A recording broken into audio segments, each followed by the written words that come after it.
I don't know, finally seeing this come into fruition, like after working for such a long time with both of you. I don't know, I'm just grateful for today, grateful to be part of it all, and to really see so many familiar faces, new faces, excited for yeah, for building in the ecosystem, for sharing their ideas.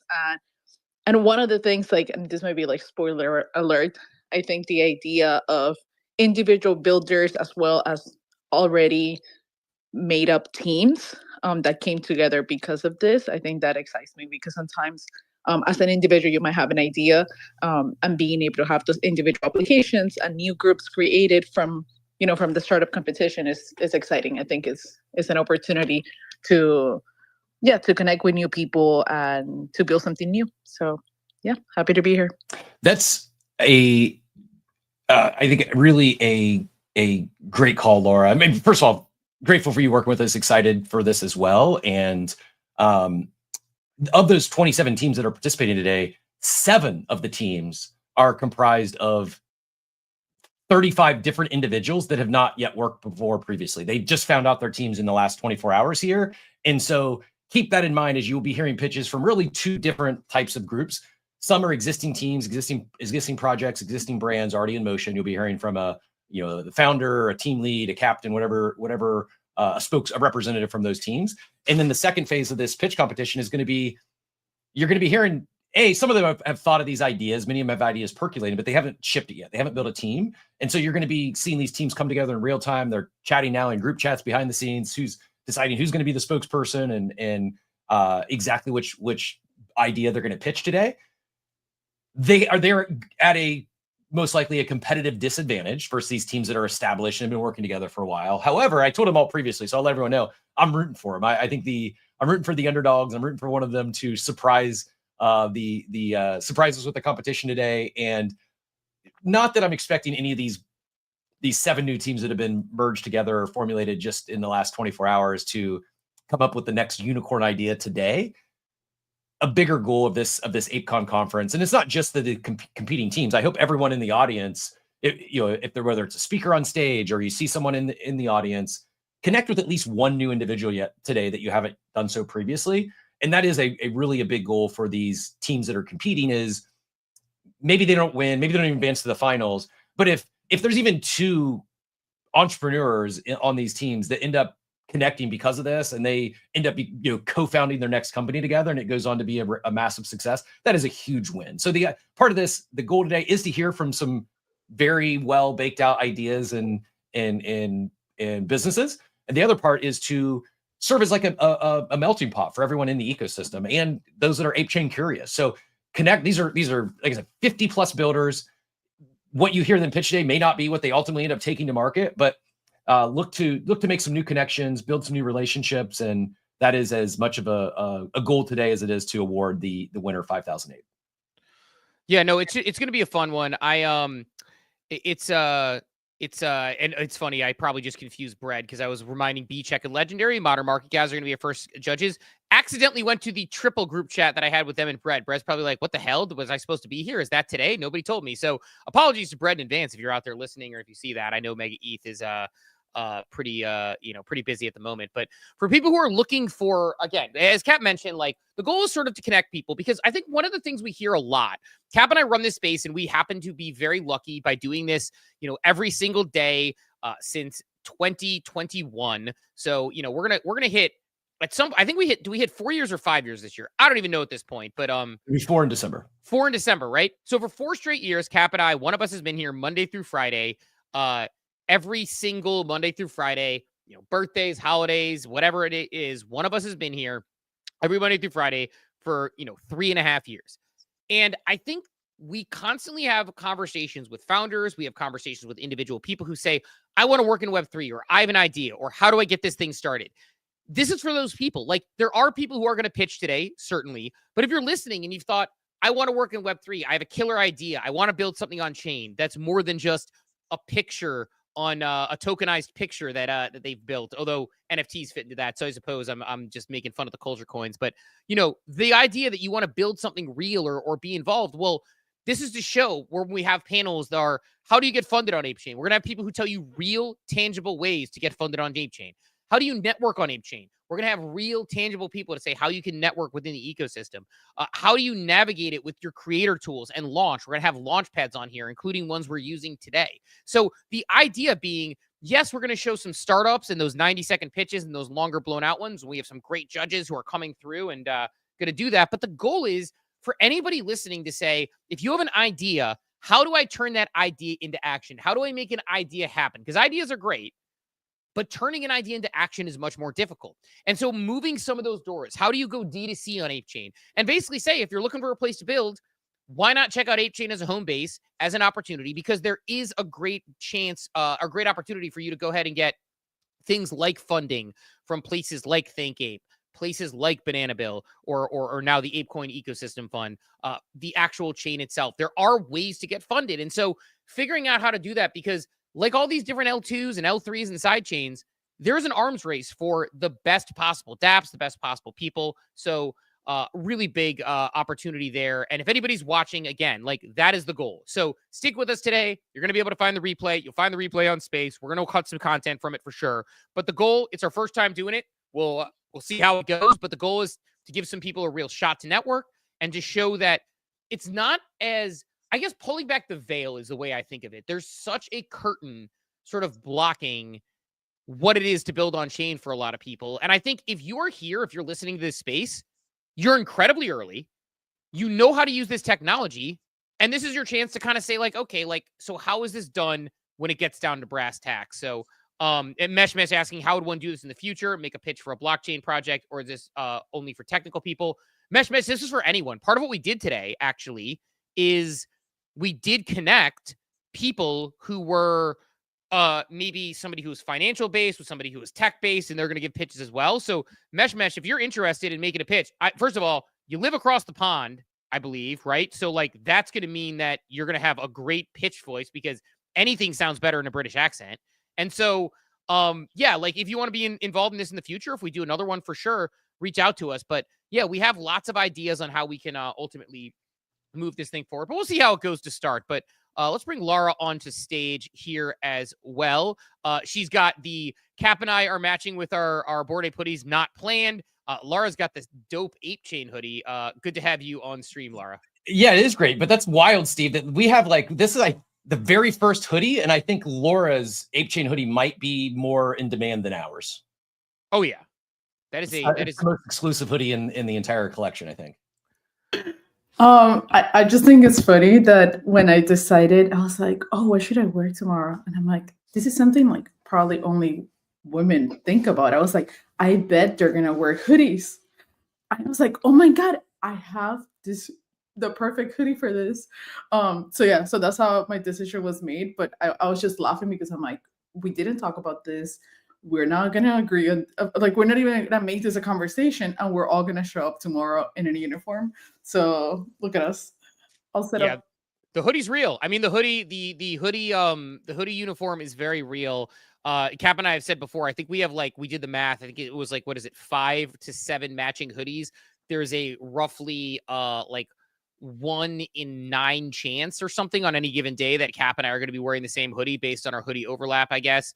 And also, I'm just going to be honest, everything I have is in the laundry right now. Maybe I would have worn a different hoodie at this point, but this is the one that is, this has become, by the way, I know it is very sacrilegious because this is the OG hoodie. This is my workout comfy hoodie that I wear when I'm doing back squats, when I'm going to the gym, whatever it is. Like, there's like little holes in it, which I actually, by the way, there's like a hole. You can't even see when I put up the camera. There's like a hole in the wrist.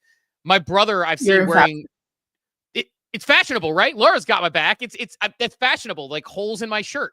You're supposed to have them, but yeah, the Mesh asking if that ApeChain hoodie is for sale. It should be if it is not, because it is a very, very, very nice hoodie. But I know we got Garga coming here in about 5 minutes. Gonna tee up. Lara displaying the ApeCoin hoodie. Looking good there. That's the one. That is a grail item for me, Cap. I do not have an ApeCoin hoodie. I need myself an ApeCoin hoodie. Do you have any ApeCoin gear, Cap, besides? I know we have the hats. We have the bags. Yep. The bags are electric. But The bag's electric, the beanie's solid as well. But yeah, those are my only two pieces of ape merch thus far, or ape chain merch, I should say.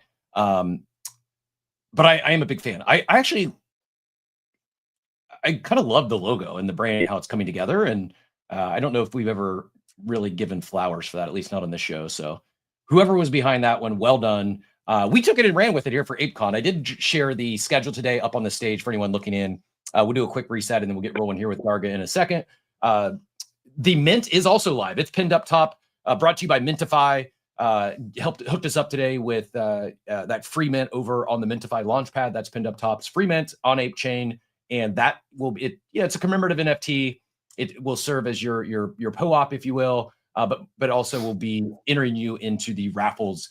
We've got a few NFTs courtesy of other ApeChain founders going out later today. The NFT is how you qualify. And with the first round being at 11 o'clock is when we'll do that during the NBA ad break. You want to make sure you've minted prior to probably say 10:30, because I need a little bit of time to pull out the addresses and get them loaded into proof of work. As we mentioned, we got Garga joining us here soon. Then we're going to bring on our judges for the first round. We'll introduce them, and then we'll do the first speed round, 60 to 90 seconds for each of the 27 teams. We'll announce the finalists and then move into that ad break with the first round of raffles.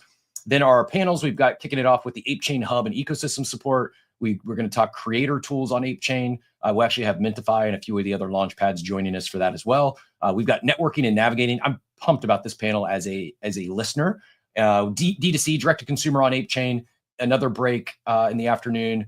When I say break, this is for the teams if they want any final practice on their pitches and stuff. And we will be spotlighting an existing builder. We're going to have Mac from Proof of Winning join us to help us with this live demo here at 10:55, or excuse me, at 11 o'clock. And we've got a few others joining us this afternoon as well. Then we're going to talk getting funded on ApeChain, followed by the finals of the startup competition. That'll be a little more Q&A, a little more intense. We've allotted 90 minutes. Candidly, I don't expect the final round to take the full 90 minutes, but we wanted to make sure we allotted enough time for all of our judges if we do get into a lot of Q&A during that. And then we'll announce our winners and send off 5K to the winning team. And as I said, hopefully this is just the first of many interactions for those participating today. Yeah, it should be a fun one. And I'm actually working on spinning up a tweet just so people can see it. We can pin up top, because I know the replies sometimes get a little nerfed or people don't see them as much. So I'll get a tweet out about the NFT giveaway, see if some other people want to come and swing and attend. But I'm pretty excited to do so. It's the type of thing where it's like, look, like one of the things people ask me constantly, and I'm sure we'll get in this networking panel later, is they'll say, and we'll bring on Garga here in a second, is they say, like, look, how do I how do you continue to get to know people? How do you build in Web3? What are the best ways? And I always say the number one thing you can do is go to an IRL event. A lot of people have real jobs. They can't go to an IRL event. It's hard. You have to pick and choose. You have to be specific about which one you're going to go to. Is it ApeFest? Is it VCon? Is it, Art Basel? Is it NFT NYC? It is hard to do that. But you have to be at the plate if you want to swing the bat. One of the goals we have today is that if you are a builder or somebody who's interested, all the panels are going to tell you how to get funded, navigate, and do those things on ApeChain. We're going to have speakers who come through. We're going to have the startup competition. Part of the goal is bringing that IRL experience or that experience over to people virtually, because we are such an interconnected global community and want to make sure everybody has that opportunity to do so. So I think part of the goal is to do that. And again, as we mentioned, we're going to give away some solid some NFTs. There's going to be some giveaways time. So like, retweet, comment on the room, as always, bookmark. You don't check your bookmark tweets anyway. I know it. So just go ahead and bookmark it, and it helps us out and gets it going. But Cap or Laura, I'll hand it to you while I get this tweet out about the NFT mint, and we can get this thing rolling. Yeah, and again, building in public today, first run at this. We expect to get a lot of learnings from it, and hopefully minimal tech issues. But if we do, hold that against us, not any of our speakers or guests or participants, and really appreciate all their time. I know everyone's super busy and taking out, whether it's 20 minutes or the entire day out of their day to join us today. Just really appreciate that. And we will again do our best to keep eyes on all the chats. If you have any questions, if you get stuck on anything, let us know. And for those that are participating, it is to have fun too. This is not a, I mean, it is. You wouldn't know what that was. Did you catch that echo? Just on my end. Good now. Sorry about that. That was weird. I jinxed it by saying hopefully no tech issues, but yeah, It was no a special effect. enjoy the day, have fun, and we all know, the judges know, that these new teams just got pulled together and with intent, had very little prep time in advance of the presentation today. So with that, without further ado, let's bring up Garga here and get things going. Hey guys, welcome. Thanks for having me. I would think at this point everyone listening is well aware, familiar with yourself. But do you mind just a brief introduction about your journey into crypto Web3, and then we'll get rolling with all things ApeChain. For sure. So I'm Greg, also known as Garga. I'm the CEO and one of the co-founders of Yuga Labs and Bored Ape Yacht Club.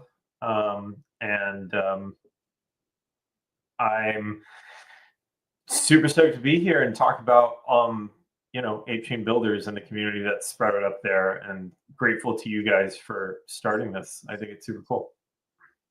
Yeah, our pleasure. Happy to be hosting, and really appreciate your time today. We do have a lot of ApeChain builders, and I don't know if you caught the earlier, we had 50 applicants apply for this startup competition today. 20 of those were existing teams that are already building. And then another 35 individuals are would-be entrepreneurs or aspiring entrepreneurs that want to build. They're excited to build an ApeChain, and they've been meshed together with a brand new team today. So you got 35 individuals comprising of 7 brand new teams would be competing. Is there any just high-level messaging? Why would any of these, whether they're thinking about it or on the fence, why build on ApeChain? If you're in crypto, you're in Web3, you got an idea, you want to build on chain, why ApeChain? Let's just start there. What benefits or advantages might these builders have by choosing this as their home ecosystem? For sure. So I've been most impressed by the NFT community that sprouted up on ApeChain. I think it's no surprise, even though the past year has been, maybe 2 years, has been so much about meme coins, pumped out fun, other kind of meme coin accelerators. Our people, our community, they love NFTs. They love the community that gets spread around them. They love exploring utility, the social aspect of NFTs. And I think ApeChain has become, a spiritual home for NFTs on the L2 layer.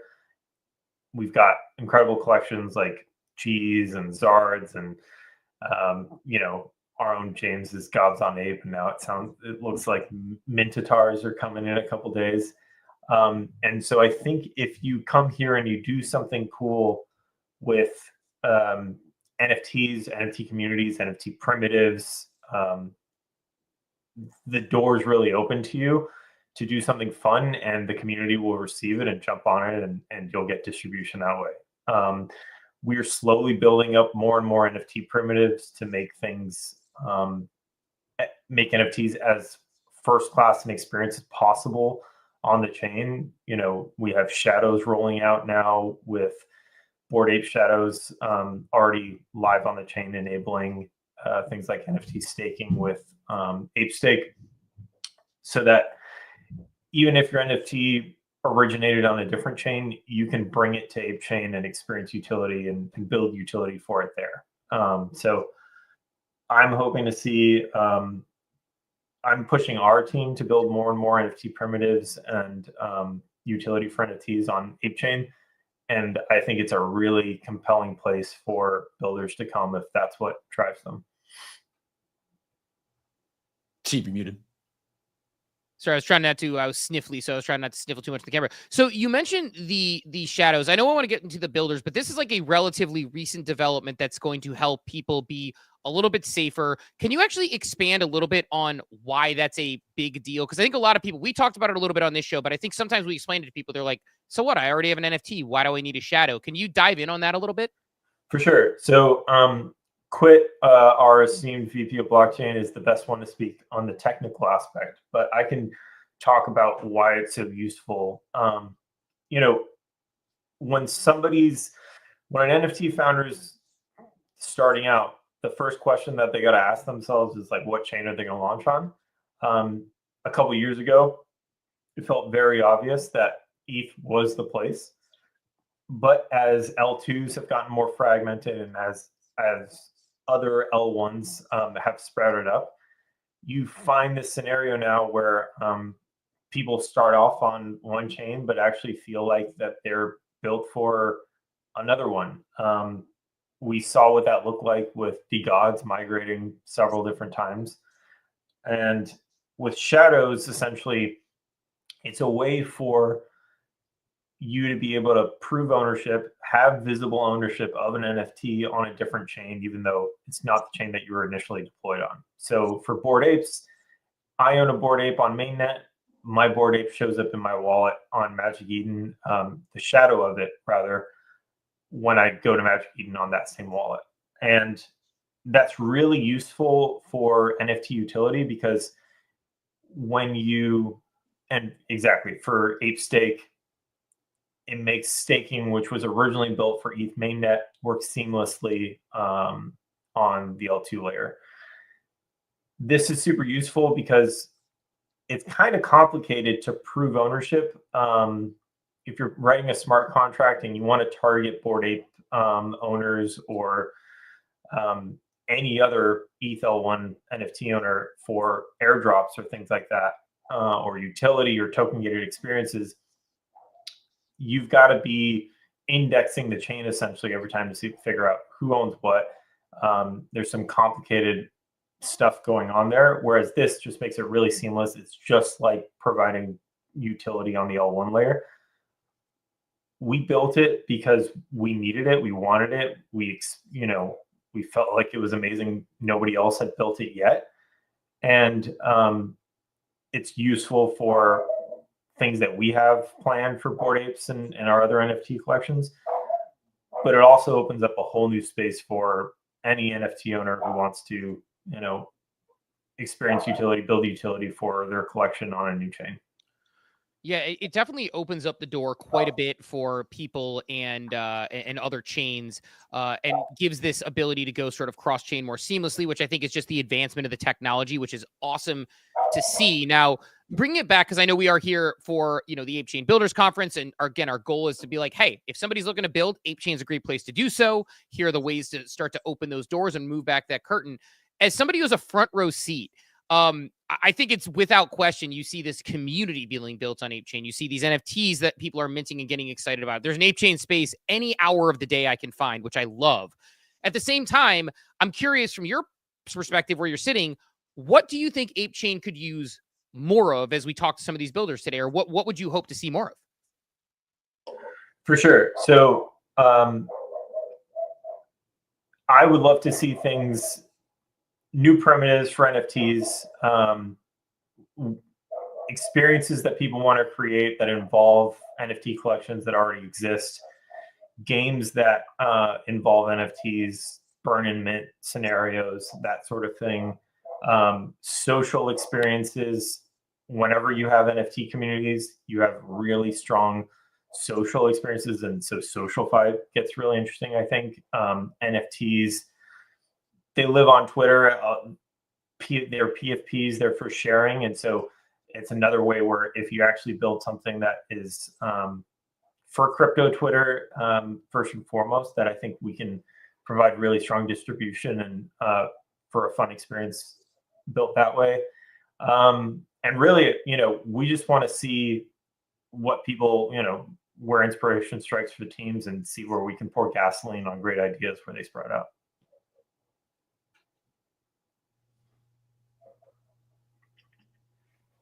I think you talk about the new primitives and building new stuff. We've got, we mentioned, Mac is going to join us here later. They've got the proof of work they're building on Ape Chain. That's one of the things I've seen more of, just anecdotally, is it feels like Ape Chain has brought back more experimenting on chain. We were kind of beating up some of the legacy NFT projects earlier this week on our morning show. That just it felt like we've hit like an innovation stall, and whereas in 21, 22 felt like Yuga was shipping something new every month, and while they've continued to ship new things, Ape Chain, and we've got other side coming soon, it feels like Ape Chain itself has brought back a lot more experimenting, both not just from Yuga, but you mentioned James and some of the stuff he's doing, and the employees experimenting. I know Quit's done some fun degen raffle type stuff, and that is, well, I guess it's theoretically feasible and can work on ETH mainnet.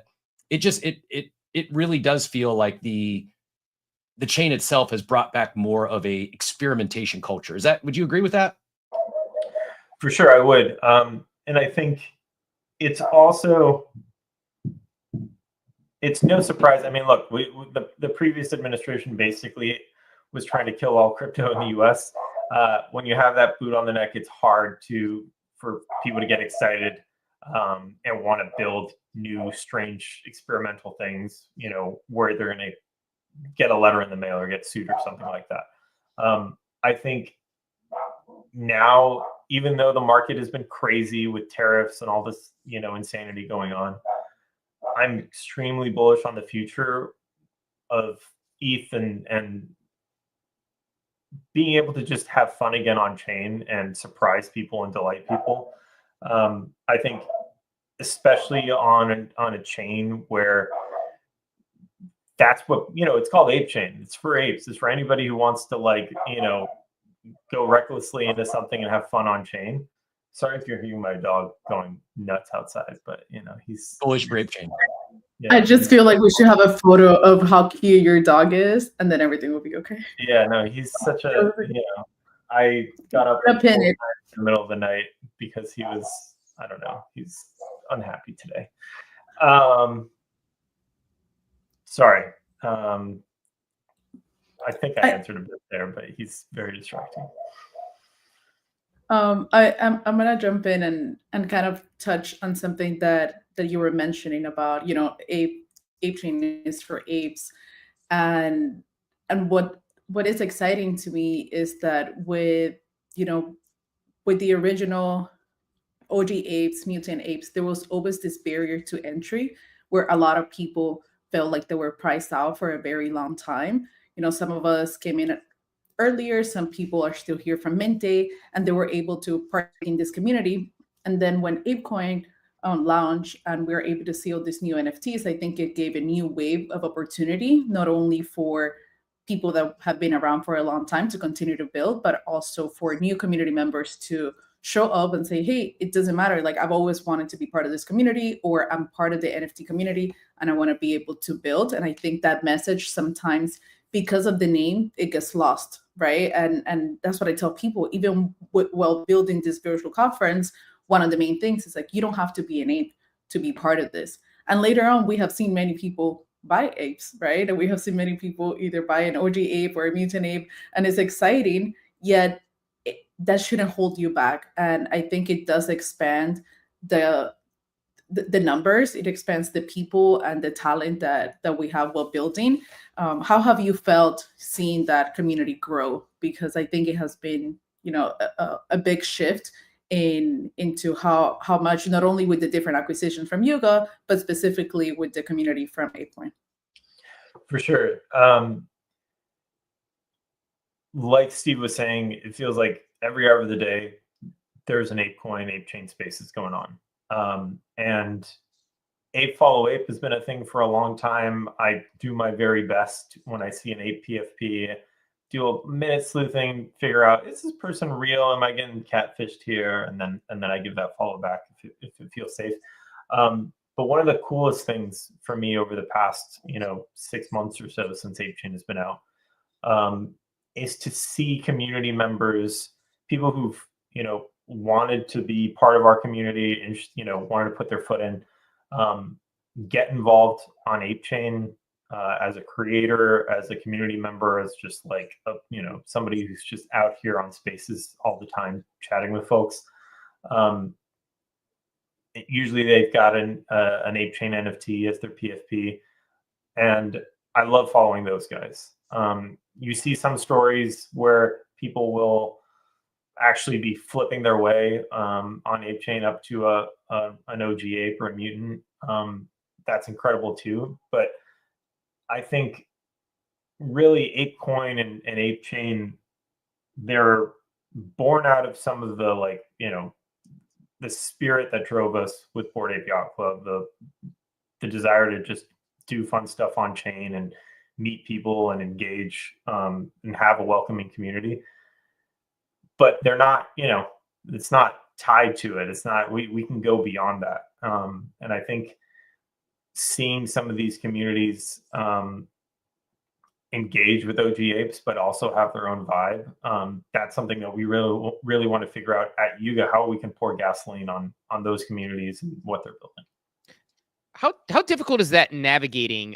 Because that's one of the things that we talk about at times, which is, you know, on one hand, you have sort of the ApeCoin DAO, which is one way that people get funded. We actually got sponsored by them last year when we put up for a vote and helped drive some more people to ApeCoin. Then you have sort of the foundation and those themselves. And then, of course, on the other end, you have Yuga Labs, and all these things are sort of intrinsically tied in different ways.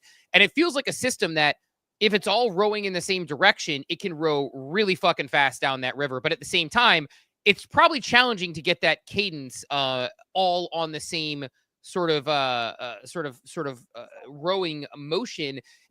Talk about that challenge a little bit, or if it's been easy. I don't know. Actually, I shouldn't assume. Yeah, no, I mean, it's been difficult. I think crypto's hard. Decentralized systems, democracies that, you know, the DAOs are democracies, and democracies are inherently a bit messy.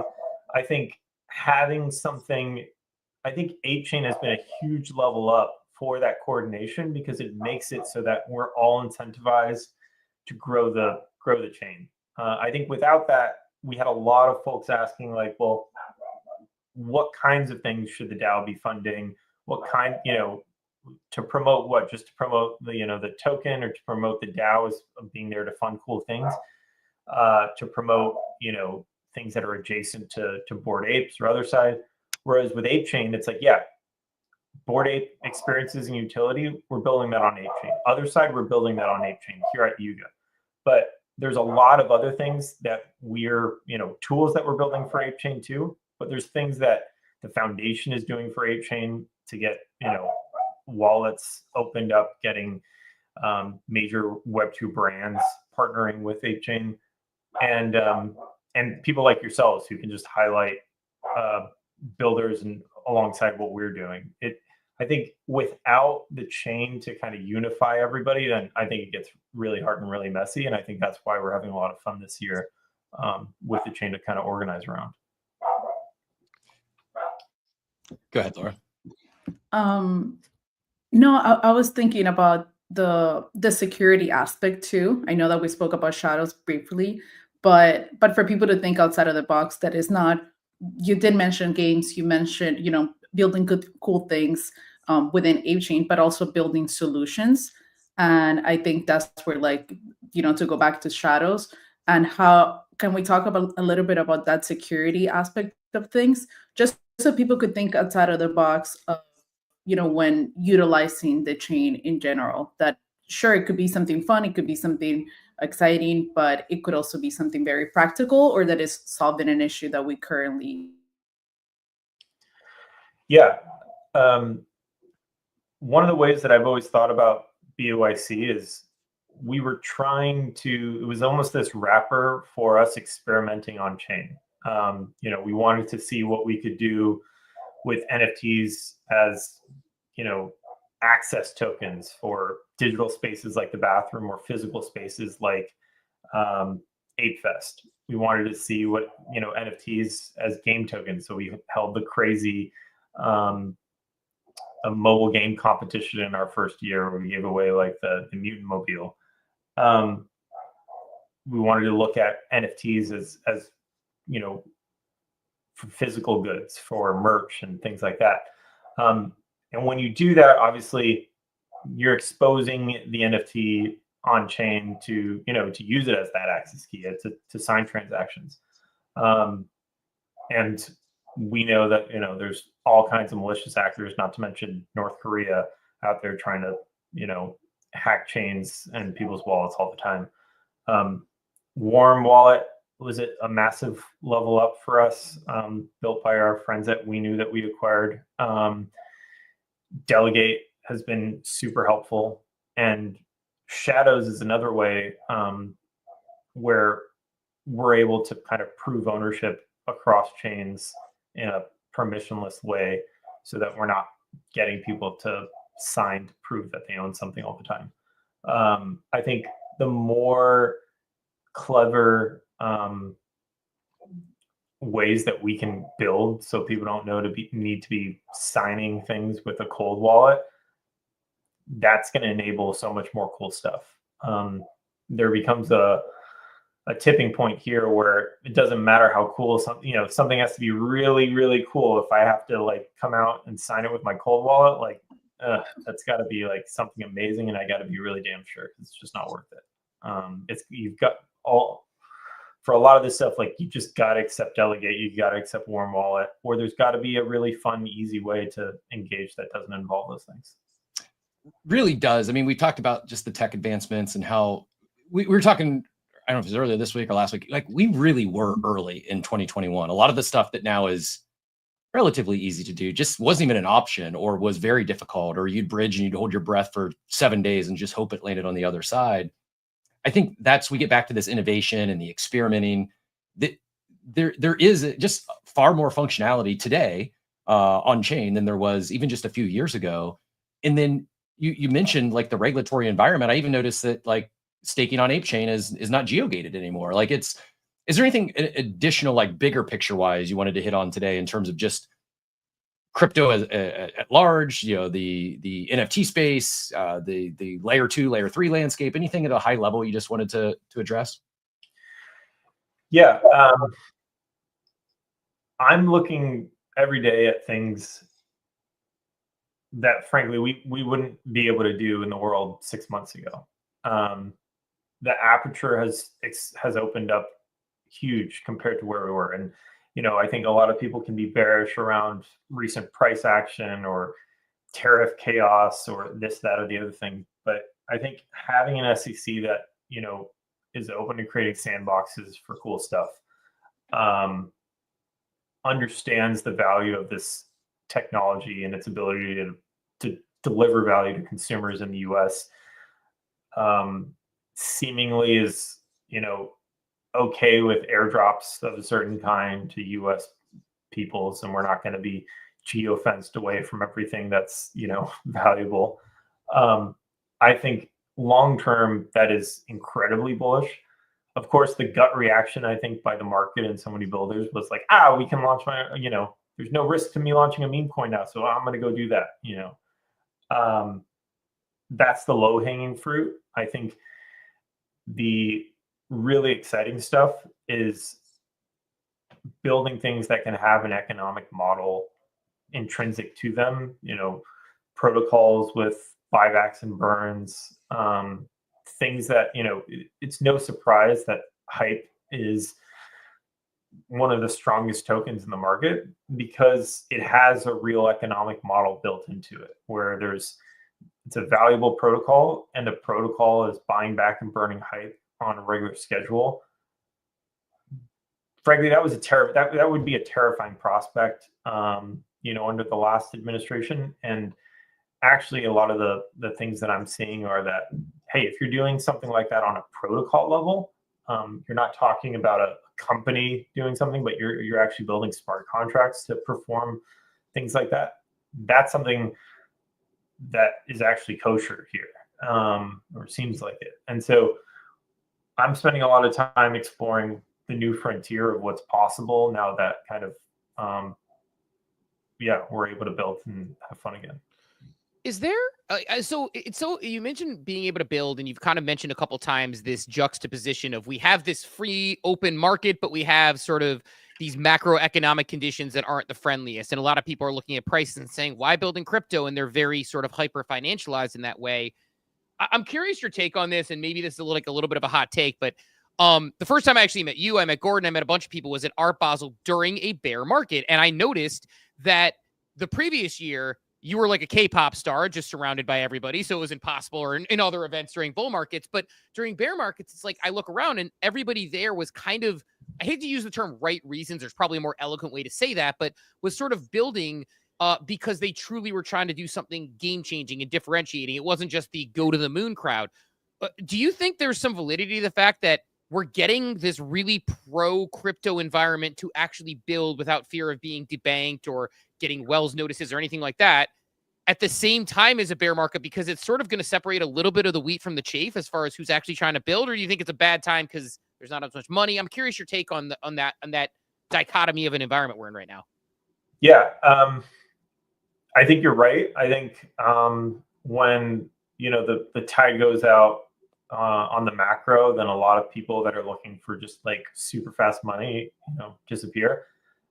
That said, if there's anything, if you've been here the past 4 years, there's always something exciting going on in crypto. And if you give that thing your attention, if you get involved in the protocol, there's incredible stories of people reaping insane financial rewards for doing so.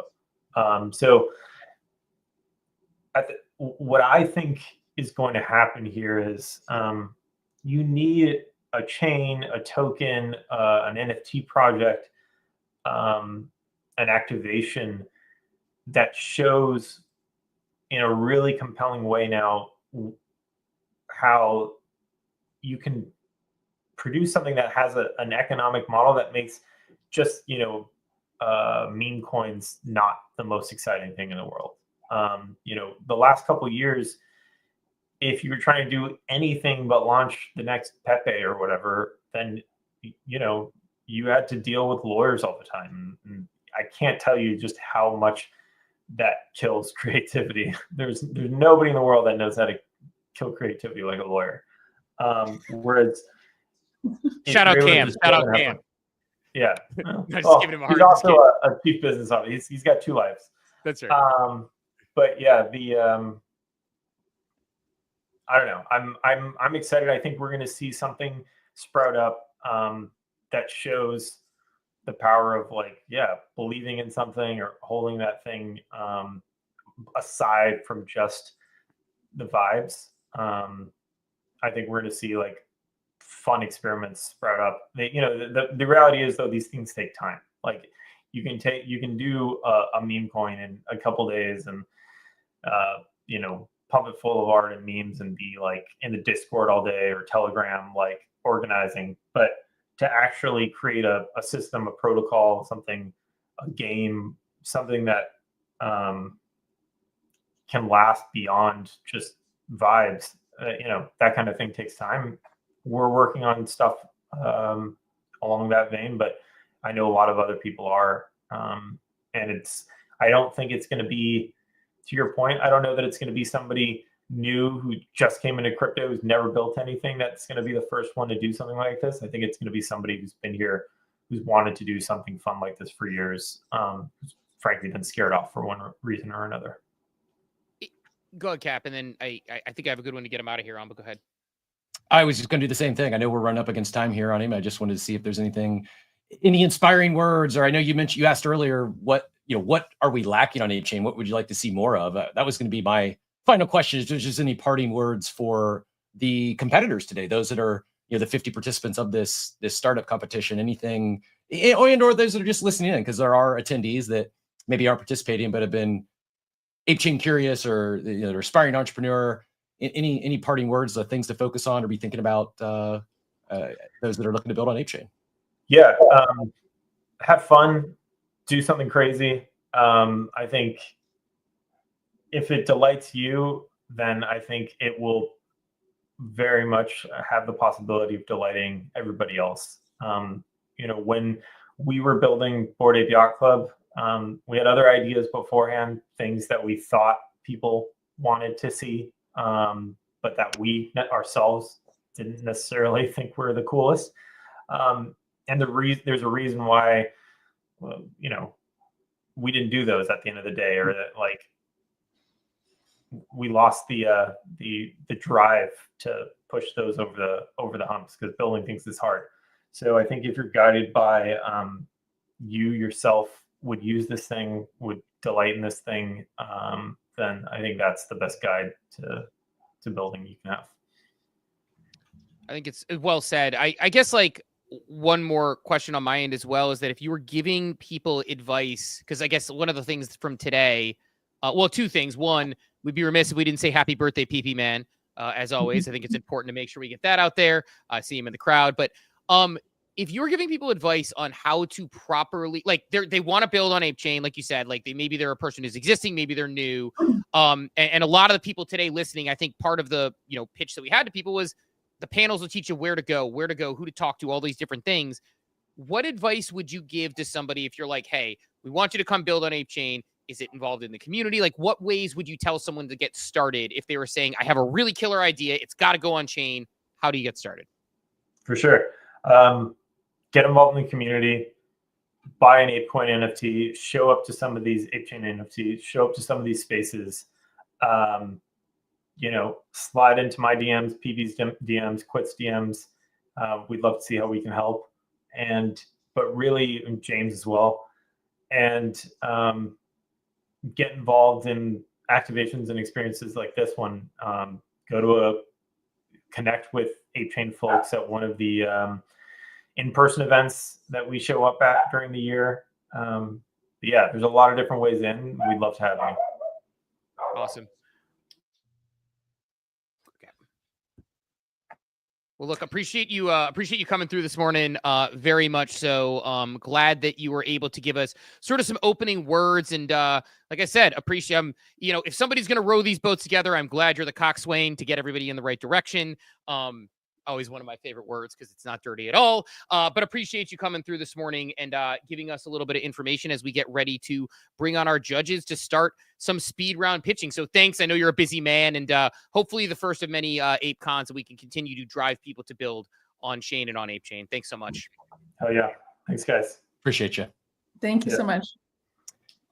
Awesome. I know we are awaiting. I think Legendary is here. B-Check will be here shortly as we get ready to start this thing up. A good conversation. I always feel excited to have. I realized as soon as I said the word coxswain that it probably wouldn't land well, so I probably need to explain what that was. But pretty good. I don't know. I always leave inspired when I talk to leaders in the space who, especially ones like him, who don't have to be here. Like, he could have fucked off to the beach a long time ago, but yet he took the helm again. To sort of take over his business. So, yeah, just in any case, I think it's pretty cool. 100%, Steve. I think that for me, even reminiscing of, when he started mentioning when we started for the Yacht Club and we thought about different ideas, we scratched a few of them, even though we knew that maybe those will resonate well, but we weren't passionate about it. So I think it took me back to the core of what do you do, the things that you do, and hopefully people that are listening in or building or presenting today, I think it's a good way to lead. It's sure, maybe this is a solution or to a problem, but I'm not excited about it. I'm not excited about it, and I do feel that shows when you're doing something that you genuinely like. And not every time we're gonna be blessed enough to like every single step of the way. There's gonna be parts of doing a job that you love that you're gonna hate. But in the overall, the mission and the why, that you're having fun, that you like it, that you're excited to wake up and show up, and you can't make that up. That's not sustainable. It's not sustainable to do something that your heart is not connected to. So I think that even though that wasn't the main point of that conversation, when he was talking about that, it brought me back into, what is it that each of us as individuals do the things that we do. And starting from that, I think that we might get better ideas. And instead of just thinking, what was the best thing? What is the best thing that we could sell? What is the best route that we could take? It's what lights me up on fire, and how could I make this my full-time thing, right? Well said. Yeah, I agree. We're going to talk a lot today about building on chain. If you don't need to put it on chain, it probably doesn't need to be on chain. If it's not something you'd enjoy, if it doesn't solve a problem, if it's not you don't need to force things. But if you're interested in something and you're excited, there is a lot of builders here, as evidenced by the overwhelming response to participants for this competition. There's a lot of builders, many of which may not have an existing company or may not have an existing team. So I'm just going to reiterate that. Pay attention today, tune in, connect with make a new connection, follow at least one new individual, shoot them a DM, and I'll consider it a win if everyone here leaves with at least one new contact. That'll be good. Steve, I'm getting the spam at the top of our back end here. So we've ran into our first technical hiccup, not a big one, but we thought we had 25. I don't want to click that green room, so I don't want it to disconnect this or something. So I'm not sure what that would do. So we're limited to 15 at a time in the essentially backstage before we pull them up. So what we'll do is we're going to introduce our judges here real quick. Steve, if you don't mind taking us through that, we'll introduce our judges for the first round. And then we will, for those existing teams, we mentioned there's 23 existing teams. The link is in your email to get into the StreamYard, the back room where we're at now. We will pull them up for that first phase. That's, again, the existing teams. After you've presented, if you could drop, that way it'll open up a spot. And for those that aren't in yet, just hang tight, be patient. We will get you in here. Just didn't realize we had the threshold at 15. Thought we had a few more, but we'll power through it. So, and if you just joined us, there is a mint up top that's live over on Mintify's Launchpad. It's a free mint, sponsored by Mintify, and this ApeCon today is brought to you by ThankApe. It's a commemorative NFT service. Think of it like a POAP, but it also is going to be, it'll make you eligible for raffles. We've got several NFTs we're going to be giving out throughout the day today, and that NFT is your entry into that. Yeah, we got, I think there's about 150 or so minted so far. So good opportunity. If you want to mint up top, go up top, click that link to mint. Free, no downside, opportunity to win NFTs. But time to bring in our esteemed judges for the speed round. Two people that I absolutely love and respect. I probably hear as much as I hear from most of my family and friends at this point, because I listen to them literally every morning for an hour.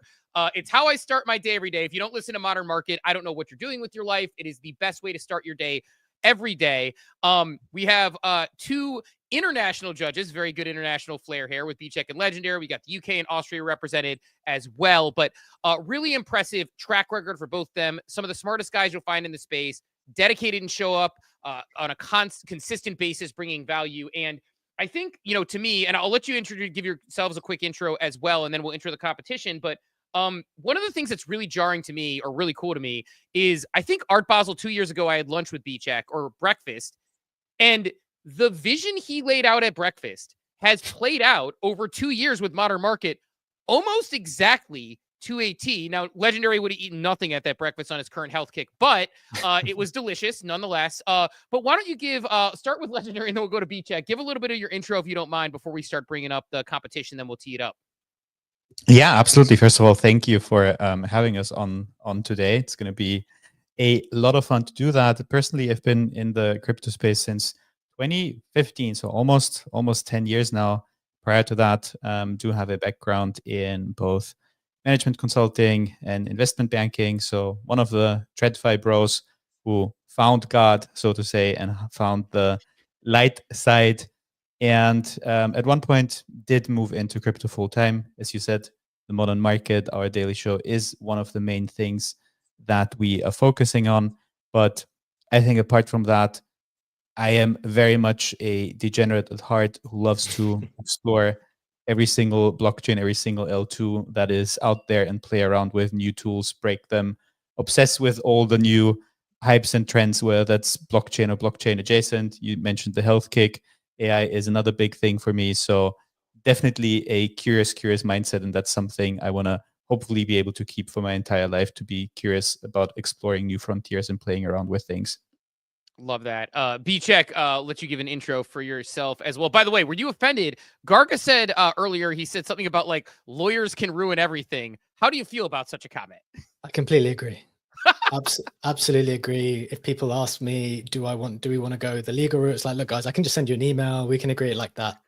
For people who don't know, before I was a lawyer, I was a teacher for 3 years. I taught English at a secondary school.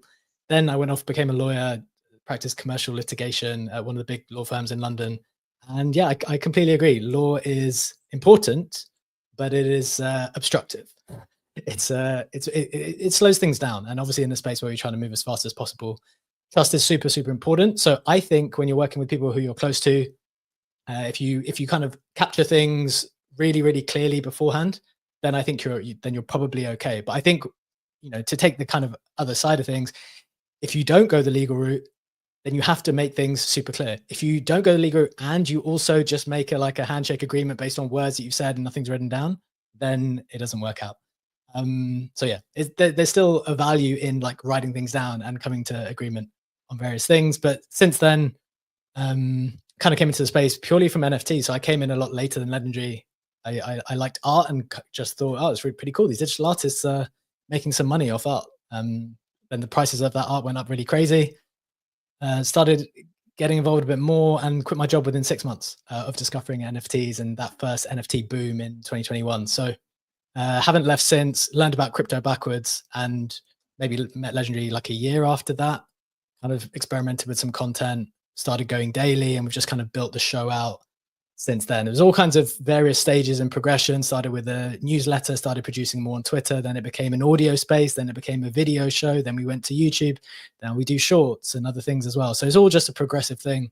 I like crypto, I like the speculation, but I think the bigger value prop for crypto for us, or the way I look at it, is crypto equity. I think people who are building equity and building brand in this space are going to do really, really well in the future. Sure, the speculation's fun. We still make money that way. As Legendary said, he's like clicking all of the buttons possible and making money that way. But I think the equity side is a big, big focus. Yeah, MVP button clicker, Legendary, no doubt about it. That said, let's go ahead and kick this thing off. So we needed guinea pigs to help us judge this first thing. I thought nobody better than these two. As you can tell, they're experienced, they're smart, they know what they're talking about. They are going to have 90-second pitches. So Cap and Laura, I know you'll help manage workflow of getting people on stage. Once we get them on stage, I will go ahead and give you a cue to go ahead and begin your pitch. At that point, I will start a 90-second timer.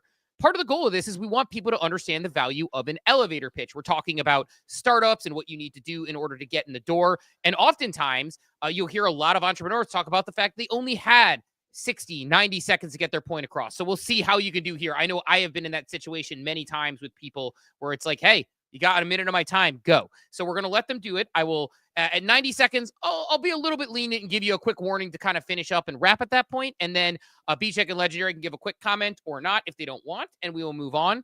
In the meantime, the two of them will be keeping in the back of their head sort of 4 dynamics which you will be judged on. Clarity, ApeCoin ecosystem value. Does it help grow utility or adoption of ApeCoin? We've seen that be a sort of emphasis from them.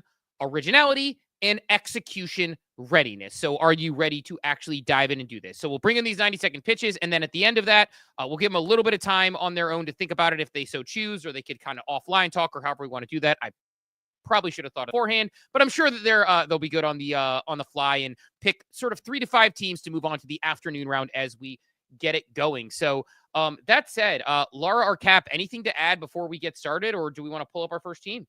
Just really appreciate B-Check and Legendary their time today. I'll second everything you said about bottom market. It's how I start my day. It's before we do. I don't know if they know this or not, but often they are our prep. I know they spend a lot of time prepping and doing all their market research. It's actually B-Check's snapshot, and then the show is actually most of our prep for Coffee with Captain. So truly don't know what we do without you at this point. It's become, you've made us lazy preppers as we just tune in and listen in, and then do our deeper dive on our show. But really appreciate you guys. Love what you do. And if you've not yet checked out Marta Mark, I can't suggest it enough. It's at 7 a.m. Eastern time here on X, as well as YouTube and all those other feeds. But appreciate you guys, and good luck to all our competitors. Have fun with this. Bear with us, as this is kind of clunky getting 27 teams up and off stage. So after you're done, we'll probably remove you from the back room just so it opens up another spot. Please don't take any offense to that. If any of our presenters want to jump up on the audio spaces, you're welcome to do that. I see we have a few other requests out there.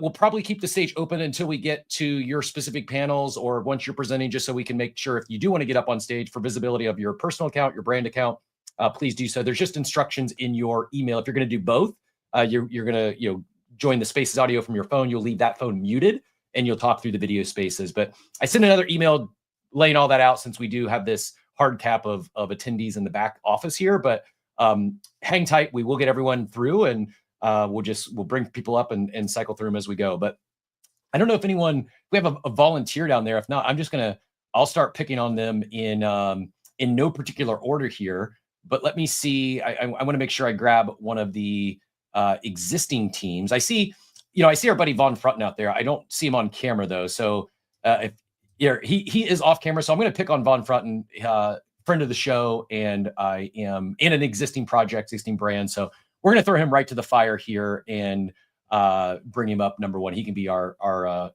guinea pig. Is that fair, Steve? Let's do it. All right, Von Frunten, welcome to stage. I like this nice 6-box. Look at this. Von Frunten, I'm going to go ahead and, so here we go.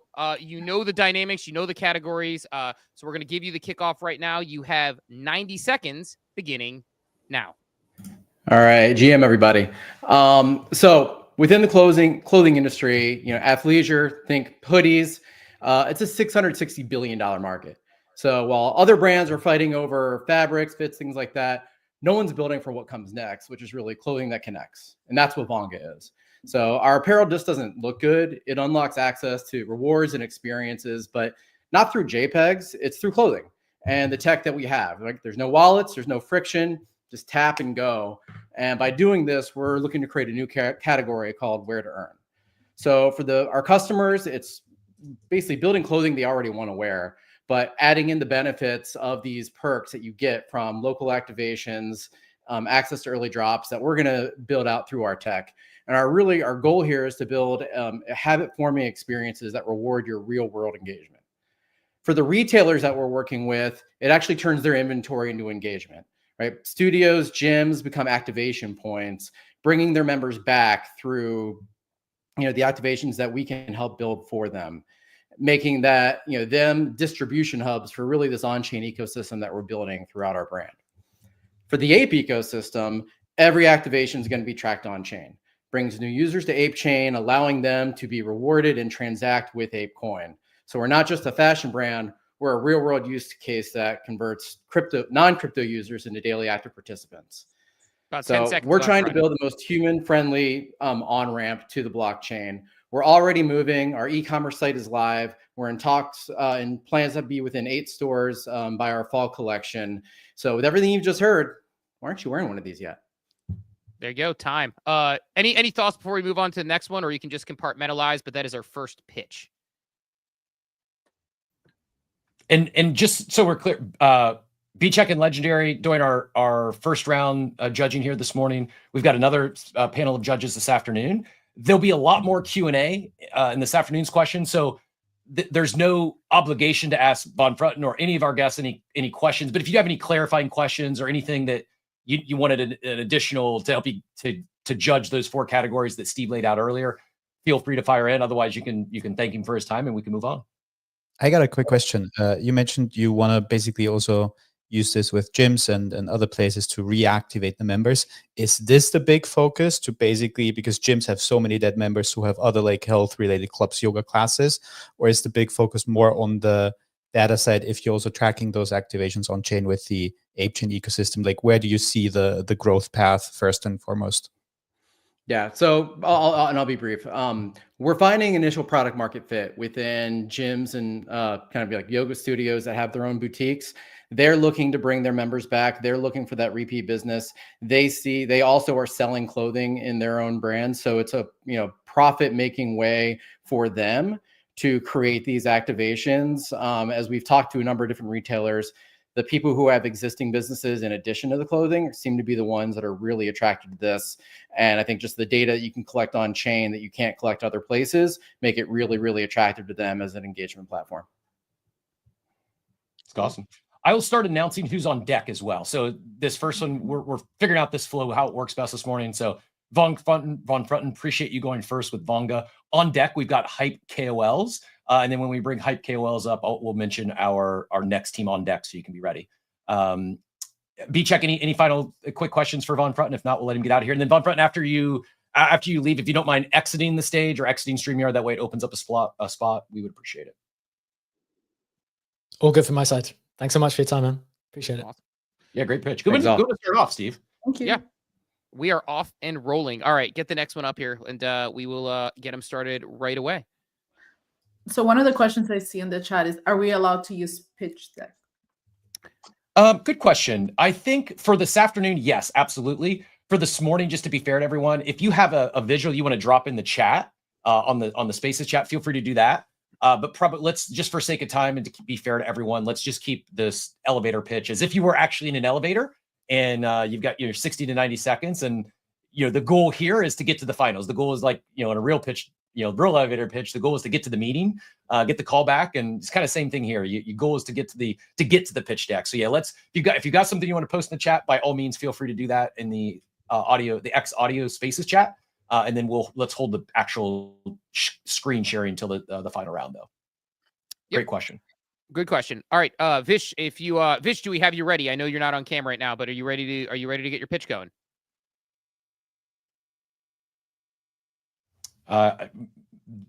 Case in point of why I should do the on deck earlier. We'll send Vish back down. I will do a better job of setting up our on deck. It looks like we've got Tamir. Tamir, give me a wave if you're able to come up. Are you good? Awesome. All So right, we're gonna bring up Tamir to go next, and we'll bring Vish back up here in a little bit. Right on. All right. Well, Tamir will give you 90 seconds. I'm actually going to share a screen with the 90 seconds so that you can kind of see that going in online timer. I will reset it. Your time starts now. All right. So hi guys, good morning. And so I have the project that is HighLink. So which is like, so basically everything on this is like our project. And in the world population, there's 3.9% of world population people are using crypto. So we have to increase the number.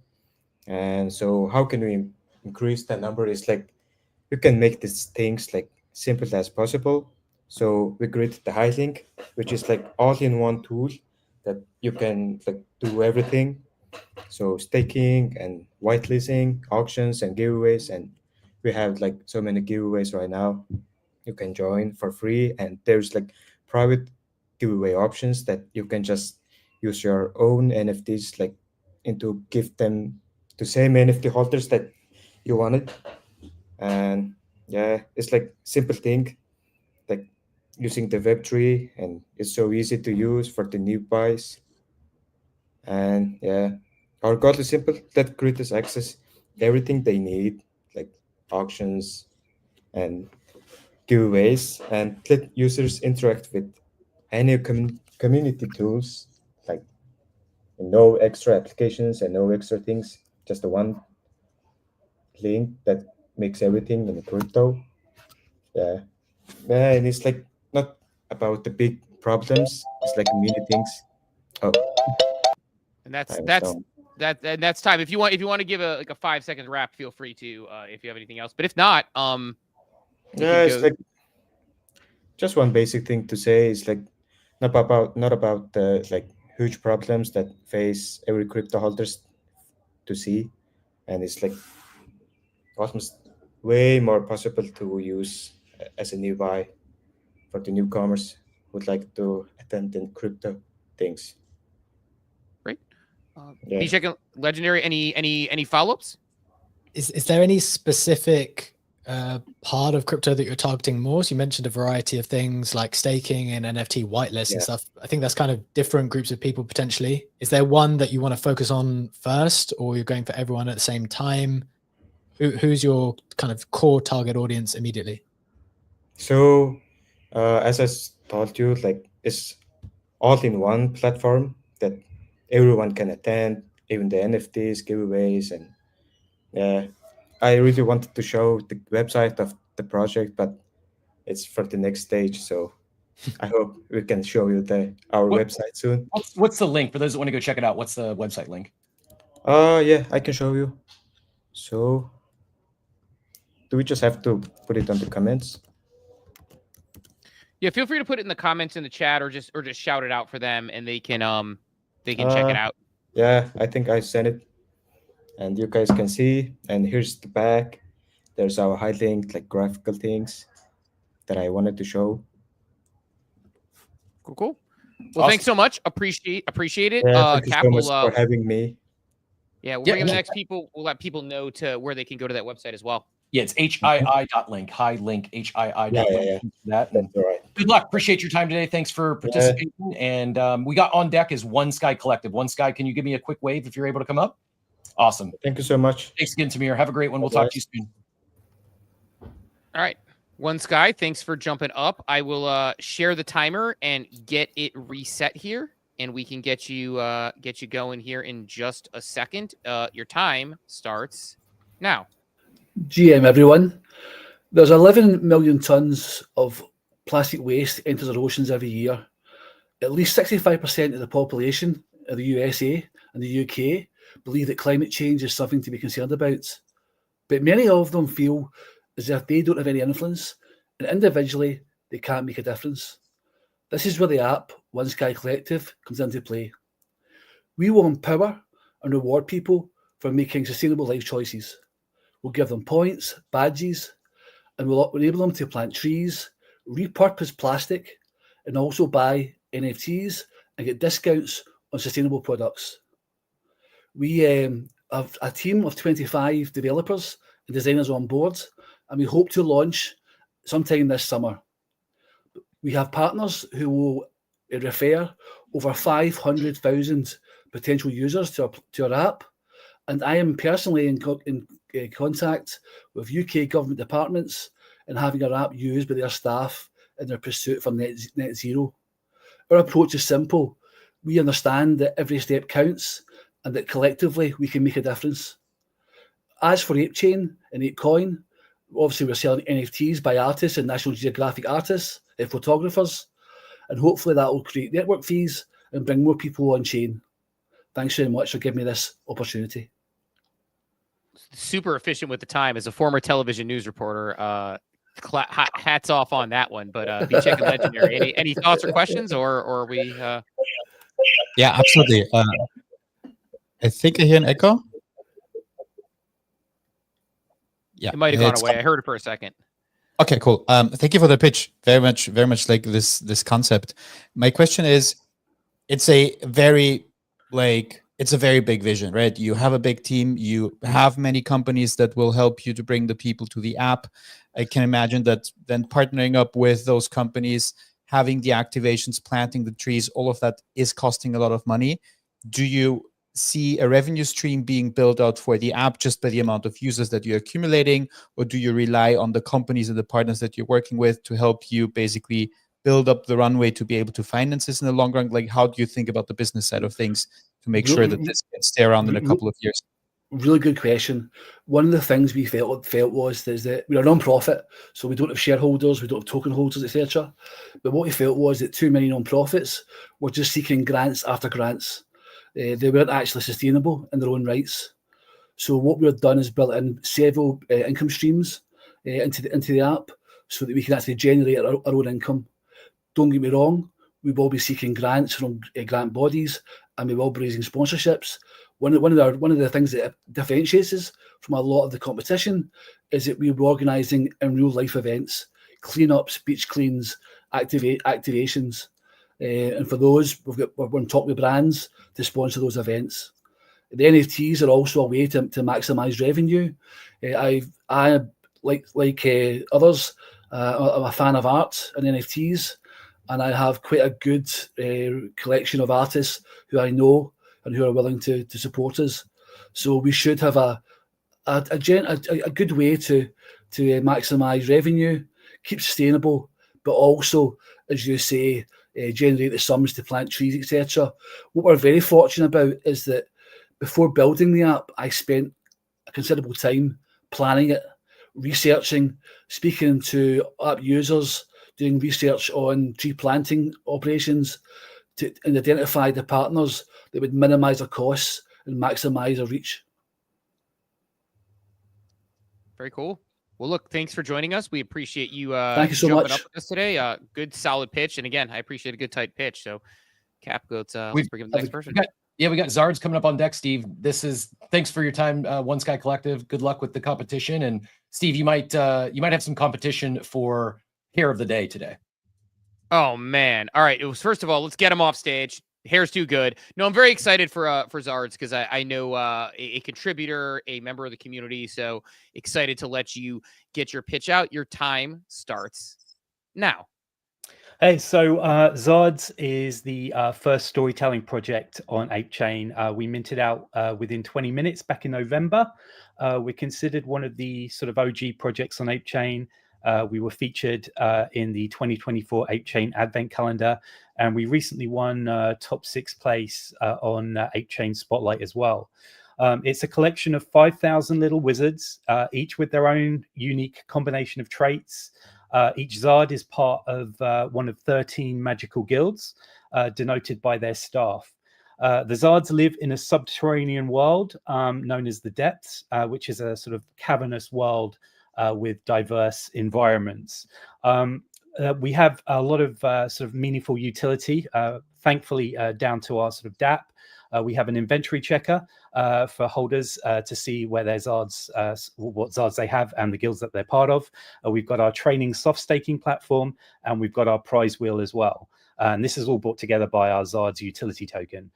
We also have extra utility in the form of our Zard Stories, which is the first ever digital and physical adventure book series connected to a collection on ApeChain. That's out now on Amazon. We have a Zard's Dungeons MMO game coming up this summer. And we also have inter-project Discord gamification with Faux Real as well. And our goal is to bring NFTs, gaming, and the other side together through a rich world of immersive multimedia storytelling and escapism. On the nose, Zards. Sorry. Again, no, very perfect. B Chicken Legendary, any thoughts? Perfectly timed. Thanks for that. It's really interesting. Sounds like you're like super integrated into the ecosystem already, which is awesome. You mentioned your own utility token. How do you see that fitting in with the broader objectives of ApeCoin and trying to increase the adoption and utility of its own coin? How does yours like sit in that ecosystem? Sure, yeah. So we've created it so it's recyclable within our own sort of within our own project. But what we're looking to do at some point in the future is also integrate that into things like our prize wheel, so people can win things like ApeCoin itself, so they can actually use that token or win that token within it. But yeah, we're obviously looking for ways to be able to integrate ApeCoin itself into our project more. But at the moment, I think our sort of initial way of doing that is through sort of prizes within our prize wheel, which was also, by the way, the first prize wheel on ApeChain too. So we're trying to sort of create a lot of firsts here if we can, because I just see a lot of opportunity for things that haven't been done yet. Got it. Thanks. Also the restricted mark in the name, so don't even think about taking Zard. Yeah, right. it's there just to it looks nice, but it's a little warning there as well, I think. So yeah. Nice. IP laws. Disagree with Jack on getting rid of all IP laws the other day and what we saw there. Excellent. Well, thanks for joining us. We appreciate you, and we appreciate you showing up every day as well. Glad to have you here and have you on camera, and sure we'll have you on camera again soon at some point, and we can have a hair off. Thanks so much, guys. Thank you. Cool. Thank you. We've got Blue Eye Queen coming up next. Ooh, I think she might have said she needed a little bit of extra time on transition, but I'm not positive. You can check. Oh no, she's ready. She's ready. That's my bad. Yep. So we got Blue Eye Queen coming up now, and then we've got let's go Zoe. I know it says Introverse, but I believe going to talk about GameFi this morning. But we'll go Zoe on deck after Blue Eye Queen. Excellent. Blue Eye Queen coming up here in a second as we get it. I don't know if you've added her, Cap. There we go. There we go. Can you see me? GM, we are good to go. Always appreciate it. I feel like I'm watching one of your abstract streams right now with you just like live. You got the headset going and everything, just like usual. Awesome. Cool. Love it. Thank you. Right on. Well, your time starts now. Okay, GM, I'm Blue Eye Queen. I just found out 24 hours ago that I was in this. I just traveled from Florida to Detroit overnight, so I'm going to do my best to knock it out. I'm a disabled artist. I'm a Web3 pioneer, and I'm a brand ambassador for a disability conference called Abilities Expo. It's a 7-city national tour. It's all over the U.S. Bridging disabilities with resources. And I'm here to talk about solving a problem for making a solution for disability persons that are looking for adaptive equipment and they can't find those resources. And as we know, disabled persons are the #1 resource for buying consumers online because it's hard for us to get up and get out. We purchase things that we want delivered to our doors. So we just need to think about how we're all going to be disabled at one point in our lives. So let's make a solution that we can use for each other. So in this moment, I've been building a bot for the last couple months, and it's adapting all of these resources from medical to financial to even jobs and talent. And it posts for questions for a person that has a disability so that they can understand how they can find these things, whether it's a prosthetic or whether it's health insurance problems, because it's difficult to navigate through these types of waves if you're not familiar with them. So for every time a person interacts with the spot, it's going to earn Ape. So Ape will be able to allow us to earn tokens for our ecosystem and also driving the web to adoption into the Web3 world. So that's me, Blue Eye Queen. Awesome.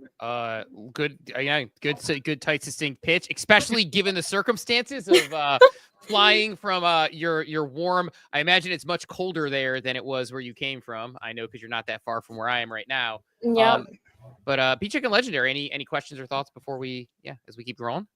Thank you. Awesome pitch, awesome timing. My question would be, you mentioned there's like so many different resources, from the prosthetics to the financial side to so many other aspects of the total life. How do you go about basically putting all these information together? How do you source these information to make sure that they're accurate? And are you focusing on the US primarily, or are you planning to extend this globally? Because you can imagine that the situation is very different in different countries.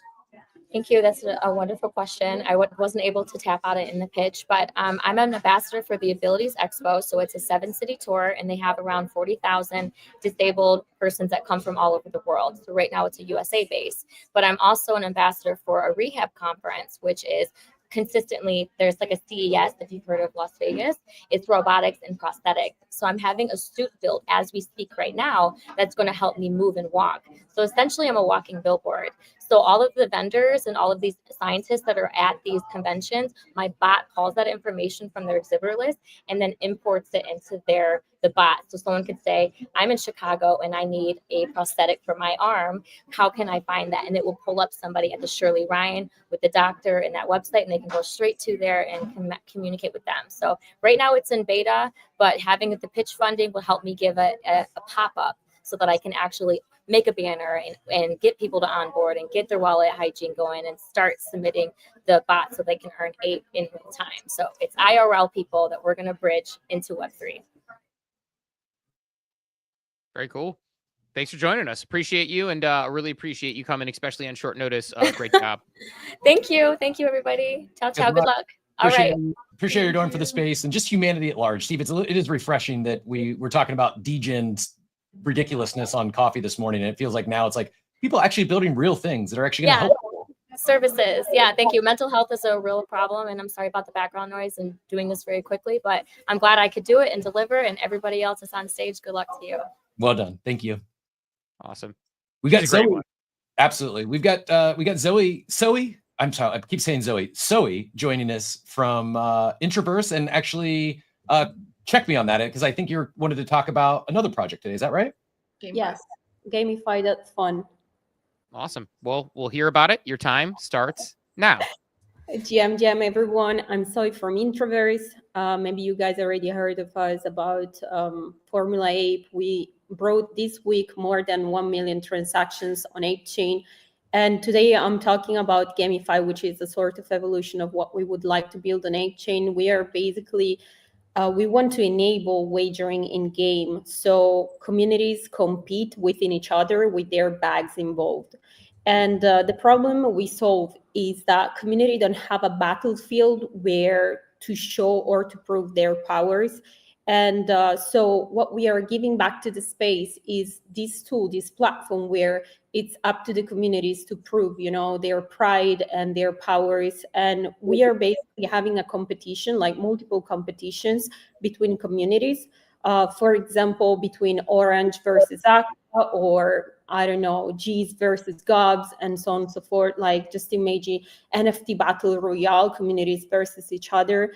And we have leaderboards where community can, understand who are the best players inside each one of them. And we have pools where people can their Ape coins. So basically, before the game starts, everyone can wager, like stake their Ape coin. And once the game starts, it's up to the communities to decide in game who's the real winner. And the winning pool is getting merged with the losing pool. That's time, but go ahead and to wrap up. We'll give you about 10 seconds to wrap. So basically, everything is getting redistributed among the winners. So it's real fun. And I think it's a good tool, for bringing more utilities to ApeCoin, which is used mostly for buying NFTs, trading and stuff. But you can use it now for wagering. And also it brings utilities to the ecosystem, because we are giving, to NFT communities a good, field where to meet and battle and fight each other. Cool. Judges? Good stuff. So did you say you're already doing 1 million transactions Yes. on So- ApeChain? Yes, or roughly, not, it's not a Sure. precise number, but yes, 1 million last week. And 600,000 were just about our mint in less than 72 hours. Mint plus burning mechanism, because inside our smart contracts, like the mint is part also of the game. So there is a part where people can free mint and then burn and scale up their rarities of NFTs so they can have a higher multiplier of score in game. Got it. Cool. I was just trying to understand where all the transactions were coming from, so that's helpful to understand it a bit better. Yeah. Awesome. There's a visual on those transactions. It spiked the charts, all-time high transactions for ApeChain. Good stuff. Yes, Awesome. that's Thank why it does. Thank you. Right on. Awesome. Bring up our next competitor. Yeah, thanks so much for joining us. We got Vish with Hype KOLs coming up. All right, Vish, do we have you Thank this you so time? much, Joey. There we go. We got you. Hey, everyone. Awesome. All right. I will get your clock set up. Appreciate you jumping up. Your time starts now. Sure. Fake followers, scammy offers, ghosted DMs. If you've done influencer marketing, you know what it looks like for both projects and creators. So there's no structure, no protection, no accountability. Hype Calls aims to fix that. Actually, we do, because we're live. We're the all-in-one platform where projects and KOLs can meet, manage campaigns, and get paid, all through our on-chain crypto escrow, in-house built. Projects can find creators, analyze their profiles, launch campaigns, have centralized messaging rather than across Telegram, Discord, Twitter, and actually track their analytics in platform. So you actually know where your money is being spent and what the ROI is. From the creators, they get to actually get verified work from real projects and actually communicate with them in one place, no delayed payouts. All the payment is put into crypto escrow as soon as the deal's agreed and then released once it's done. So we've experienced these problems firsthand. We built a successful marketing agency. We realized there has to be a better way to do it. Handling spreadsheets, Telegram, and different platforms, it was really fragmented. So that's where we built the platform from. So first-hand experience validated with other marketers, other projects, and our product is live. We've onboarded creators, and we have campaigns running. The timing was once again electric. B-Check and Legendary. Kick it to you. Yeah, absolutely. Thank you so much for pitching. Look, as a content creator, that problem is real, right? It's so hard to figure out who has real engagement, who is spotting the numbers, who's faking it. How do you go about that? How do you really find out that the creators that you onboard actually have good and verifiable metrics? Can everybody join the platform? Do you hand review people joining Hype Chaos? What is the thinking process to make sure that the creators on the platform actually can deliver the numbers that they claim to have? Sure. So there's two parts to that question. So the first part is verified creators.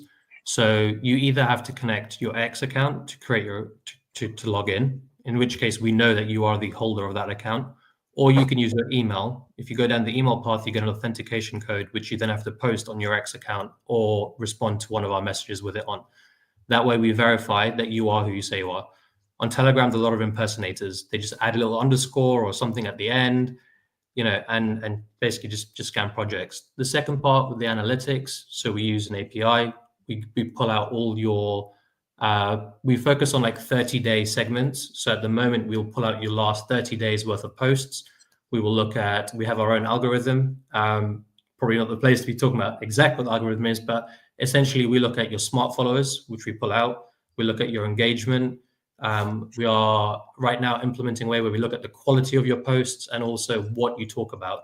So similar in a way that Kaito and some other platforms do, we want to start actually making sure that not only are your analytics real, but you are talking about the things you say you do. So if you say you are a DeFi content creator, we want to make sure that you actually talk about DeFi, and so that your audience are likely to be interested in DeFi because they're following you for that reason. So not just a GM guy. Like you're actually posting valuable content. And so we are constantly building other algorithms to analyze your profile, and we'll be starting to use AI and things like that, where projects can then estimate the output of their investment into a campaign. Does that answer? Awesome. Well, thanks for joining us. Appreciate you, Vish. And yeah, like you're speaking to probably a home crowd here with content creators for sure. Yeah, No doubt about it. It's the perfect place. And it's just great for content creators because you're just getting in one place. And it's free for them as well. Cheat code for pitch competitions when your hosts are content creators. Pitch them a solution. I kid, but no. Yeah, I'm just genuinely looking forward to learning more about what you're building. Thanks so much for joining us. Thank you, Vish. I think I was Cheers. like, hey, if this was run through my platform, what were the statistics? So I was engaged too. Thank you so much. Yeah. Welcome. Thanks for the time. Good luck, and we'll talk to you soon. We got Wiseman joining us next to talk about decentralized fantasy organization. Steve, I'm going to be honest, I have no idea what this is about, but I'm intrigued just by the name. So Wiseman, GM, thanks for joining. Time starts now. GM guys, good morning, good evening, good afternoon. So fantasy football is a $29 billion industry with over 50 million players in the United States alone. Despite that size, engagement can sometimes be shallow. Most users drop off after a bad draft or mid-season slump. The model is outdated, hasn't changed in decades, really, since fantasy football was invented. Decentralized fantasy organization reinvents this experience using blockchain technology to turn players and teams into tradable assets, creating a transparent ownership in a large.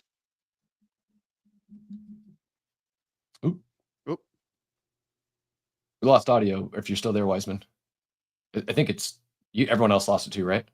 Yeah, that was it's like the end of Sopranos. Want to stop the clock for a second? Can you hear? We got you back. Yep, you're good. Sorry.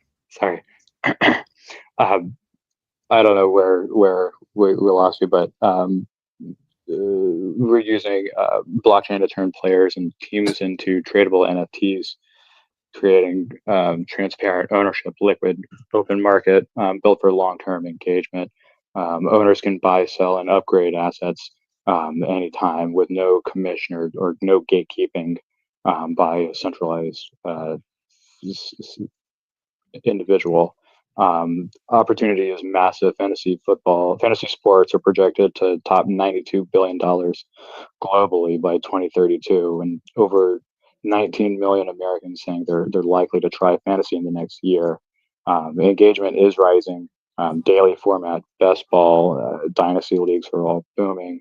So we tap into the growth by offering digital ownership, player agents outside of the league that do not own a team NFT. And then Wiseman, we'll give you about 10 more seconds to wrap it up because we caught it back on the timer, but about 10 more seconds. Sorry, yeah, I think that's about it. I think I'm good. Awesome. Judges, any thoughts, questions before we rock it out?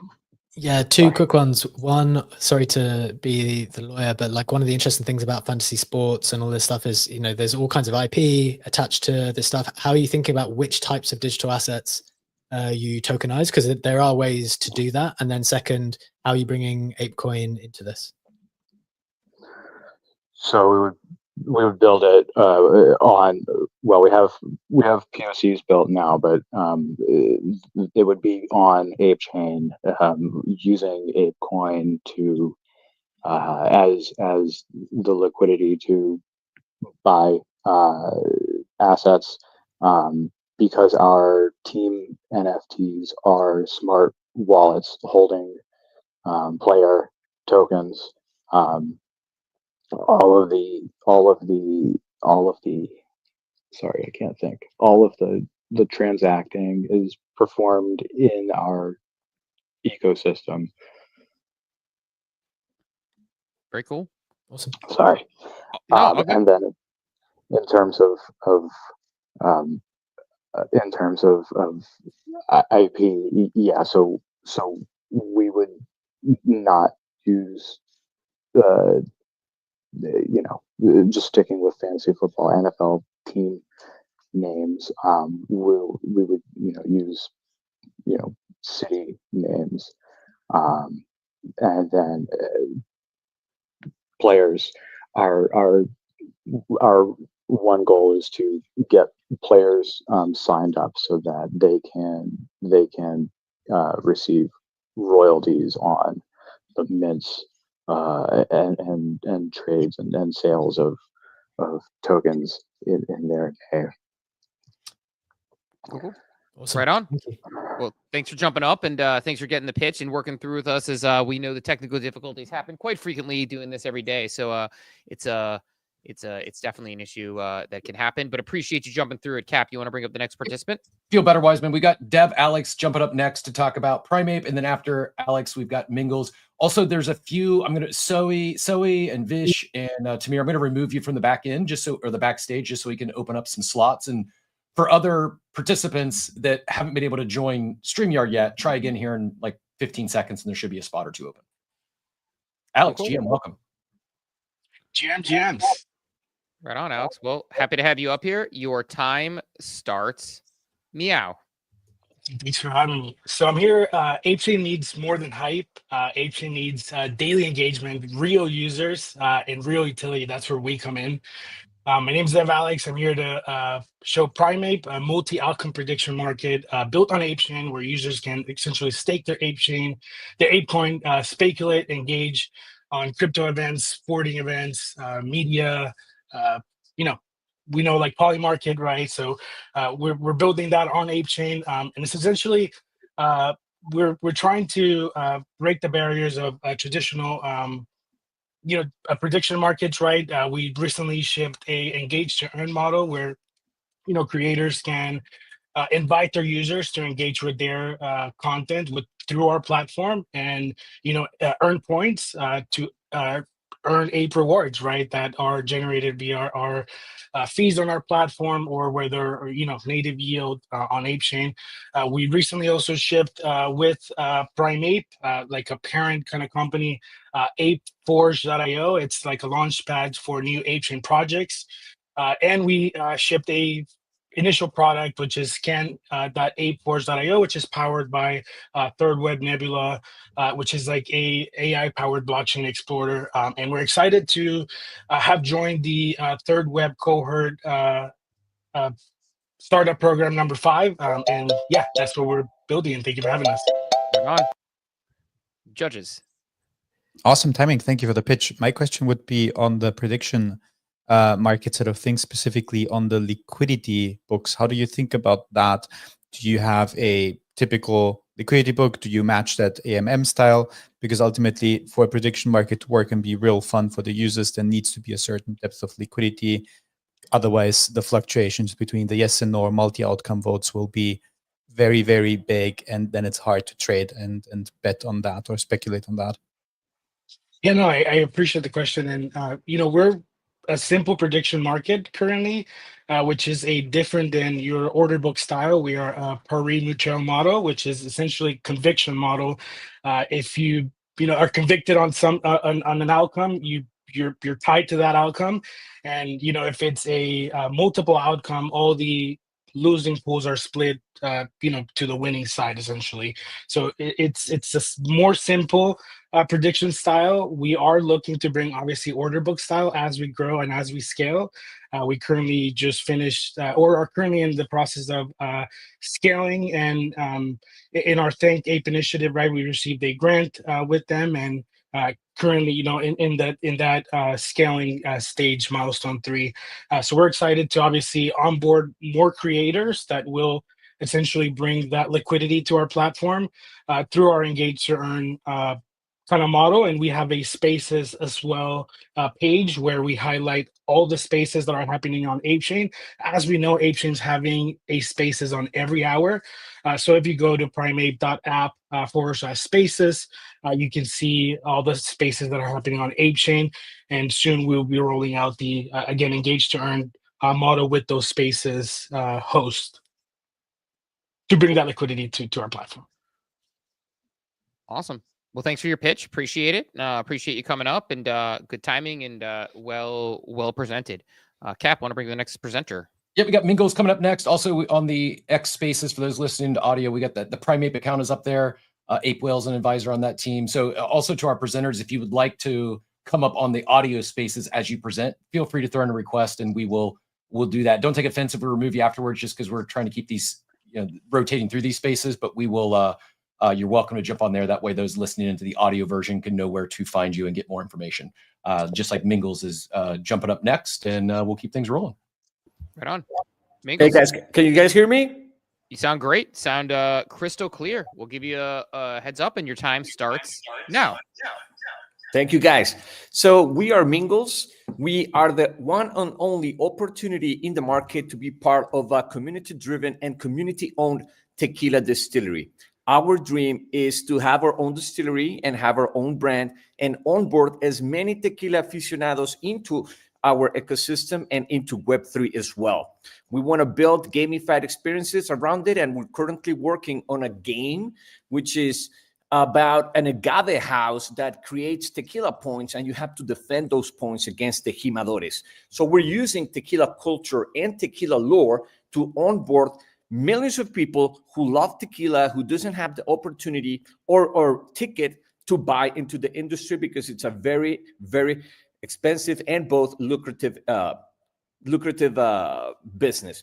So that's what we're building. It's called Agave Siege. We're building an on-chain. It's with free transaction all over the place, of course, NFTs, etc. But our idea is to bring those games into the aficionados, into the in real life, sort of like just people out there, so they can come into with a seamlessly experience, just using their email, creating wallets for them, and we're doing this through technology that both Yuga Labs and that's out there. So that's what we want to build. We want to build an army of tequila aficionados going into Web3, living the Web3 experiences with prices. Good timing. Awesome. Thanks so much. Where are you on this journey so far? What's the kind of user base you have already? What kind of interest have you felt already? To what extent is it Web3 native people versus people in the normal world? We initially started with a Web3 community. We minted out on ApeChain about a month after the blockchain started. So we have about 1,100 members in our community, but it's too Web3 native. So we're actually shifting away from that, doing activations both in Mexico, because there's a very, very huge audience here for that, and California. So Guadalajara and California are our next targets to bring in real life people using our gamified experiences. Cool. Well, thanks for coming up. Good meeting you in I almost said Lisbon, Paris. Good at chatting as well. And we will bring up the next group. Go ahead, Cap. Yeah, we got Oscar joining us. Also, before that, Mingle's out of here. Congratulations, I think. Did you get married between the last time I saw you and now, or no? Yes, I did. I love seeing you guys, man. It was very special for me to meet you guys in real life. And the wedding in Rome was the best. Kind of took a lot of our time here, but we're back in the trenches, man. Good to see you all. Likewise. Thanks for joining us and good luck. Oscar, welcome. Hi. How are you? Doing great. Yourself? Thanks. I'm great. Awesome. We'll get you started. Your 90-second pitch starts now. 90% of people don't own any asset, and it's about to get worse. Artificial intelligence will take over all the physical assets soon. So the future isn't about jobs, it's about ownership. So we create the protocol, a platform that connects investors with decentralized infrastructure everywhere in the world. You can invest in the revenue of smart devices from solar panels to Wi-Fi network. So you can own the infrastructure of tomorrow, today. Our team is focused mostly in software and blockchain. And right now, this platform is operating. We have 50 decentralized projects right now in the platform, mostly in Ethereum network. And what makes us different is that we tokenize future revenues instead of ownership. So require less compliance and are more scalable. And why ApeChain is that we're bringing the protocol to ApeChain to unlock real-world asset utility for the Ape community. So imagine revenue-generating physical asset backed by Ape chains, so Ape tokens. So Ape holders can stake into infrastructure, not just NFT, bringing culture and capital into real world. Right on. Good, quick. Made it in under time. Judges. Like the efficient pitch. My question would be, if we take an example, say we take solar panels, walk me through what is happening there. Is it the case that those solar panels already exist and the revenue, future revenue for the next 5 years is being tokenized and valued at a discounted cash flow model, and based on that, there's a certain yield calculated to that? Or is it more a project that will be built, and I invest in something that will be built, or is it existing revenue streams? Are existing projects. So in the platform, you can invest in existing deepin projects that already generating yield. So you can buy a percentage of the future revenue that are calculated based on the historical data of that device, and you can invest in a percentage of that. So what makes really interesting is the way of how we ensures that that profit is secure for the investment. That's like the technology we're working on right now, because like you can say whatever you want, but the reality is that the device generate a certain amount of money and is connected via hardware to the software, and then all is secure for the investor. One quick follow-up question on that. From say the solar panel, let's stick with this example, from their perspective, why are they forfeiting a part of their revenue? Is it because they would have growth plans and they just need that as a sort of bridge investment, or what is their incentive to basically do that? Two main reasons. For example, the first one is because of the cost of capital, because is you can get up to 50% return yearly, annually for the investors, and taking a loan is costly for installing, for example, more EV chargers.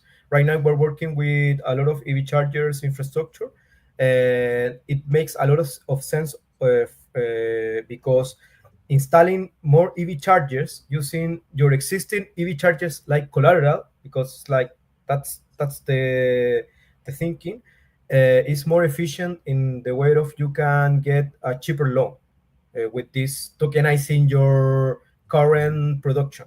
So everyone could invest on that. And the second reason is that if you want to really create decentralized infrastructure, you need this kind of technology, because you need a way for everyone to get involved in the infrastructure as a token. Because it's different to buy, for example, right now you can buy Helium token, but the Helium token is not buying a real device. You are buying the whole project. Or if you want to install deepin, you need to buy a deepin device and operate by yourself. But right now, there is any option for you to create a deepin project or create the central infrastructure wherever person can invest in the future yields that that infrastructure will generate. Awesome. Thank you so much, Oscar. Thank you.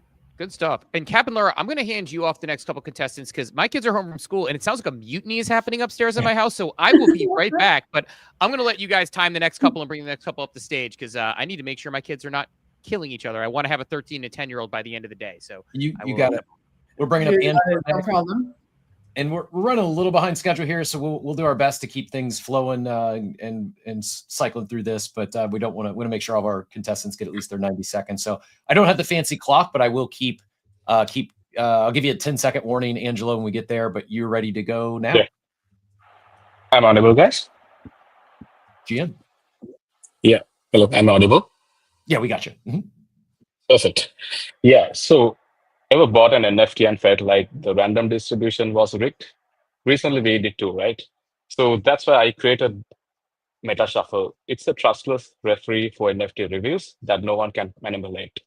We use a simple but powerful approach. We combine everyone's data, and with the final owner's commitment, we create a hash where we shuffle this NFT metadata and assign to these tokens. Our system works totally off-chain for shuffling and on-chain for hashing until reveal time, then publishes everything on IPFS. This integration is hassle-free. We provide simple smart contract hooks and direct links for any collection. So we are actually going to solve a huge problem with trust when it comes to metadata and rarity. So even the owners or the team members cannot predict where these high rare metadata will be. So this is Meta Shuffle. Thank you, guys. Thank you. Thank you so much, Angelo. Go ahead. So so this is specifically for projects already existing on ApeChain who will be looking to work with you guys for the help on the metadata. Is that, did I just understand that correctly? Yeah. So this would be actually for new builders and also for existing companies like the launchpads, Mint launchpads, where this could be something like a standard where we could build trust. So this can be something like a utility where even the launchpads can use, or else even the new builders can connect to their smart contracts. Awesome. Thank you. Awesome. Angelo, appreciate you joining us today. We got Outer Studios joining us next. Good luck, Angelo, and certainly appreciate your time presenting. Outer Studios, GM. Your 90 seconds starts now. Hey, GM, everyone. Thanks for having us. I am Gus with Outer Studios. So NFT traits are usually random and rely on metadata that can be manipulated. But what if they were forged directly from blockchain data? We have been working with digital matter theory on Bitcoin for over a year, and we are ready to bring it to ApeChain. So digital matter theory, or DMT for short, and no, we're not just making that up for fun, uses blockchain data patterns to generate NFT traits non-arbitrarily. Now, this is ensuring authenticity that can't be tampered with. So through our work with the Bitcoin ecosystem, we've actually built a dedicated niche community who are passionate about digital matter theory. And we're launching a collection of DMT beacons on ApeChain to onboard those community members to ApeChain while introducing ApeChain users to digital matter theory. This drives cross-engagement, growing ApeChain's reach with innovative tech and new users. So this dashboard will actually enable users both EVM and Bitcoin wallets, and DMT beacon holders will unlock exclusive ApeChain themed metaverse assets while enjoying seamless cross-chain integration along with other exciting perks. So we're very excited to bridge the gap between blockchain communities, and we're looking forward to telling you more about the technical functionality. Thanks. Right on. Good job. Judges. Awesome pitch. Just a quick question from my end. I know DMT from the ordinal and Bitcoin side of things. Does it work in the same way on the EVM side of things, or do you still need to basically reference back Bitcoin patterns, or how do you go about this technically? Yeah, so exactly. Essentially, you're still referencing back Bitcoin patterns on Bitcoin data, and you're leveraging that data, and then we're using, basically the shadow token functionality that Garga was talking about today. And so being able to pair those together, it actually works together really nicely. Cool.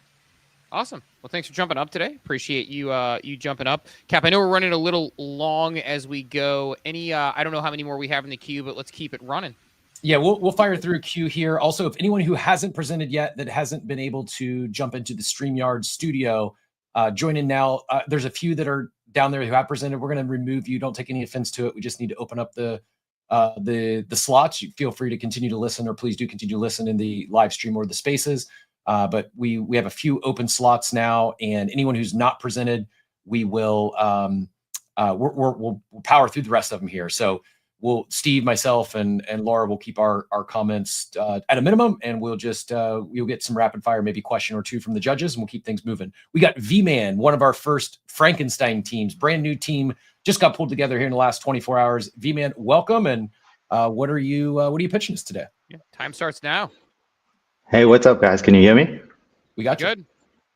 Hey, GM. So I'm presenting on one of the Frankenstein teams. So this is my project that I put forward, and yeah, the guys. Anyway, let's get to it. So I'm presenting Limited Run Consigners Club, which is LRCC. It's a sort of a bolt-on Web3 solution for a consignment shop. So I'm hoping to plug in some Web3 plumbing to an existing Web2 business. It's built on a foundation of authenticated real-world assets, sneakers, streetwear, and rare cultural artifacts. And the aim would be to back the project by a multi-asset treasury. LRCC transforms collectibles into programmable assets through smart contracts, NFTs, and decentralized governance.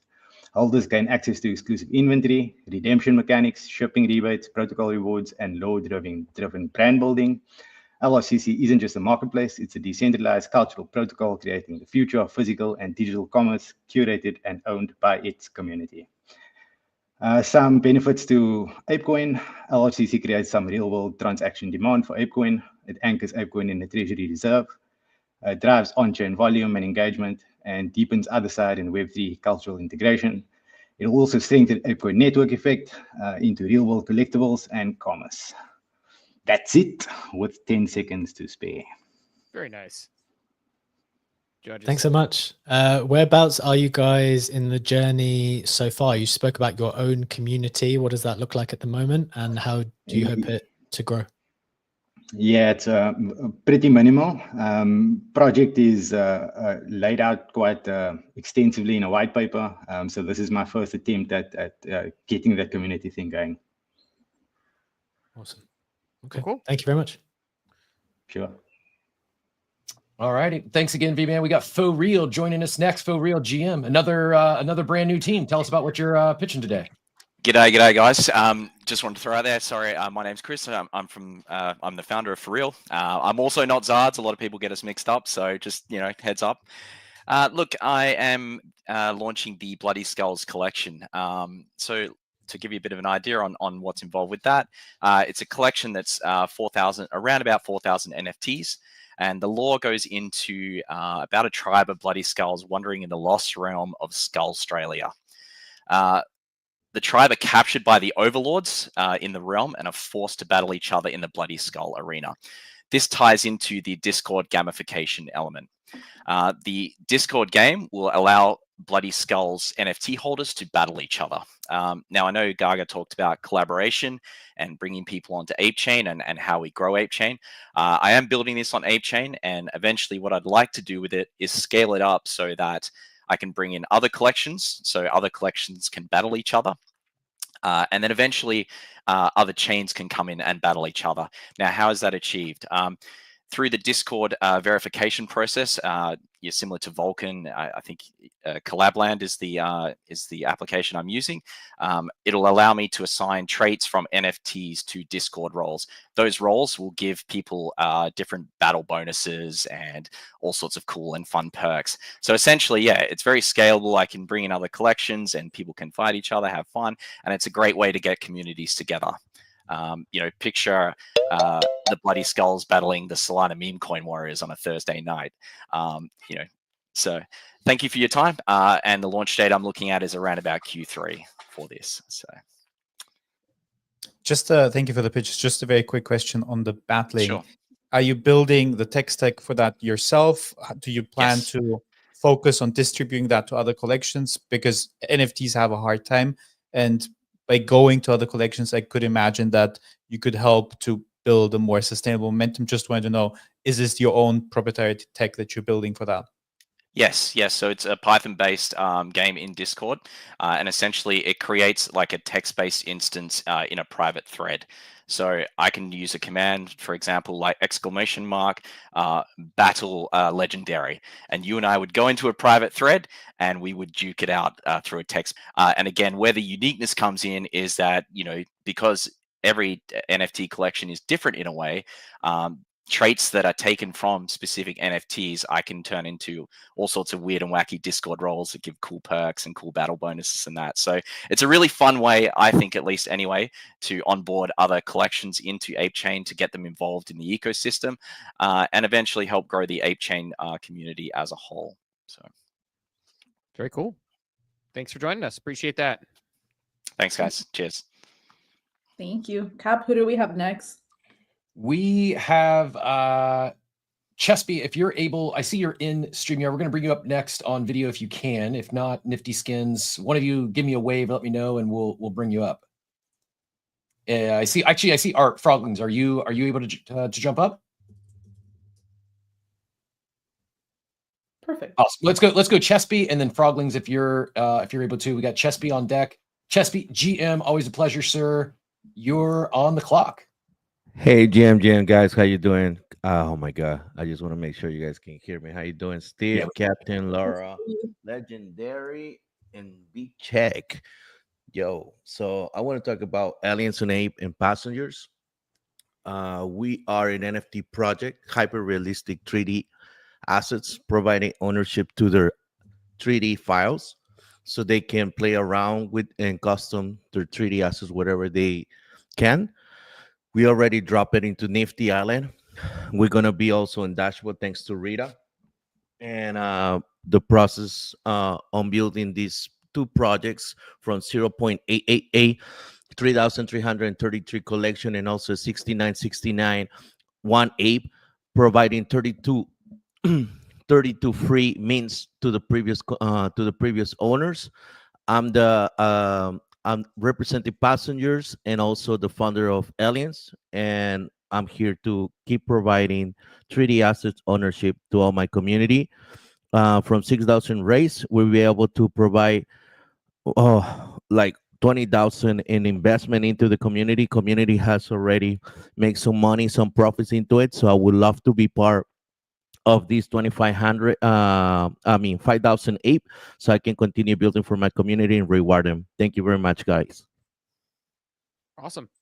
Good hearing your voice as always. A true member of the community. But Legendary B-Check, any questions? No follow-up questions for me on that one. Cool. Thanks so much. Thank you for joining us, Chespy. Cap, you want to bring up the next? Yep, we got Art from Froglings joining us. Chespi's also on Spaces if anyone's looking for the connection there. Art, GM, you are on the clock. Hey, how you guys doing today? Doing great. Yourself? Doing great. Name is Art. I'm founder of Froglings and ApeChain Africa, working alongside Dakman, who just got the Bored Ape Yacht Club awarded to him. We both started ApeChain Africa as a way to onboard the masses from Africa onto ApeChain. We were doing this, started with the Froglings, which was a free mint. Started from zero to make sure like we could basically get people into the ecosystem as the easiest way possible. Through that, we've been able to like onboard a bunch of people. Our chat currently has about 80 people rocking the Froglings. About 400 people have been able to start an ApeChain wallet and are basically participating in the ApeChain ecosystem. We also partner with a platform called AIOW, which is a launch pad on ApeChain. We've been able to get people to come release their art and stuff on their platform as well. Currently also working on a app called ApeCode. Haven't said much about this yet, but it's supposed to help IRL and bridge IRL and Web3 together in the easiest way possible. We have no funds because we didn't raise anything from our mint. This is just us just building because I'm a self-taught dev, and we also have Darkman, which is a real great marketer and just a perfect host man for our project. So we've been doing well so far, but this should be able to the funding from this ApeCon should be able to support our app build and let us move faster than normal. Right on. Legendary B-Check. Cool. Super quick question. Any specific countries you're focused on in Africa? Yeah, right now we have South Africa, Nigeria, and Kenya. We're looking to onboard as much as we can. So we keep reaching out to people that are leading the pack in their different countries to reach out to merge with us so we could have bigger spaces and onboard as much people as we can onto ApeChain. Right on.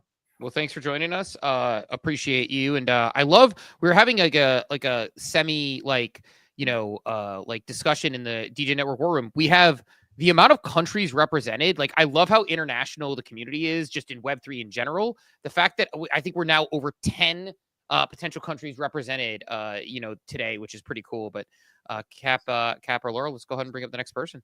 You've got Moonlight coming up next. Moonlight GM, welcome. Throwing you right into the fire there. You've been hanging out the whole show. Appreciate your flexibility, and you are on the clock. GM. Yes, I am Moonlight. I'm representing the Other Egg Genesis team.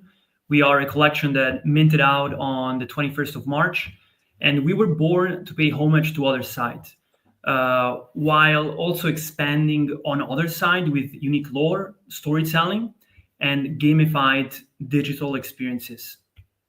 So why did we do this collection? So we saw a problem on ApeChain in a way, which is that there's not enough fun and immersive and user-friendly experiences that combine storytelling with on-chain mechanics. So our solution is to basically create gamified experiences that are driven by lore and are also transparent on the blockchain with systems that excite us and also that excite our holders. What is the value that we bring to ApeCoin? Well, basically, we are building on ApeChain. I love ApeCoin, so everything we do is going to be on our side and ApeChain at the core. What makes us different is that we are exploring a new technology called App Tokens by Limit Break. And this tech unlocks basically unlimited customization to in-game economies. For example, like you can have tokenized royalties and they can become tradable assets. And yeah, we are execution ready. We are a small team. It's myself, the artist, and we have a part-time dev. But we are moving fast. We built our leaderboard in 3 days.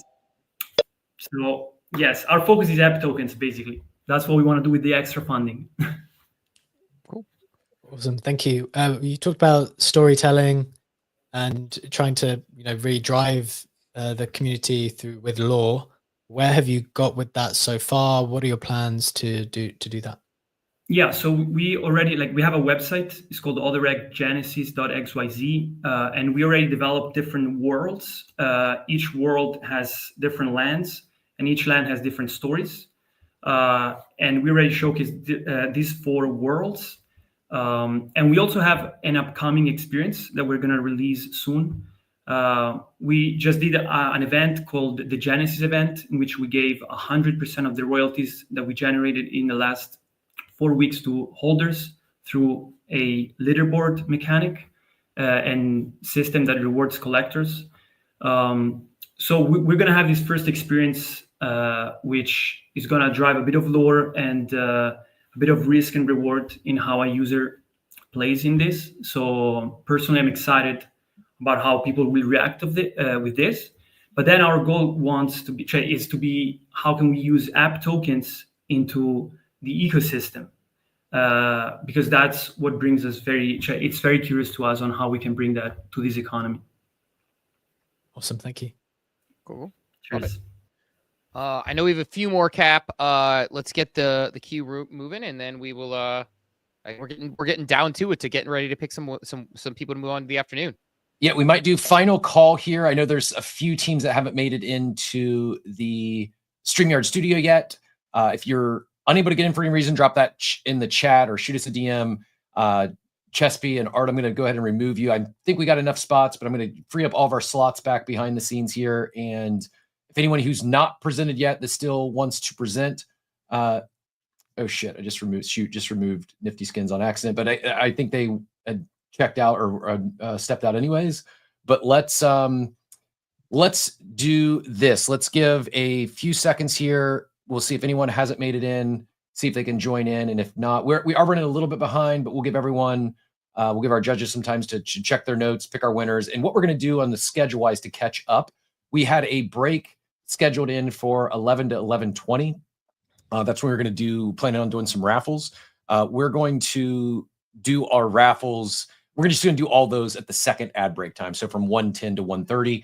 That way this will allow us to get caught up here after our judges do the scoring. And then after that, we'll jump right into ApeChain Hub and ecosystem support. And we've got some awesome panels lined up this afternoon before the finals. But final call, if anyone that hasn't presented wanted to get their pitch in, you've got about 30 seconds to get into StreamYard or Steve and Laura. I'm checking all my comments, make sure I'm not missing anything, but you don't see anyone that's, actually KZ isn't able to get into StreamYard, but is on X. Let's go to audio pitch with KZ on X audio. KZ, can you hear me? Are you there? You're muted if you're talking. I see your hand up. I'm there. Awesome. Sorry. Nope, no worries. It's all you. You are switch screens there. Yeah, all good. You are you're on the clock for your pitch whenever you're ready. All right. Sorry, guys. I apologize. But last cycle, the Psycho Kitties, the project that I'm working with, experienced a massive potential that was unrealized. In this cycle, we don't want to let that go. We want to take, and we know that Yuga Labs had purchased Token Proof. We want to be able to partner with things like that. And we have access to be able to make NFTs become real tickets in the real world and start onboarding normal people. And then on top of that, we want to build a trading system so that if you want to buy or sell your your tickets, and in the future, it's going to build into a full-on sports book with betting and gambling allowed, because it'll all be run through smart contracts on blockchain. Right on. Judges, I know you had some gambling questions earlier. Curious if those stick here, if you have any thoughts or questions as we from this. Yeah, absolutely. Gambling is definitely my forte. How do you plan to stick out in terms of user acquisition? Because that can be pretty costly when it comes to gambling. The gambling aspect of this was a new add-on when this team got built. It's actually an evolution thanks to this team, because the concept originated from the want of being able to trade and being able at the same time being able to like bet with each other. If you've ever bet with somebody or asked to trade or swap a ticket online and somebody can't do it, now with smart contracts we'll be able to lock funds in, and nobody will be able to complete the transaction until both parties have completed. There will be an out system as well. As for gambling and laws and rules, that's why it's on the later end, is because it would be we really need to learn and dig in. Cool. Appreciate you. Thanks for jumping up and digging in with us a little bit. Looks like maybe we have one more hand cap in the X chat, and then we can let our judges, who appreciate you sticking it out with us. I know that we had a lot of pitches today. Really have enjoyed the insight and discussion so far. Do we want to go to our final pitch in the X space, which I think is what the hand is up for, and then we can let them deliberate and get a 3 to 5 afternoon play hours. Yeah, Uncle Mac actually is going to help us with our demo here for proof of winning on chain when we do the raffles. Mac, I just sent you a DM to see if you're able to join us this afternoon for that demo. If not, I should be able to pull it off myself just fine. But I think we're going to actually do the raffles all in one swoop instead of splitting them across two, just to get us caught up here on schedule. Does that work for you? Hey, GM. Yep, that works totally fine for me. I'm here all day with you guys. I'm watching on the stream. Yeah, I feel like the prettiest girl at the ball who didn't get invited to the ball. It's been kind of a weird one. We've kind of finished developing and building this giveaway proof of winning tool for you to use today. And then hearing all of our fellow ApeChain builders and founders and friends pitching, I was like, hey, we didn't get to pitch. So if it's okay with you, let's do it. It's perfect. Let's do this. B-Check and Legendary, certainly feel free to give Max some questions or thoughts here as he pitches. But yeah, take your 90 seconds. Tell us all that you're building on ApeChain. We'll talk a little bit about proof of winning here in a bit, but then we can get our give them some time to get our final scores, and we'll announce our winners. But go ahead, go for it. You got 90 seconds. Awesome, sweet. I'll give the recap. We created the Mine, which is an in-browser proof of work with real actual SHA-256 sequential mining NFT mining dApp. It created 188,059 unique proof of work gold or ERC-721 NFTs. The first proof of work ERC-721 NFTs on ApeChain. It combined many of the projects that you've heard today, such as Zards, Froglings, all using their NFTs as miners to do that work. Every single gold ore contains a quantity of gold, which is a soon-to-be fungible ERC20 token, where the value in Ape only ever goes up. If you want a culture token, this is it, baby. The value of gold is worked out by the gold cap, the amount of gold in the contract, divided by the total supply of gold, which is 21 million, in a nod to Bitcoin, because we use SHA-256 hashing to do that. It's all managed and controlled and validated by smart contracts and is fully on-chain, which leads me into the giveaway tool, the proof of winning. So we've been exploring what you can do with mining and proof of work, and we built the giveaway tool so that we can do the same thing. We take a hash of all entrants, we take a hash of the contract of the NFT, the person doing the giveaway, we jumble it all up in a SHA-256 hash. If you don't know what that is, I can explain it in several analogies to provide a verifiable. And we're hitting time, so just give it a wrap in, I'd say, although we're going to give you're helping us out today, so I'll give you an extra 15 seconds instead of an extra 5 to 10. Sweet, because I totally forgot to breathe through all of that. The last 15 seconds, yeah. So it's an off-chain tool, but it allows you to verify the results. So you can say, if these conditions are met, if all of these people are entered, if this NFT was given away from this contract provided by this person who is running the giveaway, you will always get this result, except there's no way to figure that result out without doing the proof of work itself. And when we do the demo later on, we'll show you exactly how that works. But the pitch is for, the funding on whatever. We want to keep exploring how we can use this in multiple different ways. And we have lots of different avenues that we're already exploring, such as ODK, the SDK tool from PP-Man, and some other really cool stuff with another member of our team. Thanks. Awesome. B-Check, Legendary. Any questions before we let Uncle jump? Awesome, thanks. In what way was the coin that you mentioned at the beginning related to the tool? Are they closely connected, or are they kind of separate things? So it's the same technology. So the proof of work technology that we used to create the gold art NFTs, which contain a quantity of gold, we're going to extract that gold into an ERC20. But the unique thing about it is that the value of that coin can only ever go up in ApeChain. If you want the, explain like I'm 5, I can give it to you if you want. Because nobody seems to get only ever go up. Like, people hear only ever go up and they go, I've never heard those words before. That must be a lie. Oh, I've heard those words, but it was for Ethereum, and then it did not only go up, and here I am. But no, it's fair. Well, If you want to give a high level on it. So if there are 10 pieces of gold and the gold cap, so the contract has 10 quid, 10 pounds, as we'd say in England, or 10 ape because we're on ApeChain, it knows that it can spend 1 ape per 1 piece of gold. If it buys a piece of gold, it now knows I've bought 1 piece of gold, I own 1, I've got 9 ape left, and I can spend 1 ape on the remaining 9 gold out in the world. Someone can also buy from the mine at a premium, so they can buy from the contract itself. So whenever they do that, the gold cap now increases. So if it increased by, double every time, so it's cost 2 ape to get a piece of gold out, there's now 11 ape in the mine, in the contract. And so every piece of gold out there is worth 1.1 ape. And the price always ever only goes up. Got it. Thanks so much, man. Is that our final pitch, or do we have any more before we? Let's say we had one more jump in. Heavenly Love, are you? Give me a wave if you're able to jump up on stage, and you'll be our final participant this morning. Thanks so much, man. Is that our final pitch, or do we have any more? Looks like we had one more. Jump in. I think Heavenly's got Are you? mute the space. To jump up on stage, and you'll be our Or final turn the space down participant on this your. morning. Yes. Thanks so much, man. Is that our final pitch, or do we have any more? Looks like we have.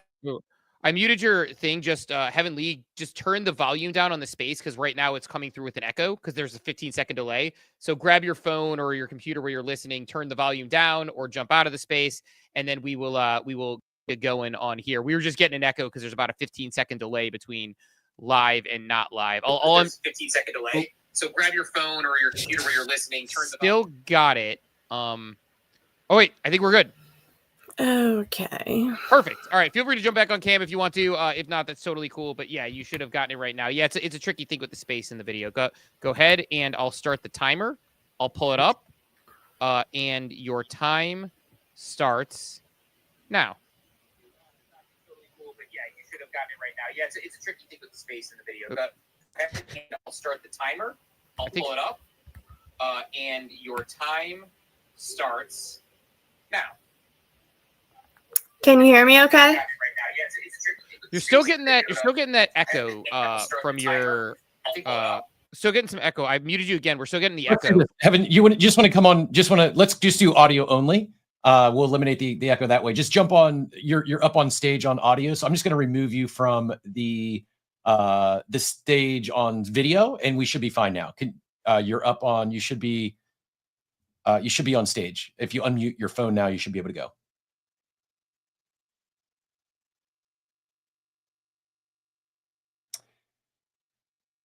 We'll give it like 10 if we can get it. You're on stage, Heavenly. If you can hear us, unmute yourself, and you are up. If not, we'll wrap. Or we'll move on. This is the fun part of doing live shows. So, welcome to live production. You know what? Let's Steve, Laura, any final thoughts? I've got a couple other things I need to transition to here, and then we'll give Legendary B-Check some time to tally their votes, and then we'll get up our we'll segue into our first panel. I mean, I just want to say how grateful I am for everyone that took their time to come today to give us like their pitches. I love how like what a variety of teams we saw and ideas. I feel like there wasn't any, I don't know, there wasn't that many ideas that seemed too similar, like one to the other. I took so many notes. I was like, you guys will probably laugh. I'm going to do something only for the people that are watching us on the stream. Like, look at my notes, guys. I feel like I'm like, I don't know what I was doing, but then I don't know, it's just really exciting to see. And then just really, really grateful for our judges. I'm like, Legendary, B-Check, like, honestly, thank you. The follow-up questions that you guys have done have been, spectacular. I think that every time that I'm like itching to like ask the question, you guys just asked like whatever was on my mind. So very in tune there, and for keeping it alive throughout this process, because it is a lot of people that came up and a lot of different propositions really quick. So thank you for staying with us and gifting us your time and insight. It's priceless. So thank you. Thank you so much for having us again. We would be ready to talk through our thinking. Let's do it. Let's hear what your thinking is, who's moving on, and we will let those people know and give them some information about the afternoon sesh. But yeah, again, thanks for jumping on with us. So tell us what you're thinking. Tell us your takeaways, any other thoughts, and we'll figure out those winners. So first of all, really like that Shark Tank style format and having that opportunity to go in with a question and just have these 90-second pitches going. And thank you to you guys for really being the timekeepers with that, because that's really important to stick with that and not turn that into 5 to 10 to 15-minute pitches. In terms of the projects which we liked, Vonga was a definite yes for us, just for the reason that they're solving basically a real-life problem, try to onboard people via a real-life problem that they're solving for the the gyms, the yoga classes, etc. Dot protocol we also liked a lot. The tokenizing of future revenues, having a DCF model on that, not speculating on something to be built in the future, was refreshingly different. For the other three ones that we also liked, that were Zards, Gamify, and One Sky Collective, because I think the One Sky Collective's really tackling a massive, massive problem. And they had a clear vision on how to do that and how to face that challenge. But I'll also leave it to you, B-Check, to comment on any of those or the others that I have not touched on.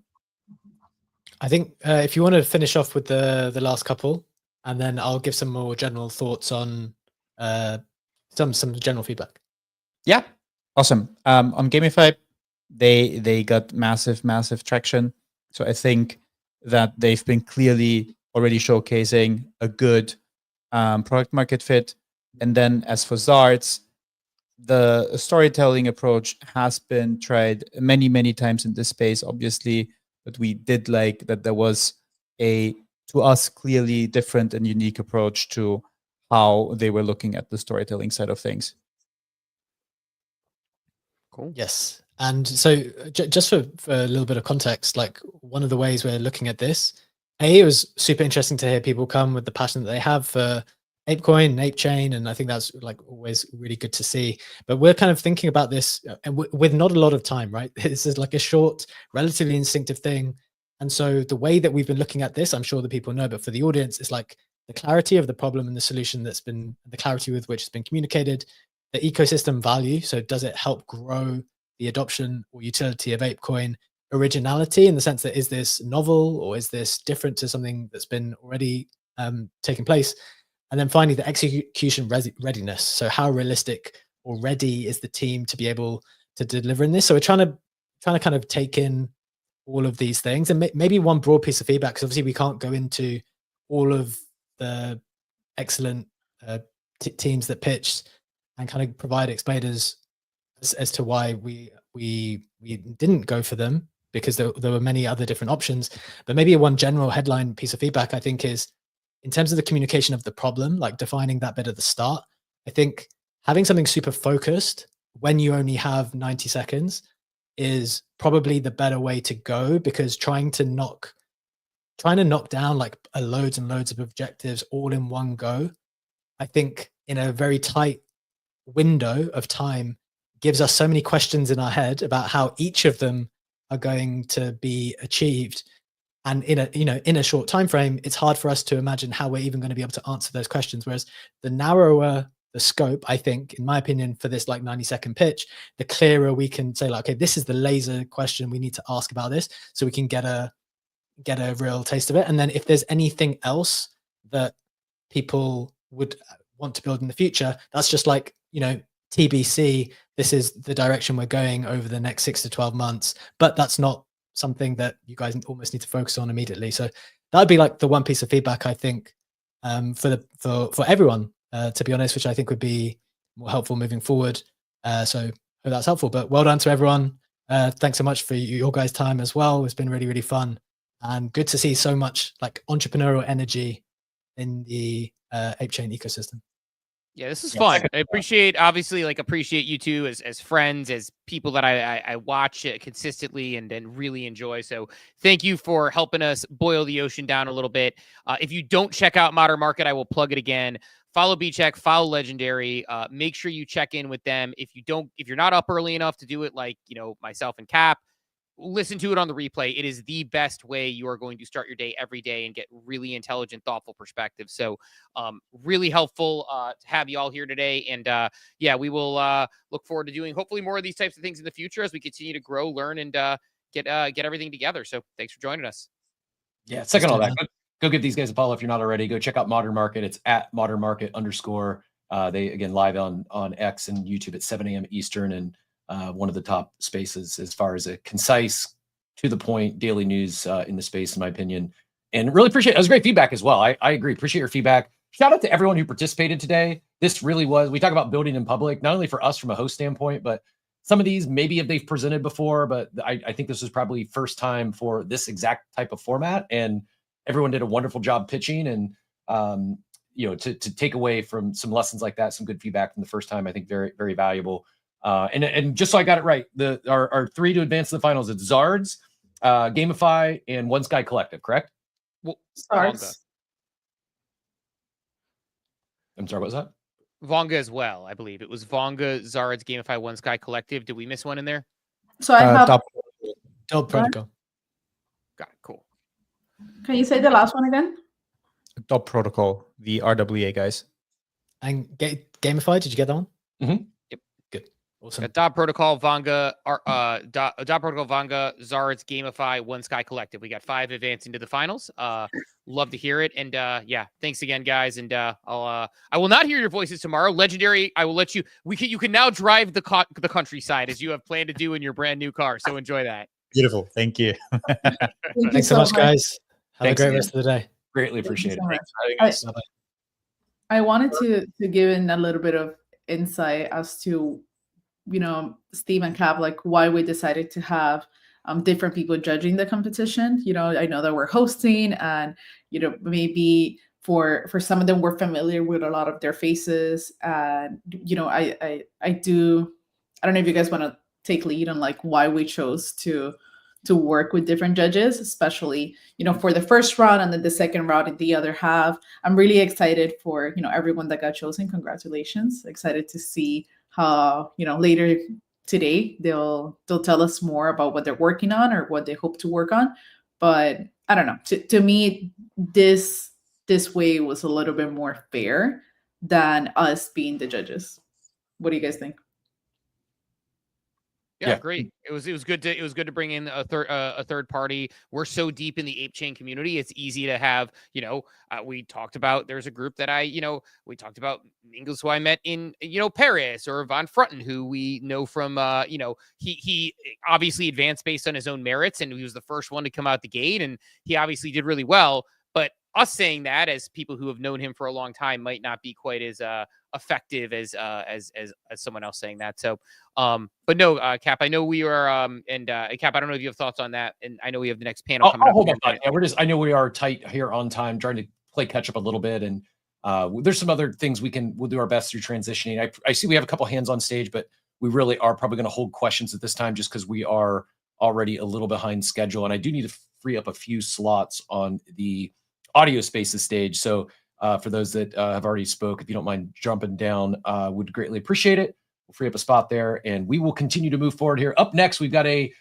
panel with going to talk about the ApeChain Hub and ecosystem support. We got Lost and Shippen joining us here. After that, we got Creator Tools. Really looking forward to that one, and then navigating and networking and navigating might be the panel that I'm most looking forward to of all the presentations today. And then, as I mentioned, we will be doing the raffle for these NFTs and those giveaways at 1:10 this afternoon. Bear with us. The flexibility on the time is appreciated. We're going to do our best to keep on point the rest of the day, but we'll do that big raffle then. If you haven't minted, that's your entry. Is that mint? Clarification. I said it's a free mint. It is a free mint. There is a small platform fee. I believe it's about $1. I miscommunicated that, or I did not share that up front when I shared it. If anyone minted and paid the couple ape and you're upset about it, you thought it was free, shoot me a DM. I'd gladly refund your ape. That was certainly not the intent. That was on me for not fully disclaiming the platform fees there at time of mint. But yeah, the mint itself is free. It's about $1, I think, in the platform fee. But if anyone has an issue with that, shoot me a DM and I will I'll reimburse your mint fee. But for those that is still open, we will do the poll here before the raffle. So you got a little bit of time if you want to get on that. But without further ado, let's bring on our next guest. I think we have Shippen here on stage, and we got Law. I'm not sure if I was supposed to say. We have someone behind the ApeCoin count on stage as well. I think I'm allowed to dox who's behind that account, but I'm going to ask Shippen for it. Are we disclosing who's behind the ApeCoin account on stage with us? Well, the intern is behind the ApeCoin account. He won't be speaking, sadly. See Lost in the audience in there, so I'm not sure if he's going to be hopping up as a speaker or in the call here. So give him a Lost is second. behind the ApeChain Hub account, and then the intern behind the ApeCoin account. Is that right? The intern is behind both of them, actually. Okay. So it's Perfect. a little, we'll have to chase down who the intern is, but he's, scratching at the staking box and doing a whole bunch of degen stuff on the timeline at the moment. So how's everyone doing, man? You guys have been crushing the ApeCon. Thank you for having me up.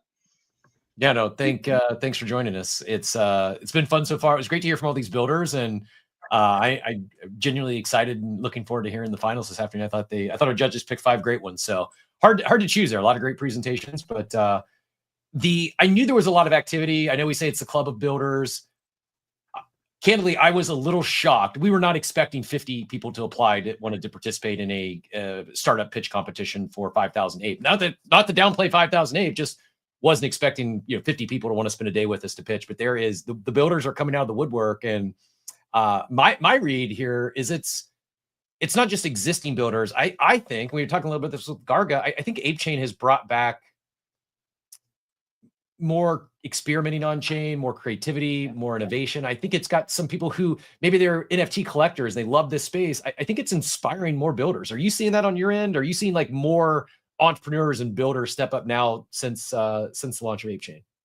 1,000,000%, man. I mean, I think, we've been blessed to have a great mix of OGs in this space, whether they're apes or not apes, kind of make their way over, but also newer people kind of seeing the opportunity and excitement around ApeChain and kind of jumping in head first, leaning on some of the creator tools. I think you guys have mentioned up here as well, like, Belever, like AIOW, other tools that just make kind of getting their project on ApeChain very easy. And, it is kind of seen as a playground, right? Like if you are a creator, if you're an artist, if you're somebody looking to push something on chain, ApeChain is here for you, and the hub will also be there to kind of amplify the stuff on the ground. So I have noticed that, and I think we're really lucky to have that mix of newer people and then also OGs kind of mingling on ApeChain at the moment. For sure. So the ApeCoin or ApeChain Hub account is on stage, as well as the ApeCoin account. If you're not already following those two accounts, definitely you want to hit that follow button now. If this is the first time someone's hearing about the ApeChain Hub, let's just jump right into it. What is ApeChain Hub, and why should the listeners care? Why should they be paying attention to it for? Yeah, definitely. As the first post mentioned, the ApeChain Hub is calling, so be sure to answer the call. What that means is, it's going to be a home for a lot of things in the ecosystem, right? It's going to be a home of official partners. It's going to be a home of, tools. It's going to be a home of amplifying community. It's also going to be, a way to give back to the community, as we've done through various, other deed giveaways, various ApeChain NFT giveaways, and, more things coming down the pipeline. So that page itself will, be the home of everything and be the place for all the builders to kind of interact with things that are happening on ApeChain. So if you want to stay up to date on, what the community is doing, if you want to stay up to date on what new partners are rolling out on ApeChain, and if you want to stay up to date on what new tools are being, broadcasted to the ecosystem, that's where, the ApeChain Hub can come in handy. And if you have the notifications on, you might get lucky and might be able to, get in early on one of those giveaways and take home something pretty dope. To help continue what you're building on ApeChain. I saw that one pinned was another deeds. I did one of my first 3D designs with my ape, thanks to Dashbo and over there to participate in that. I think that one's all done. Have those deeds all been given out, or is there a current giveaway or a current contest coming from the hub?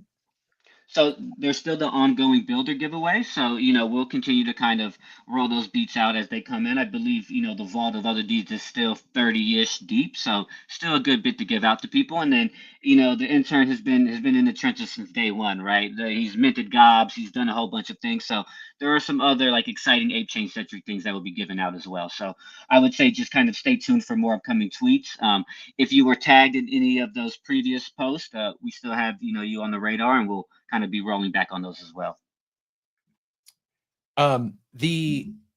So not just for giveaways and I want to win stuff, but what is the ApeChain Hub? How should builders be working with the ApeChain Hub? Like, let's say, like I know several founders reached out, and we've got all the NFTs we're raffling off today are for it's from founders. It's in ApeChain collections, and they've all been provided by these founders, and we're going to raffle them off to attendees today. Is that something like, if I'm a builder and I want to get, like, can I reach out to you? Like, what's that process look like if I'm a builder and wanted to work with ApeChain Hub or provide something as a giveaway? Is that a possibility? Yeah, we're definitely looking towards like leaning on community centric stuff like WinPad and other things to kind of help distribute those. Right now, the giveaways are kind of being done via us, right? So if there are community centric giveaways, they can definitely feel free to reach out to us, myself and Lost directly, and we can work on kind of, helping get that amplified, right? And if they're doing stuff like, having a major space around their launch, their project, we can also look to amplify that via the hub, right? Whether that is ApeChain Hub being there with them, whether that's us also being there with them. So they can also lean on it as, an amplification method for what they're rolling out. And to do so, they can just lean on us directly, and we can, look to bump them up where we can. And the page itself is very active, kind of, engaging with people, commenting on what they're building. So, yeah. Awesome. I see Lost joined us behind in the studio here. Lost, I'm not sure if you're able to join the conversation. If so, welcome. First of all, GM, appreciate all that you do for the ecosystem at large. It feels like nonstop. I feel like you've been the mayor of ApeChain before ApeChaining became a thing. Appreciate all you do. And beyond, anything you want to add to what Chip and just shared about, whether it's ApeChain Hub or the spaces, ApeComs, anything in general as far as ecosystem support, and what should these builders be paying attention to? Yeah, hey guys, appreciate you for having us up here, and love to see the ApeCon in the background. Love seeing Laura wearing the ApeChain hoodie. It's great to see on the timeline, seeing a lot of that already. A lot of people posting the schedule. So shout out to you guys for putting this together. ApeChain Hub, how do you interact? I mean, first and foremost, like Spence said, you got to be following it. If you didn't know, ApeChain does have its own sort of account now, where you're going to see more of that partner content live, more emphasis on community activations, more sharing of team content, where maybe you didn't or weren't already following someone like Quit, who's the head of blockchain for Yuga Labs. We're going to make sure that content from folks like him and Baron and Wabam, Cam are getting amplified, so that folks in the community do have access to that information and somewhere that's not just buried in one single timeline. As far as interacting, one of the things that we know that the community wants, one of the things that you guys probably saw was the thread for ApeChain staking and some of the how-to videos teaching you how to unstake, how to stake, how to bridge, how to delegate the shadows, which is something that's sort of new for ApeChain and for the crypto community in general. I think there's going to be more of that education content and more of a need for that educational content to be coming through from our partners, from the community, and we definitely want to be sharing that content with people through official channels. So if you're a creator, if you're somebody who's got a project, I would definitely suggest to be thinking about how you might create more of that sort of content. I think Phil from Board Network has been doing some good examples lately with like ApeChain Bytes, giving people a short look at some of the different founders and projects that are building on ApeChain. And then, you know, like Spence said, keep those notifications on, because there's definitely user incentives. I know if people have been paying attention to the DAO, or maybe even during this conference now, you guys are familiar with the banana bill, and it is $100 million that was carved out to grow the ecosystem, but also for user incentives, which is like a fancy way to say there's going to be a lot of fast fire, surprise, and delight that is going to give people a reason to keep checking in every day, every week, every month. And it's not the standard type of gamification where, you know, if you miss a day, you miss a couple of days, you totally miss the opportunity. There's literally surprises that are happening coming out of that account, people getting tagged for rewards every week, every day, all the time. Even, you know, just if there's something interesting that pops up in the timeline where there's an opportunity for the team to sort of recognize and pour some gasoline on that fire and expand an idea that's sort of come up in the community, we're definitely looking for those opportunities as well. I'm just going to say it's absolutely been noticed. I know a lot of the two of you, the intern, the support coming from the ecosystem at large, from, I mean, the Bored Ape Yacht Club account has been hanging out in this space all day today. The ApeChain account, the ApeChain Hub account, like, it's not downplaying like the retweets the main account would do previously, but the active support, the active listening, I think, is what I've taken away even more recently from, you know, your team there. It is very much so noticed. It's greatly appreciated, and I feel it's. I mentioned, I don't know, maybe there's a better analogy, but it's like we've got everyone rowing the same direction, and it's a very complex ecosystem when you talk about the club and ApeChain and the DAO, and you mentioned the ecosystem fund. It's ApeChain, I felt, has been this, now it serves as this like connective tissue to bringing everyone together. And just want to say thanks for all that you guys are doing. And I know Garga mentioned earlier just the power of in real life. Is there anything from, like, anything on your radar, your schedule, that you would strongly encourage, you know, anyone to get to if they can, that's coming up here soon in terms of any in real life events on the schedule? At the moment, we don't have any, but the second that we do have some information around like a major event for ApeChain, we'll definitely push that through all the pages, right? Whether it's ApeCoin, whether it's ApeChain Hub, and ours as well. So, you know, I appreciate you guys for all the support you've given to the ecosystem. And yeah, you know, it's just been really amazing to see, you know, everything kind of intertwined, right? From BAYC to ETH OGs to other chain OGs, Solana folks making their way over. And, you know, it's been, you know, really cool to see the ApeChain ecosystem thrive in this action. So, no doubt. No doubt. I know we're running a little long here. We've got our creator tools panel coming up next. Excited to get those teams on here. Before we let you guys out of here, though, let's go to Loss first, then we'll go back to Ship and Loss. Is there anything else you wanted to share with these builders? And it's not just builders. There are a lot of active users, active participants. The support we've gotten for ApeCon today has been tremendous from the community. Just anything in general you wanted to share, any parting words for the attendees today? What I want to share with parting words. We're at the ApeCon, the virtual conference. I see Steve just popped up here on the stage with us now as well. Again, thank you guys for setting this up and inviting us, making room for us to come up and share. I think it's almost obligatory to hit the note on the staking. There's something like 50, 60 million ApeCoin that was staked in the ApeCoin contract on ETH. If you guys are staked there, you're no longer collecting rewards. So you do need to move over and get your staking in the ApeChain stake site on ApeChain.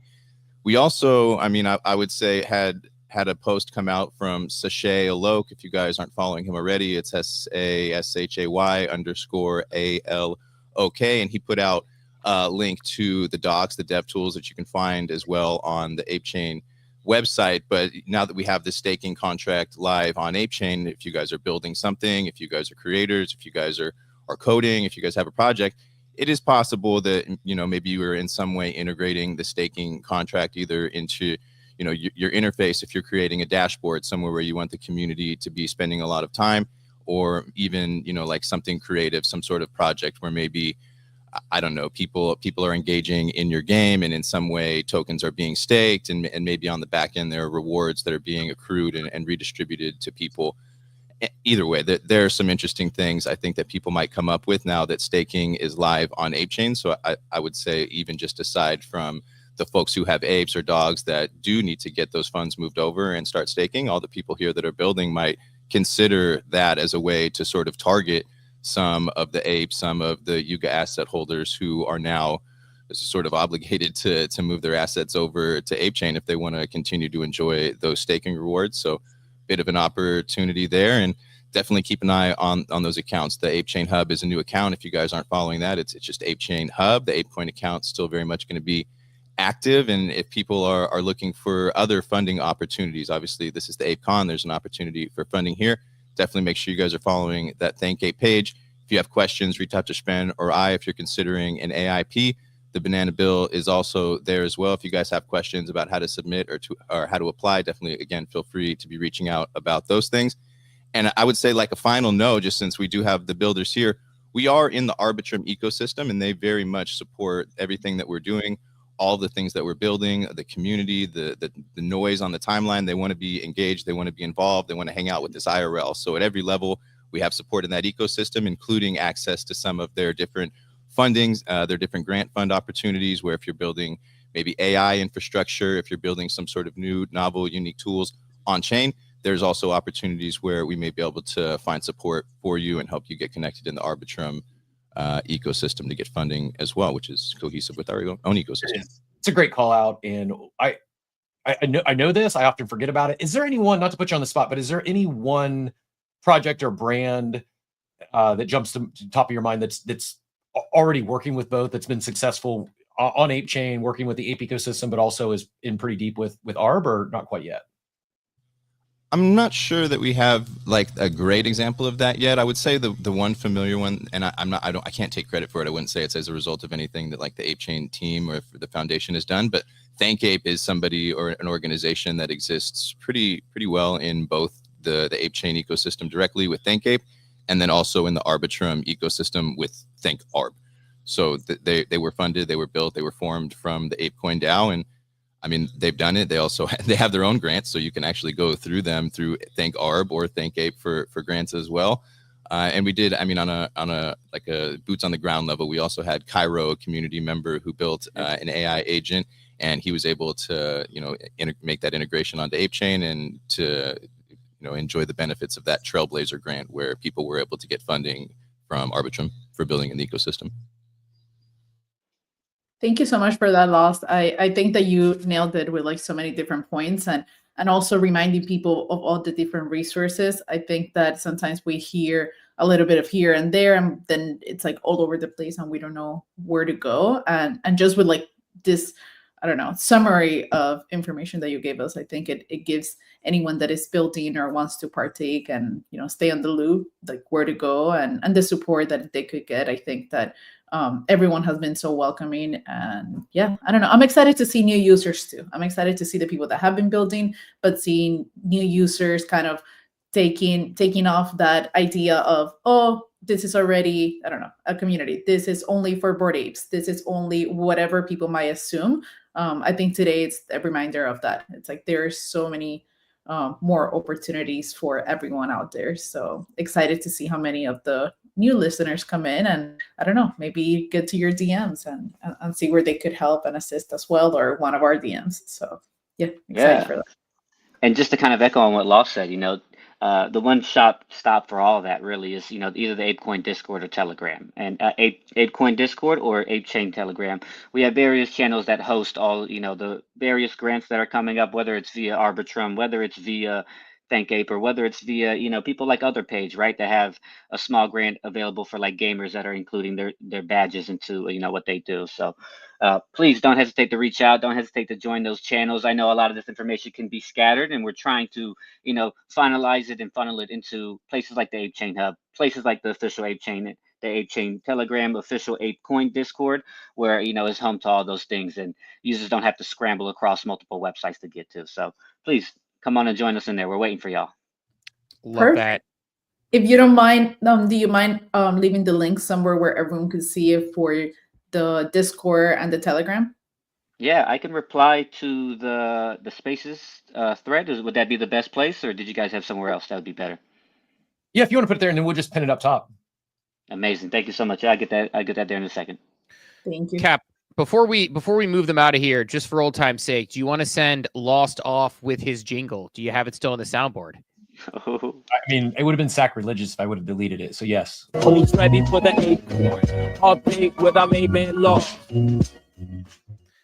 Just for That's old all time's sake. I'm going to give us feedback for next ApeCon, Steve. Is we've got to incorporate some more jingles. The jingles are one of our most beloved little I don't know what you call it, little bits on Coffee with Captain. So yeah, and the Lost is an all-time, probably my favorite jingle that we've done yet. It's like the perfect walk-up music for a space, Steve. Thanks for not letting me leave without that. I wish I had my camera. I don't really wish I had my camera on, but if I had my camera on, you would see a huge smile ear to ear. I appreciate you guys for showing love. Yeah, no, it's a classic. It's one of my faves. It feels like the perfect walk-up music for Lost. I remember when I made it, just thinking when that one came, I'm like, that's the one. And I'll always remember, got all sorts of great updates, but one of my favorite is Lost from Amsterdam with like Famous Forever and a couple other people. And I just like it was bored like Stone to Boo, and I just hear in the background like yeah when he showed up, like all of them yelling off the background. So following Ape Fest. So good times. Thank you both for joining us this morning and giving us the roundabout update so that we could keep things moving. And had to send you off with a proper one. And again, hopefully the first time of many. Like I'm enjoying it so far. So I think good stuff. So thanks for jumping up, guys. Hell yeah, thanks for having us, and super excited to see more of these in the near future. You guys are crushing it. Really appreciate it. Thank you both. Not just for today, really truly appreciate all you do for the ecosystem. You don't get enough. Neither. I know you get some flowers, but it's not nearly enough for all that you do. And we talk a lot about the good stuff you're doing. I'm sure there's challenges and frustrations and headaches you deal with behind the scenes as well. And I don't know if we'd even know any different. So appreciate all you're doing, and great reps for the ecosystem. So thank you so much, Steve and Laura. Our next panel here, we've got creator tools on ecosystem. So kind of keeping with the ecosystem support and ecosystem tools. Really excited for this one. All are kind of first in class, friendly competitors here on ApeChain. We're going to get a glimpse of some newer ones in the form of MintPad, and we've got our Blever you mentioned earlier, and we got Shiba King, and as well as Jake from Mintify joining us here. So looking forward to getting into our creator tools. Before we go into the details, maybe we'll get a quick quick introduction for the team members. You think? Yeah, let's do it. Let's go around the corn. Around the corn. Wow. Let's go around the horn. We're going to start with Jake, and definitely going to be interesting hearing Jake intro himself and Mintify instead of giving us a daily market update. Jake, GM. Hey, GM. Thank you so much for having us and having me. I'm listening on the portal, so I hope that's correct, where there's no delay. Okay, good. Yeah, so thanks for having me. Awesome, awesome thing that you put on. ApeCon's been, great. I've been listening for the past little bit. Some really great speakers, and even more that we're on the stage with right now. But I'm Jake, COO at Mintify. I've got a background in lots of data and analytics. I'm a big collector. I actually collect I'm a big Sublime fan, so I have a lot of physical memorabilia from the OG days. And that really set the stage for me to have a lot of interest in NFTs. So, being a physical memorabilia collector, I see the sentimental value of things that, I can become attached to through emotion with NFTs. And it really translates very nicely to between the physical and digital realms. And then with, a lot of my experience in data and analytics and, some trading of myself, it really all aligned very nicely to do something really awesome in crypto and NFTs. So that's when I stepped into Mintify. And Mintify, of course, we're not just an NFT marketplace. We're not just a token trading platform. We're kind of like everything. You can go and trade NFTs. You can go and trade tokens. But specifically for this, we've got an awesome creator launchpad where people can come in very, very simply. You share with us your information for your mint, and we get everything set up for you. We generate your contracts. We support you through co-marketing. We've got primary sale incentives, secondary sale incentives, and very soon you'll be able to mint NFTs on ApeChain with currencies on any other chain, including meme coins on other chains. So say you've got some Pangu on Solana, I guess is where they originally deployed. You'll be able to mint ApeChain NFTs with that Pangu meme coin on Solana. So really unlocking a lot of liquidity that is held in some assets, speculative assets, maybe assets that people have big bags in from getting in early, and enabling them to go ahead and, interact with NFTs, not just on the primary side, but also on the secondary side. So, a big thing that we're doing is making it very easy for people just to engage with NFTs, no matter what chain they're on, no matter what chain their currency in their wallet is on. And soon we're doing even more beyond that. Things like abstracted user accounts, one-click purchases, Mint AI, which is coming to ApeChain. So much more. I'm not going to dive too deep into that because I know the focus here is on the creator tools. So yeah, I mean, we've got a great product and we're constantly adding more to it. But I'd absolutely love to, I don't want to take too much time from the whole stage for my intro. Definitely want to hear from everybody else. Cool. Let's go ahead and hit up MintPad next. I will go. I will give favoritism to those on camera. GM, how's it going? Feel free to give yourself an intro and talk a little bit about MintPad. Yeah, GM. Thanks, Captain, for dealing with me here. I didn't think I'd be able to make it. I thought I was going to be on daddy duty, so just happy to. And I should add, I know you gave me that disclaimer. If you got an issue or an emergency you need to take care of, just throw us a sign and no worries. So I appreciate your flexibility in joining us despite the daddy duty today. But yeah, good to connect. No, I appreciate it. Yeah, thanks for being flexible. Thanks for inviting me. I guess really quickly, I got into NFTs a little over 4 years ago. Most people know me as the founder of DogePound. I started DogePound NFT, and I was helped a lot of early collections launch like Neo Tokyo. I was part of the team that acquired Pudgy Penguins. Just been heavily into NFTs in the last 4 years. And we started MintPad kind of as a fun internal tool, I would say around 2.5 to 3 years ago. It was just this fun internal tool that we hosted in Dogepound because we got sick of always having to ask our developer, like, hey, if we want to, do some sort of like POAP style NFT or give something away to the community, how can we do this in some sort of easy solution? So it started there just on L1 ETH. And then in the last 2 years or so, that's kind of when we branched out and started supporting all sorts of EVM based chains. I don't know, to date, I think we support over 100 or so different EVM based chains, but ApeChain has definitely been in the recent months, definitely one of the more successful chains that we've worked with, just as the creator economy here is really, really good. So I'll stop there for now. Just happy to be here and I appreciate it, guys. Cool. We're gonna go. We'll go to Kaz next, only because Kaz has the most.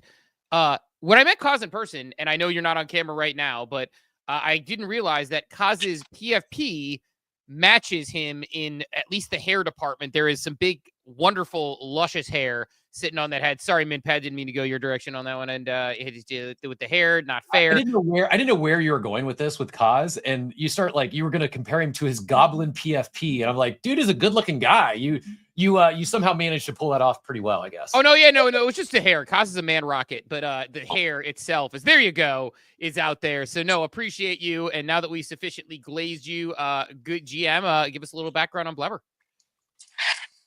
Good morning, everyone. What a pleasure to be here with so many awesome people.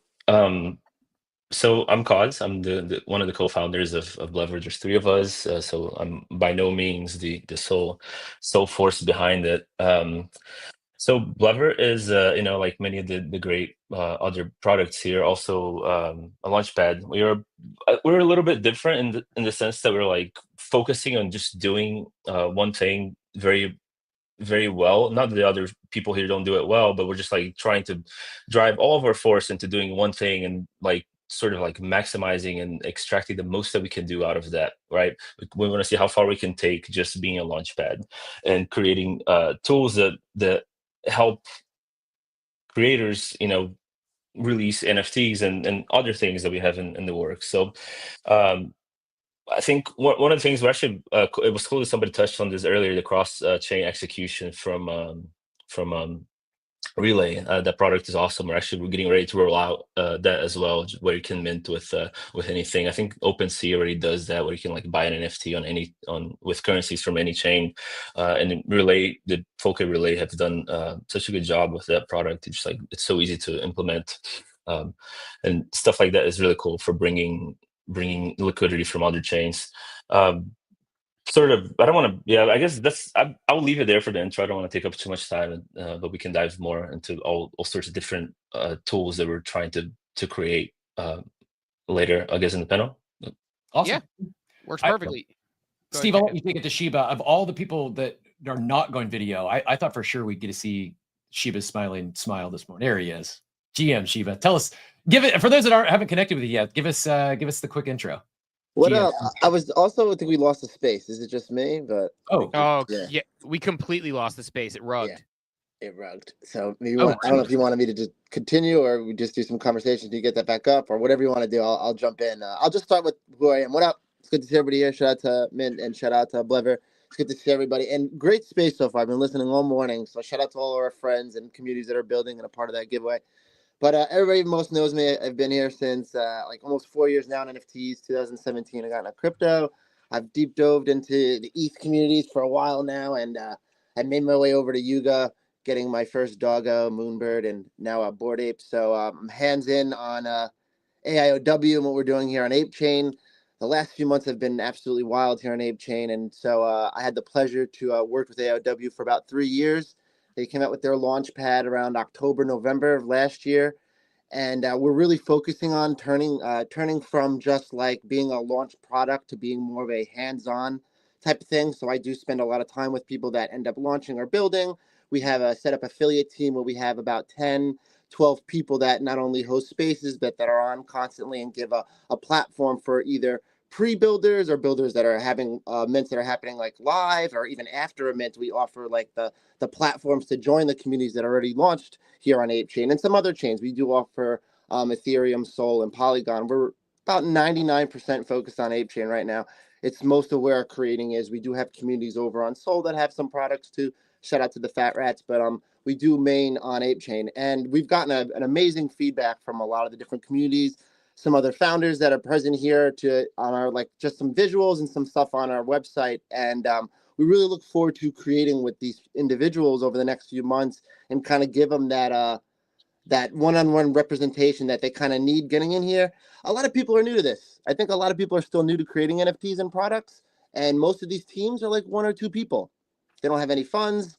They don't really know what they're doing. They don't really like even creating an NFT. It's a step-by-step process, which most of the time it's done for like the launchpads do it for them. So we do a step-by-step process where we sit with our developers and our team and we walk you through it. And we just added music NFTs. So I'm a big music guy. I've been part of music NFTs since ETH. I worked with Violetta Zeroni, who's one of the most known people when it comes to music.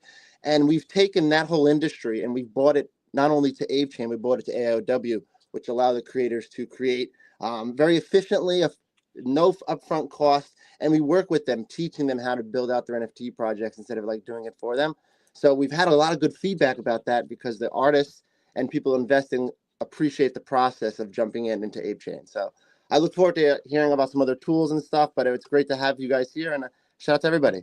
Yeah, I could go. Okay, real quick, just housekeeping. Space did rug. Apologies, not sure what happened there. Video feed is still live on X on Steve's account as well as Abstract. I just spun up a new space. Laura and Steve are jumping in there now. Apologies for the spaces rug, but the second one's up. If everyone that is listening in, even if you're on video, if you don't mind heading over to X and just give that space some love, if you can jump in there, that'd be great. If not, a retweet, a bookmark, a post would go a long way to help get it back out there for those that we lost. Sorry, Steve, go ahead. No, I was gonna go. Let's go around with some specific questions, and we'll kind of hit the different groups here for different things that people, because we're trying to give people, creators, the opportunity. And I think Sheba hit on a first question there, so I was gonna kind of go reverse order, but I think he hit on a good job of talking about how you empower these individual small teams. So, Cause, I'll kick it to you over with Blever. You obviously launched ApeCoin, sort of initial home of a launch there, and have gotten moved on to a awesome multi-chain spot. If you are a, let's say, individual creator, and you are somebody who is trying to launch, how do you empower them to ensure that they have sort of the smoothest process? Because I feel like when you guys launched, it was like blubber all day. Everyone was kind of hitting everything, and it feels like it's a very seamless process. Talk about the process. If I'm creating and I'm trying to spin something up, if someone's listening today, what steps would they take? So it starts with just like an initial talk. You can come to our Discord channel. We have a ticketing system that's automated. It'll present you with some of the sort of like screening questions and just some of the basic stuff that would like to get to know from you first before we decide if we can move on. And at that step would like either decide to move forward with you or ask you some further questions or maybe give you advice or like what you could work on if you don't feel like you're quite ready to launch a project.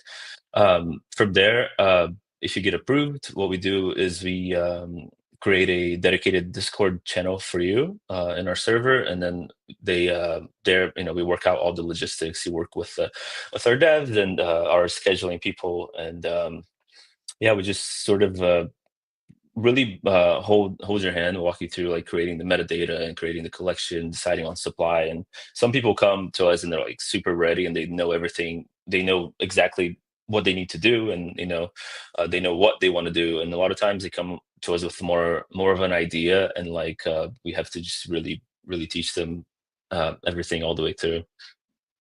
Makes sense to kind of have the option where it's like, look, if you know what you're doing, cool, we got you. If you don't know what you're doing, cool, we got you. And I think, is it a similar process on MintPad? If you're going on MintPad and you're trying to set up and someone's listening today and saying, hey, we want to launch, what does that process look like for someone who's approaching and wanting to launch? Because you effectively built a tool out of necessity and you said, hey, this kind of could work for everybody.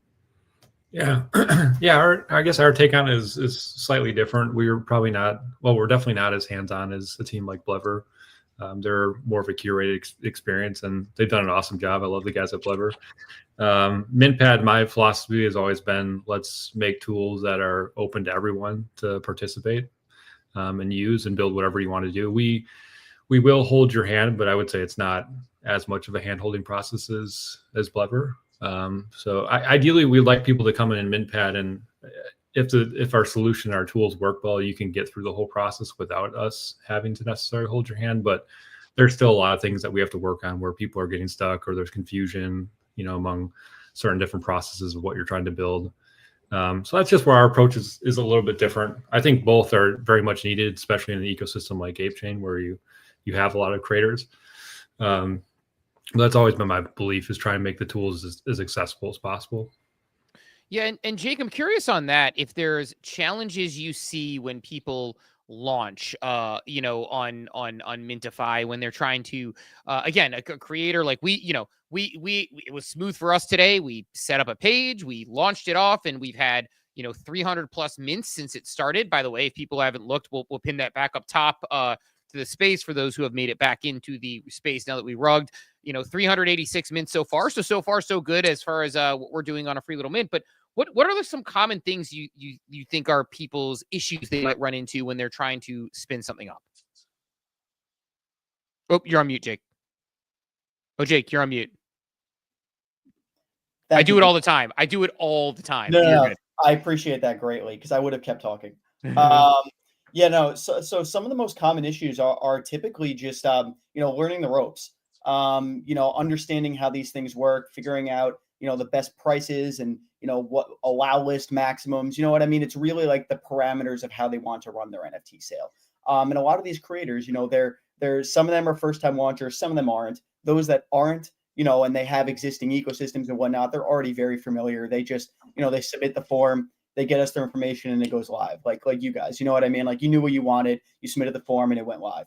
But there are, some cases where people need a little bit more handholding. They need explaining how things work, understanding, when somebody mints, this is what happens, this is where you get your money, stuff like that.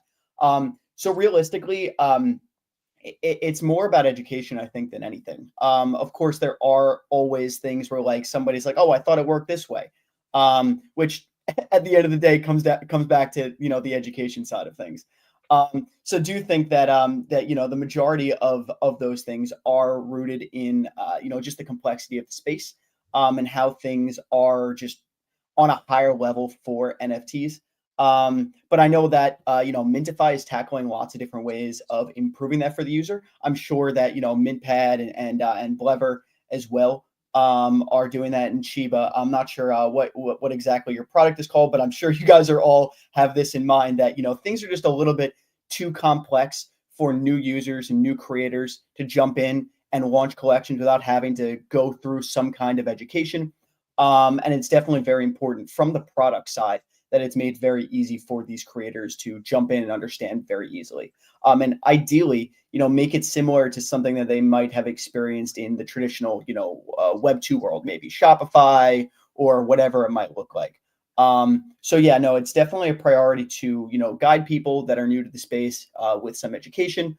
And then otherwise, I mean, a lot of the creators have had, extremely smooth, smooth processes. They share their information. Wallet checker min page goes live. And that's it. Yeah, and Sheba, I want to go back to you. And by the way, appreciate Raheem and Vera. We're running just a titch behind. Had a couple tech issues early on, but we will definitely get on to our networking panel here in the next 5 to 7 for sure. So hang tight with us. But Sheba, I want to go your way next, because I remember you talking about this a little bit on our show, is that you are trying to solve a tangible problem and make it sort of out of the box white glove treatment so that people are able to get things launched. Do you find that most people sort of need that extra level of support? Do they come in with a plan in mind and they're just like, get out of the way, Sheba King? Like, what happens here? I think what everybody said up on the stage, it really depends on the builder. I think we all of us here as Launchpads, we offer that same platform where it's like, if you're a creator and you want to come by and launch, we offer you that launch part. And if you're ready, you're ready. And if you're not, we can help you. I think everybody here just does it a little different. The two different services, comparing like Blever to Mint here, and then I think AOW fits a little bit on Mint. We entice everybody to come and create. There's no like bridge. There's not really an accepting or not accepting. We allow you to make the product. To launch is the next steps, and we let you launch, but the assistance that you get from the community are like the Spunky Holders, because Spunky Holders is the NFT project that's attached to our Launchpad, which a lot of rewards that come through our Launchpad goes to those holders, and it's one of the only pads that have that right now. And it allows users to get both ends. So you can either come and build, and we can walk hand by hand with you, but you need to offer that transparency. I need to be able to talk to you and have a conversation. I need to be able to, I'm not saying mandatory video chat, I need to know your first and last name, but I need to have this more than once. I need you to be able to come into a space, speak to people, pitch your product, and not just offer something and launch it. We've seen that enough for the last few years. Doesn't matter what chain you're on. If people want products to succeed and not just be another art piece launching, they need to kind of show investors and people that are buying it that they're not just a piece of art. I mean, don't get me wrong. I think NFT's baseline art is great. Community is great, but there needs to be a little bit more. And it's not just me that wants that. It's the people that are launching and the people that are buying the stuff that want that. There are tons of artists on ApeChain that have created and made a product, and I'll use Zards as an example because they were here, that have really done a good job, not only sustaining a community, but helping partner with other products and help launch them, So it's really nice to see that. So I think you get both ends, and it really depends on the builder. And I think we try to offer that white glove service because they kind of get that one-on-one with me, the team, the founders, and then we trickle that down into our affiliates, the guys that host the spaces, offering that platform. That platform's there. Those creators, the guys that are minting and having a product, have a choice to come to those stages. If they don't come to the stages, people are not going to mint, and that's simple. And it doesn't really matter where they launch. So the more that those founders put in on the one-on-one and come to the communities, I think the more success they will have. It doesn't matter what launchpad they use. Right on. Well, I guess let's go around the horn with one last question. I'll ask the same question to everybody, and then we will let you get out of here. Appreciate you jumping with us this morning, because I think these are I'll say before I kind of ask the question, you all offer the most important, valuable tool that we were missing in the past 4 years, which was we just did not have a way to seamlessly do this. So it was almost sort of gated to certain people with the finances or the tech know-how. And now it is making it a square space to launch NFTs, which I think is so important for the future of what people do. I'll start with Kaz again. I guess anything else you want to tell us before we let y'all get out of here, but also building on, an added question on that, which is, what is one piece of advice you would give to somebody who is looking to launch something in the near future from all the different groups you've worked with? I think the biggest piece of advice I can give creators that are looking to launch an NFT is really to ask yourself, what is your intention, right? So what's your intention with this project, and have that really nailed down.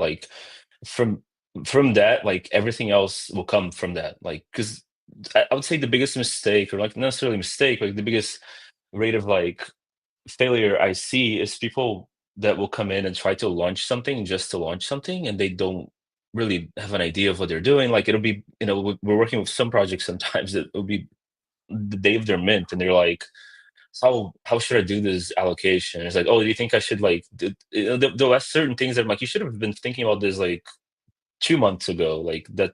Why are you here? Like, so I think if you have intention and you're like building something with the right intentions, everything else just falls into place. Awesome. Go over to MintPad. Same question. One piece of advice you would give to anybody who is looking at launching something from the folks that you've seen launch things, and any other information you want to share before we let you go.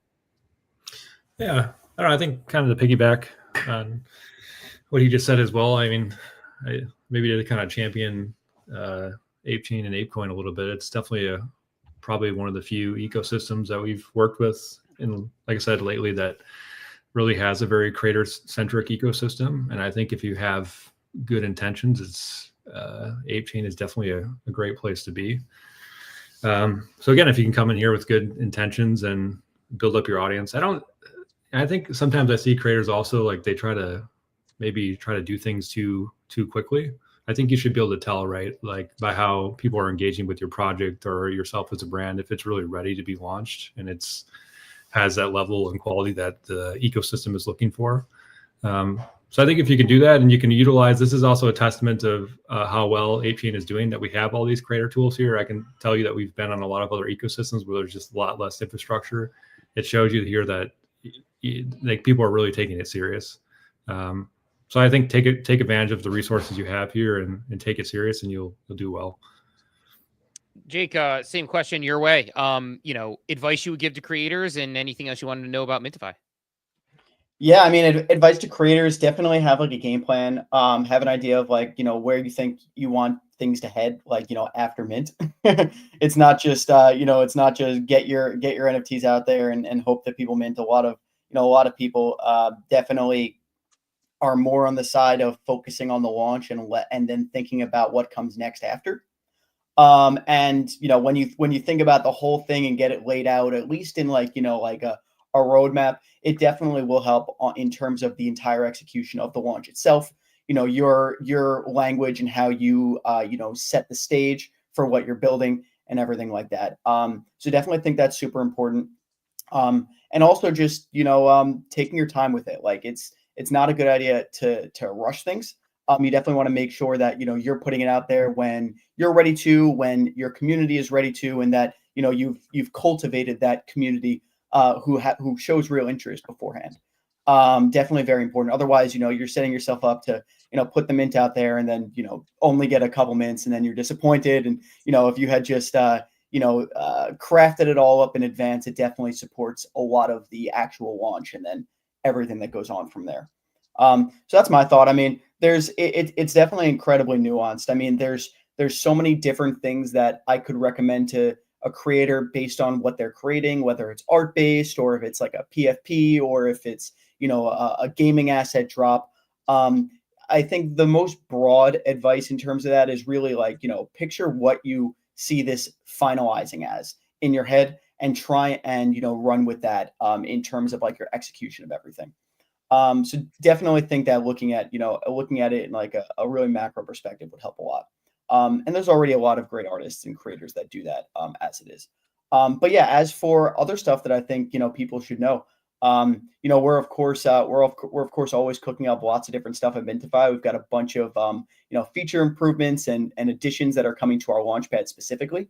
As mentioned earlier, very soon be able to mint across pretty much any chain with your meme coins and other chains, with your even on Solana and eventually possibly even Bitcoin. You'd be able to mint like on ApeChain with. And then even more like we're probably going to have a self-serve option where anybody can come in and just set up their mint on our front end, where you don't need to work directly with the team. If for something like this, you'd be able to come in, spin it up super fast. You don't need to go back and forth with the team to get it set up, and just put it out there really, really easily on your own without any code needed. So those are some things that we're cooking up for the launchpad. And I guess I could tease a little bit more on the Mint AI that is coming to ApeChain. It's going to, definitely buff the Launchpad experience itself, like being able to explore what's currently minting on ApeChain, get some information about the projects that are minting. You could query it and say, like, the last X number of projects that launched on ApeChain. If something gets listed at this price, or with this trait, buy it on my behalf automatically. So lots of really fun stuff that's going to really empower both the primary experience on ApeChain and secondary experience, and maybe even a mix of in between. Awesome. Well, that said, like Sheba, we'll let you get the final word in here. Just like old times. Get your any other thoughts on what you would advise before we let everyone get out of here? What would you final advice for creators? You have these tools. We have 4 absolute awesome tools being shared on stage. If you haven't checked them out, you should if you're a creator. But Sheba, final thoughts or one suggestion you would give or thing you would tell creators who are looking to create? I would definitely focus on having a game plan that's not just plan A. A lot of NFT projects and a lot of founders, when I talk to them, I'm like, so what happens if the mint is slow, if you have issues, or like, what's your plan if it drags on for a month? And they're like, it's going to mint out in 24 hours. I'm like, okay, what happens if it doesn't? So I entice these people that are building to, like you said, take their time when launching. I think everybody here agrees. There's no need to rush anything when it comes to price. Especially price is always varies on the market. Definitely have a team assembled, and if you don't, go around, especially on ApeChain. ApeChain has a lot of people, not only AOW with our affiliates, but there are a lot of people that host spaces that are not a part of any launchpad, that are not a part of any project. They're just an individual person that would help a project launch, that have like a voice, can help relay information, just kind of like where I started. I was just somebody who was told to speak and was like, this is what we're doing. And next thing you know it, I'm off on every space. So you have to have a game plan, a plan A, plan B, in case things don't work out. And I think this will help a lot of artists get through some of the beginning steps of launching. And remember, launching an NFT project, it's supposed to be an enjoying process. It's not supposed to be stressful. If it's stressful, you didn't prepare enough. You have a great team across every launchpad here. And the fact that they're all here on camera really shows something, because I've known a lot of these communities and founders. I just have not get to meet them. So if you have this type of transparency, imagine what kind of relationship you can have with them if you spend time in spaces, meeting them, and not just DMing them and be like, I want to launch. So that would be my main thing. And then if you are coming to AIOW, we have a demo process. We let you like visualize and see how you build out an NFT. It's like a 10-15 minute. You could jump in Discord and ask for it. And I'm here literally 24/7. If I'm not an AI bot, I don't know, maybe I have to upgrade my software, but I'm here all the time, and we have a great team behind us. So if you need help and you know absolutely nothing, I feel like AOW is the best place to start out for at least the information. You're muted, Steve, but how like double tapping on all that, and then also the fact that we've got 4 teams, 4 creator tool competitors all joining us together on a space, sharing how they can help, supporting them, having the opportunity to have worked with most of them or interacted with all these individuals at one point or another. I wanted to hit on that real quick, and then I'll hand it back to you, and you can take us home here for this session. But I don't know how many ecosystems you find this where it is truly more collaboration over competition. I feel that's more than just a cheesy catch line. Yeah, no, definitely appreciate all 4 of you for jumping up and giving these insights today. Always really great insights for the people who are listening. I'm sure a lot of valuable insights, and now having that one more person they know they can reach out to if they are launching something to continue to move things. It's part of the goal here today. So thank all 4 of you for coming here today. We do appreciate it greatly for carving out the time, and I'm sure we will have all of you at various times back on the show, because we have before, and I'm sure we will again. So thank you very much, y'all. Thanks for having us. Thank you. Thank you. Absolutely. It's been a pleasure. Yeah, thanks, guys. Awesome. Greatly appreciate it. We will rotate out the stage then, and we will bring on, thank you for your patience. I almost just did a kick by accident, which would have been a low class move on my part. We'll bring up Raheem and Vera here to stage in a second. Moving on to networking on ApeChain. So this is something that we had talked about a little bit. So to tee this up, and appreciate Raheem's pulling double duty for us. He's going to judge later as well. Before we give a deep dive into it, because as we've talked about, what we want people to understand is that there is a world out there that they can take advantage of if they want to launch any sort of thing on chain, if they want to create new connections with new people out there in the wild. So before we get into that, though, and start talking about how you do it, because you're two of the best at this, well liked and very well known. Well, I'll start with you, Vera. Can you give a little bit of your background for people who don't know you, and then Raheem will do the same for you. Hi, great to meet everyone here. My name is Vera, and a lot of people know me from the Bored Ape community.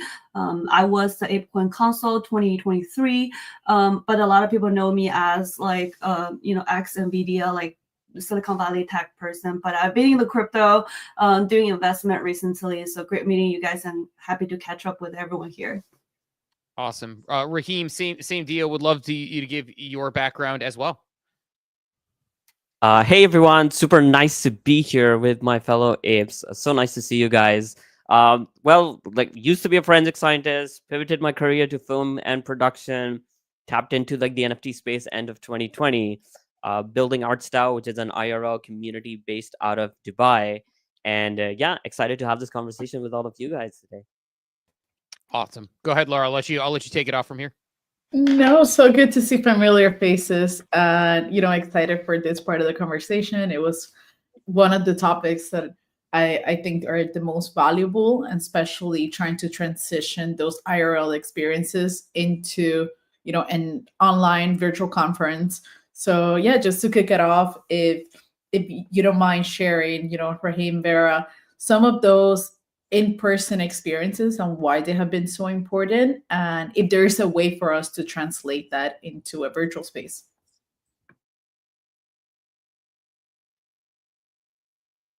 I can kick it off first. Well, I fundamentally believe this is like that cliche saying that people will forget what you say to them, but they'll always remember how you made them feel. And I'm like a big advocate of that, of like this concept of like, instead of like networking, think of it, you're building like relationships. And I think like there are small things that you can do, right? Like, sure, you can like DM someone and you can have a conversation online, but every once in a while, sure, you're trying to build that engagement and you're trying to connect with as many people, but every once in a while, like DM a couple of people, just like have like a genuine heart-to-heart conversation. I recently, like last week, I got on a call with Fresh Kicks.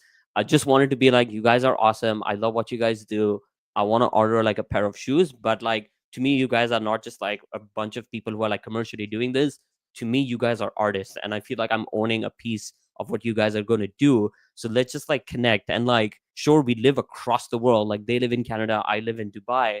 But I just feel like, just breaking that barrier of, what, let's turn on our cameras on, let's see each other smile, let's see each other laugh, and just like pick those nuances. So I fundamentally believe, like, I just think if people start thinking about, let's just get real with our conversations, let's just stop being pretentious and just be like honest. And I think that's always like the best way to build like these core relationships online, even if you're not able to see these people in real life. Yeah, I personally think like building a relationship like online virtually, we're more like a building a brand, and then this is depending on how broader we can approach. That we can approach people who we've never had any connection with, and building it offline is where it kind of become a little bit personal. You're building your like personal relationship, have your own character and like personal interest to share with people, building that trust level beyond that what you can build on the internet. So I do really think that building the virtual community is really extended how broad that we can reach and how much bigger our brand and impact can be. So I think both are very important. Yeah, I think it's interesting to hear the way that you combine those two things. And I'll keep it with you, Vera, for a second here to ask, again, one of the things with, I think both of you, is people see you talking to people on the timeline, talking to people in DMs at IRL events, and think these people are so confident. Like these people just have everything going for them. What would you say to the person who maybe, I'll start with Vera, like who's shy and maybe says, you know what, I don't know how comfortable I am in these settings. Like what advice would you give to them?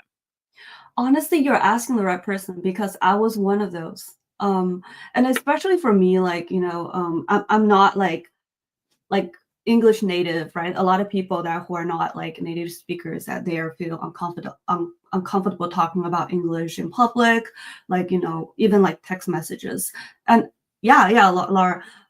But I think on the other hand, right, like, to be honest, like for all the native speakers, everyone here like who can talk, like no one cares about your accent. People sometimes people think about your accent is really cool.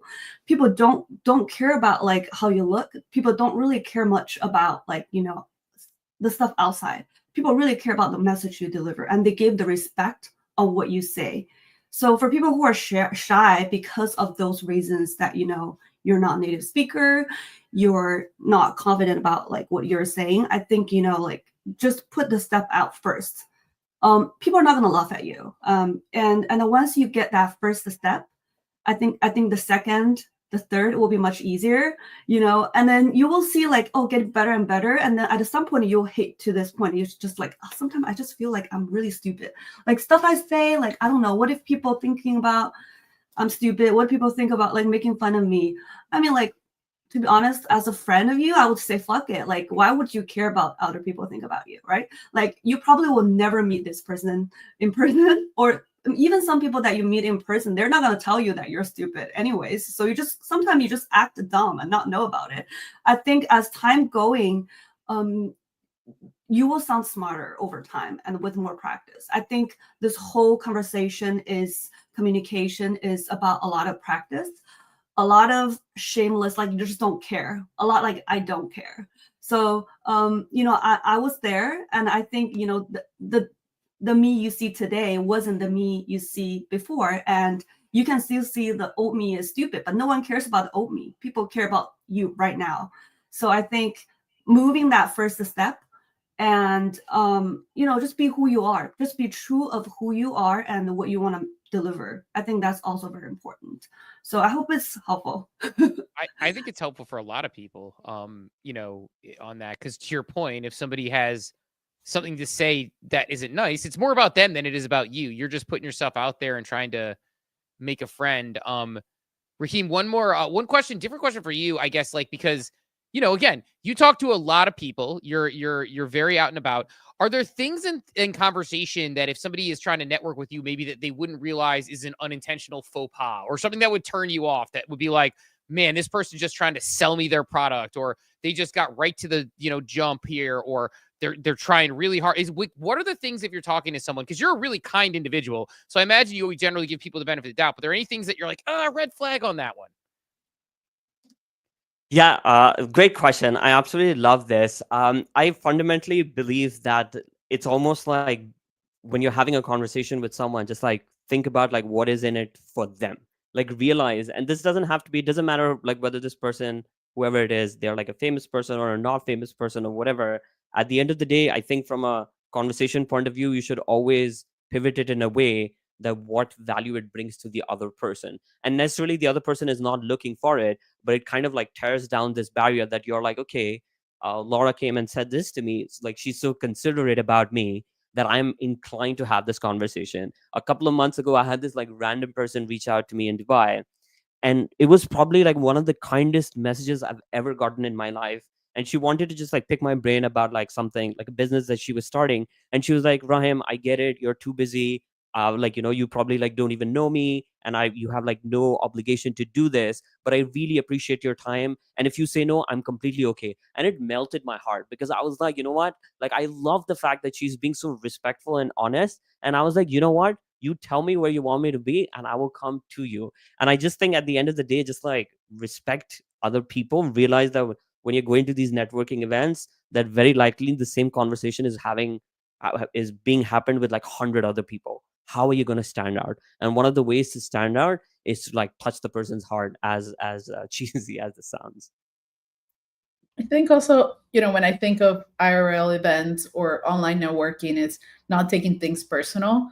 And now that you're sharing this story and how this person like touched you and you decided to give your time, there's no obligation. And this person knew that from the beginning. And I feel that many people could get discouraged. Hey, I reached out to so and so, never heard back, never. And there could be a million reasons why someone didn't write back. And sometimes you have to be either a little bit more persistent or I don't know, or just go down a different avenue and find a new pathway to see what works and what's best. Um, a lot of things that both of you said like resonated with me, Vera, when you were saying like this is not your native language and people might be thinking A, B, and C about you. Many times people are not even thinking about us, and it's us thinking about ourselves. And we think that people are thinking about it. And it's like people are thinking that they're hungry, people are thinking about their family or their own issues. So I think sometimes that takes away like the pressure of, oh, they're gonna continue to think about this interaction. Sometimes we're gonna have awkward interactions. So how, like we said, you both of you at this point have all this experience networking. Does it still happen that sometimes those experiences might be, I don't know, a DM that was an answer or an in-person conversation that you left kind of feeling like, okay, that was a little awkward. I guess I'll move on to the next person. And how do you handle those feelings, or sort of to normalize for the people out there if the situations have happened to either of you? So just in general, I'll go first. Apologize. So in general, for myself, I have one thesis of in general with like like communication or social is how you see others is a reflect of how you see what's actually shows inside of your heart. So when that things happen, like I feel awkward. There's two things that I would reflect on myself. The number one is, am I just being closed-minded on something? It depends on what they're having, what they're talking. I'm starting to reflect. Oh, did my like bias actually make me think about that way, or that just kind of turned awkward? And then the second thing is, I would see like what is that intention of that happen, like why that happened, and what that shows. If I see an ugly part of it, it just kind of reflect the ugly part of my heart, right? And I will try to refine that. So end of the day, I think this kind of like a massage for myself that, making me see a lot more positive versus the dark side of human, which always happen too. And especially when it come like, it could be like very frustrating if you only see the dark side of people. The world is the color that you see. So if you see the bright color, you see the bright of people. If you see the dark color, your world is all dark. So that's how I see, and that's how like kind of I process when I facing those awkward moments. But I'll leave it for him to answer. How do you follow that, Raheem? Because that's like one of the things where it's like you are actually probably two of the most perfect people for this, because you're genuinely networked by being good human beings that people like, and that is like. I'm going to listen back to that. That is the most actionably awesome piece of advice. No pressure. No, I think it's like completely spot on. I think like I approach it in like a very similar way as Vera does, is having done like theater in my life. A lot of times when we used to do theater, we were always like, we need to make sure the other actors feel comfortable and that they are having a good time on stage. So I feel like whenever I have this conversation, I what I think in my head is that maybe this person is shy, maybe they're feeling nervous, maybe they're not able to communicate. So it's not like they don't have the right idea, but it feels like they put so much pressure, or there's a language barrier, or they feel like, oh my God, I'm finally talking to this person. So I take it upon me that how can I tear down the walls that they've built up? So I'll be like, I totally understand. How can I, like, what is it that you're looking for? What value do you want to see come out of this? And let me see what I can do. So I feel like a lot of times I take it from a point of view that a lot of people are not extroverted. A lot of people feel like very shy, whether it's like language, whether it's like the person that you're speaking to. And sometimes it just comes down to not intention, but like people's communication skills. And that's completely okay. And it is, I fundamentally believe that if anyone is on the other end, and if you believe like you're a bit extroverted, you're a good conversationalist, it is your duty to break down that wall. I don't know if you guys remember, but like before the Hong Kong A Fest, I had put out this tweet where I was like, if you are an introverted person and you just don't know how to start a conversation, come to me at ApeFest and say, I need a banana. And like and I had 3 people come and actually say that. And I was like, that's all we need to do. What I'm going to do is I'm going to help you break down that barrier, and I will drive the conversation. So the pressure is not on you. All you have to do is just like, let me know you need that banana. I love that. I have this thing that I always tell people. They're like, what piece of advice would you give an IRL event? And my answer is, if you have a group of friends, especially you're walking around with, and you see a person standing alone at a bar, standing alone in a corner, walk up to that person, introduce yourself. You know, there's a good chance there has been multiple occasions where I've done this and those people have joined our walking crew or they've been alone. Like there's somebody who's like just newly minted or newly bought a mutant and they're by themselves and you grab them and then suddenly they feel very welcome in the community. And I think those little things, which might seem small to you, but it's like, you know, don't ignore that individualized person sitting in the corner, you know, make them feel welcome. Let me get you both out of here with this question because you both have been awesome, like really actionable advice. And I know we got our D2C folks coming in here in a second. I guess the question for both of you, we've been giving people tips all day. You know, the reason we're running this is we want people to know, like, hey, you want to build on ApeChain, you want to build a career here, you want to build a life here, you want to continue to grow. Like, here's how you can mint things. Here's the ways to sell into it. Here's ways to get funding. But I think this might be the most valuable panel for a lot of these people because this is the hardest part for so many people. Something that comes easy for everyone on this call right now, the four of us, and now is not so easy for most people. So if you had to give people one or even two pieces of really concrete advice when they're trying to grow and network and continue to meet new people, I'll start with you, Vera, and I'll finish with Raheem. What's that piece of advice you'd give? I think number one thing, well, I mean, I can only give one piece, right? One or two. You can see a couple in there if you want. Yeah. Well, just to you know, before I gave the one piece of advice, I would have to tell people that, like, for builders especially, like Ape, I think Ape community in general is a very diverse and a very welcoming community. So like you are not only landing on, you know, like a random ecosystem, like with people that not looking into what you're building. I think this is a community that really gives you a lot of attention. And you know, like what Steve said, even at an event that you're not an ape and you're just there by yourself, I'm pretty sure 100% sure will ape somehow like go say hi to you. So I think, you know, builder's journey is start one like very, very, very tough. It's not an easy journey, but you know, building with love, it gives a lot of power. And I think, you know, for people who are considering building, I think this is a great community that you want landing on, especially under like, you know, you can tell the community when the market is bad. And that's what I like to invest into. So, you know, from like an investor perspective, I would say like just building when the time is tough, because the smart investors, smart community members, they're watching. Although you think maybe there's nobody there, but the people are actually very busy with, you know, looking for who people are truly believe in the industry, in the community, and who are truly around. And I think, you know, it's easy to see everyone is super nice when the market is great, but I think when the market is really down, like that's when you see the true color of people.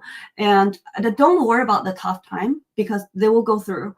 But building at the tough time with passion, with what you truly believe in is important, because that's how other people see you, and that's how you're gonna actually other people gonna lift you when the market recovers, because you know we went through hard time together. So I think that's quite important, and that's one piece of, I wouldn't say advice, but that's one piece of the suggestions I wanted to share with my personal experience.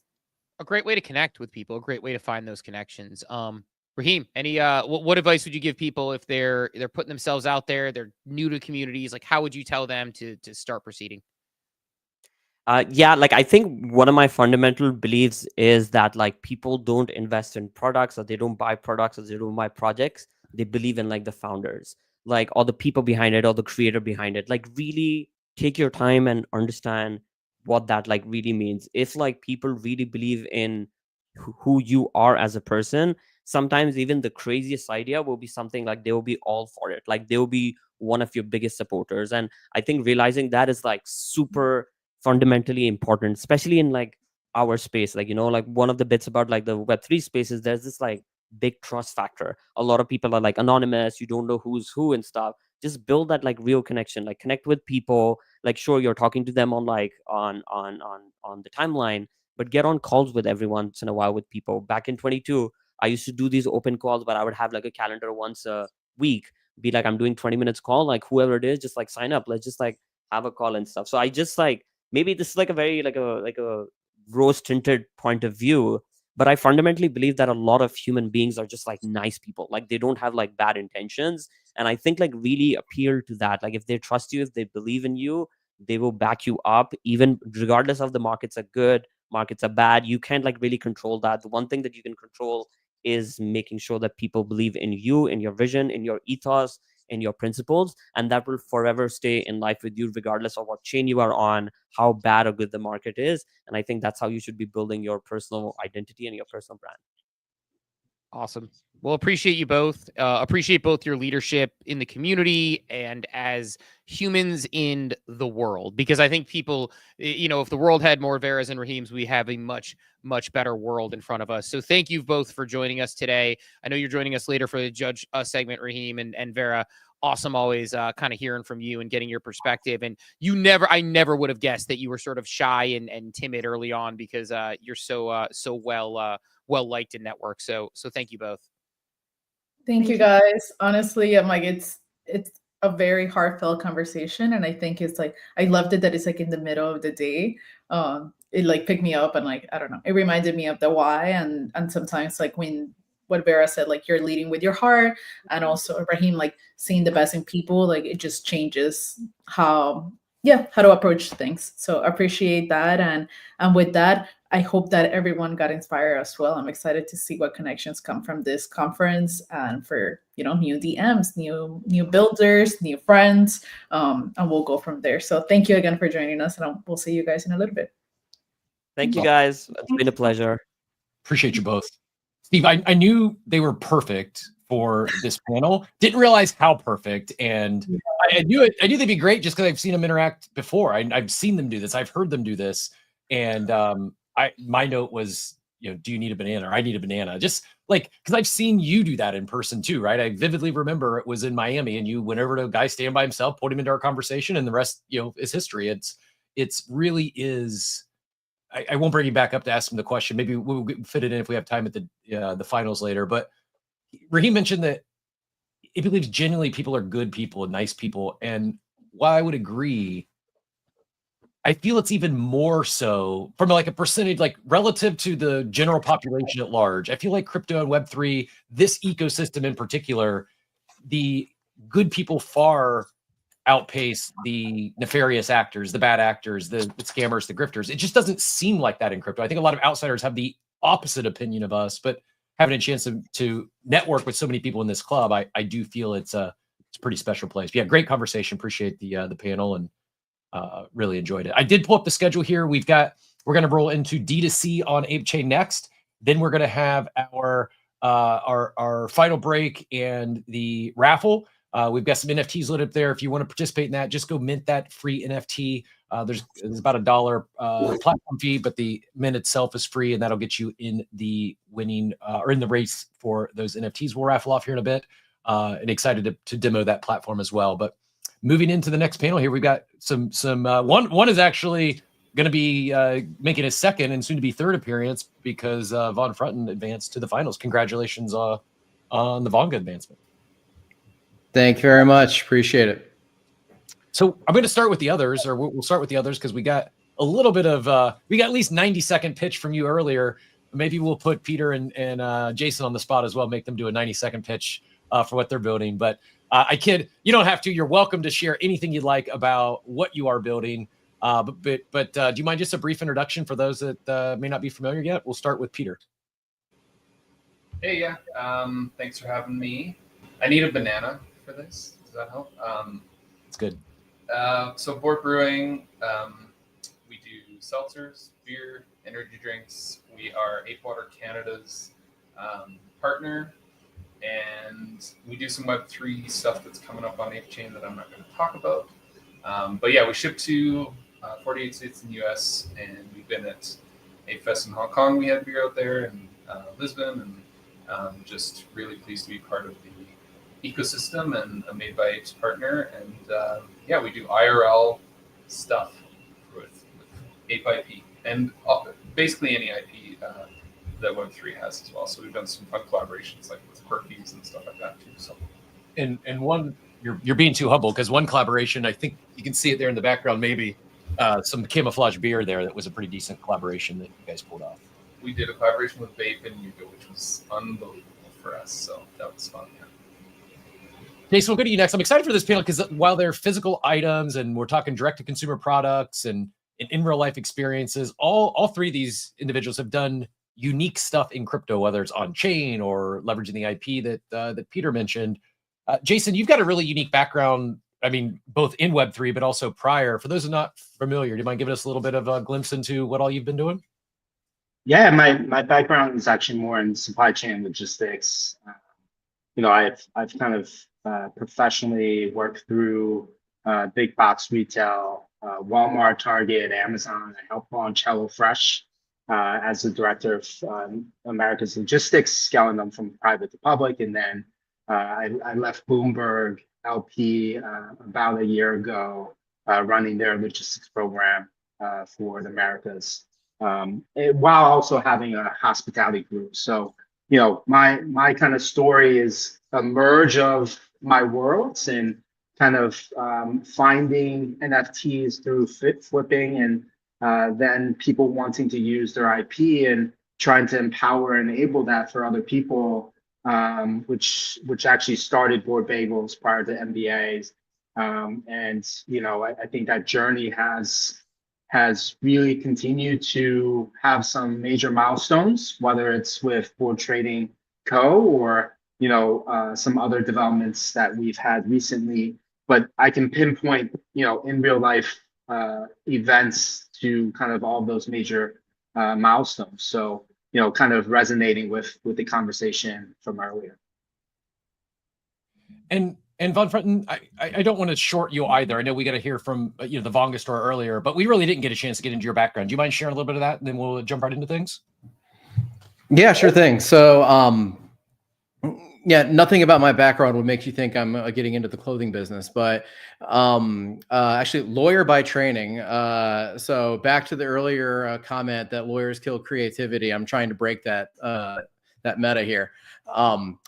But no, lawyer by training, but for the past really 10 years or so, been in marketing and business development, predominantly some other industries, kind of outside of Web3, and really just fell in love with Web3, around the same time, late 2020 to early 2021, and wanted to take, I think, the skill set that I kind of built out in my prior life with marketing, business development, dash in a little bit of legal in there, and try to apply it here. I think the creativity is amazing here. It's such a blank canvas, yeah, that's kind of what led me into Vonga, and met our mutual friend James Costa, which made me a believer that I too can start a clothing brand, and here we are.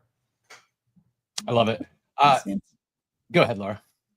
No, I was just gonna say like that life is full of dualities, and I think that even just from this introductions it's exciting to see that we're not defined just by like if you are a lawyer and then that's the only thing you could do, or if this started as something else and then you have a new idea. I think it does inspire a lot of people to break out of whatever mold or whatever story you tell yourself, or whatever skill set, instead of pushing you forward, is going to like draw you a little bit backwards and say like, well, this is the only thing that I am, and we're so many different things. So I heard a lot of collaboration, not only of the business that each of you are building, but the collaboration. So I would love to pick your brain. That we could start with Peter about what impact have these collaborations had in your brand so far. For me, it's just the enjoyment of the experience, primarily the collaboration spring, because working with other people is kind of the best part. My whole reason to be in Web3 is that I just somehow think randomly that most of the people who got in here earlier and are still coming into it seem to be some of the best people I've met in business and life. And so, working with Gene and stuff like that, and just Jason helping out and things like that. And, I've got my board shorts in the back, Chris, and all the IRL experiences. And, Laura, you and I met in Austin, and we've had good conversations and stuff like that. And so for me, the collaboration, I know it sounds how does that make you money? It's more like the satisfaction of the endeavor. And so working with Poppy and Quirkies, and his energy is infectious. And I could honestly list about 60 people in a row where doing the Bape collaboration was just exhilarating and fun and energetic, and it kind of trumps the stress and the concerns and the issues. And so Web3 for me at this point is very collaborative and still very fun and engaging. So that, I think that's the one thing I would take away from what the collaborations bring, is it can really make it fun and give you the motivation when things are maybe going a little tough. And so that's the best part of it for me. Working with ApeWater, Corky's, I've got so many different, all the people, we have 50 different founding IP contributors on the can. Every single one of them are wonderful human beings. So yeah, it's just been a lot of fun. I love it. Again, everything you guys are saying, like this is, I'm not just saying it because this is an ApeCon or Ape Chain ecosystem or Ape ecosystem space. It really is so much collaboration over competition.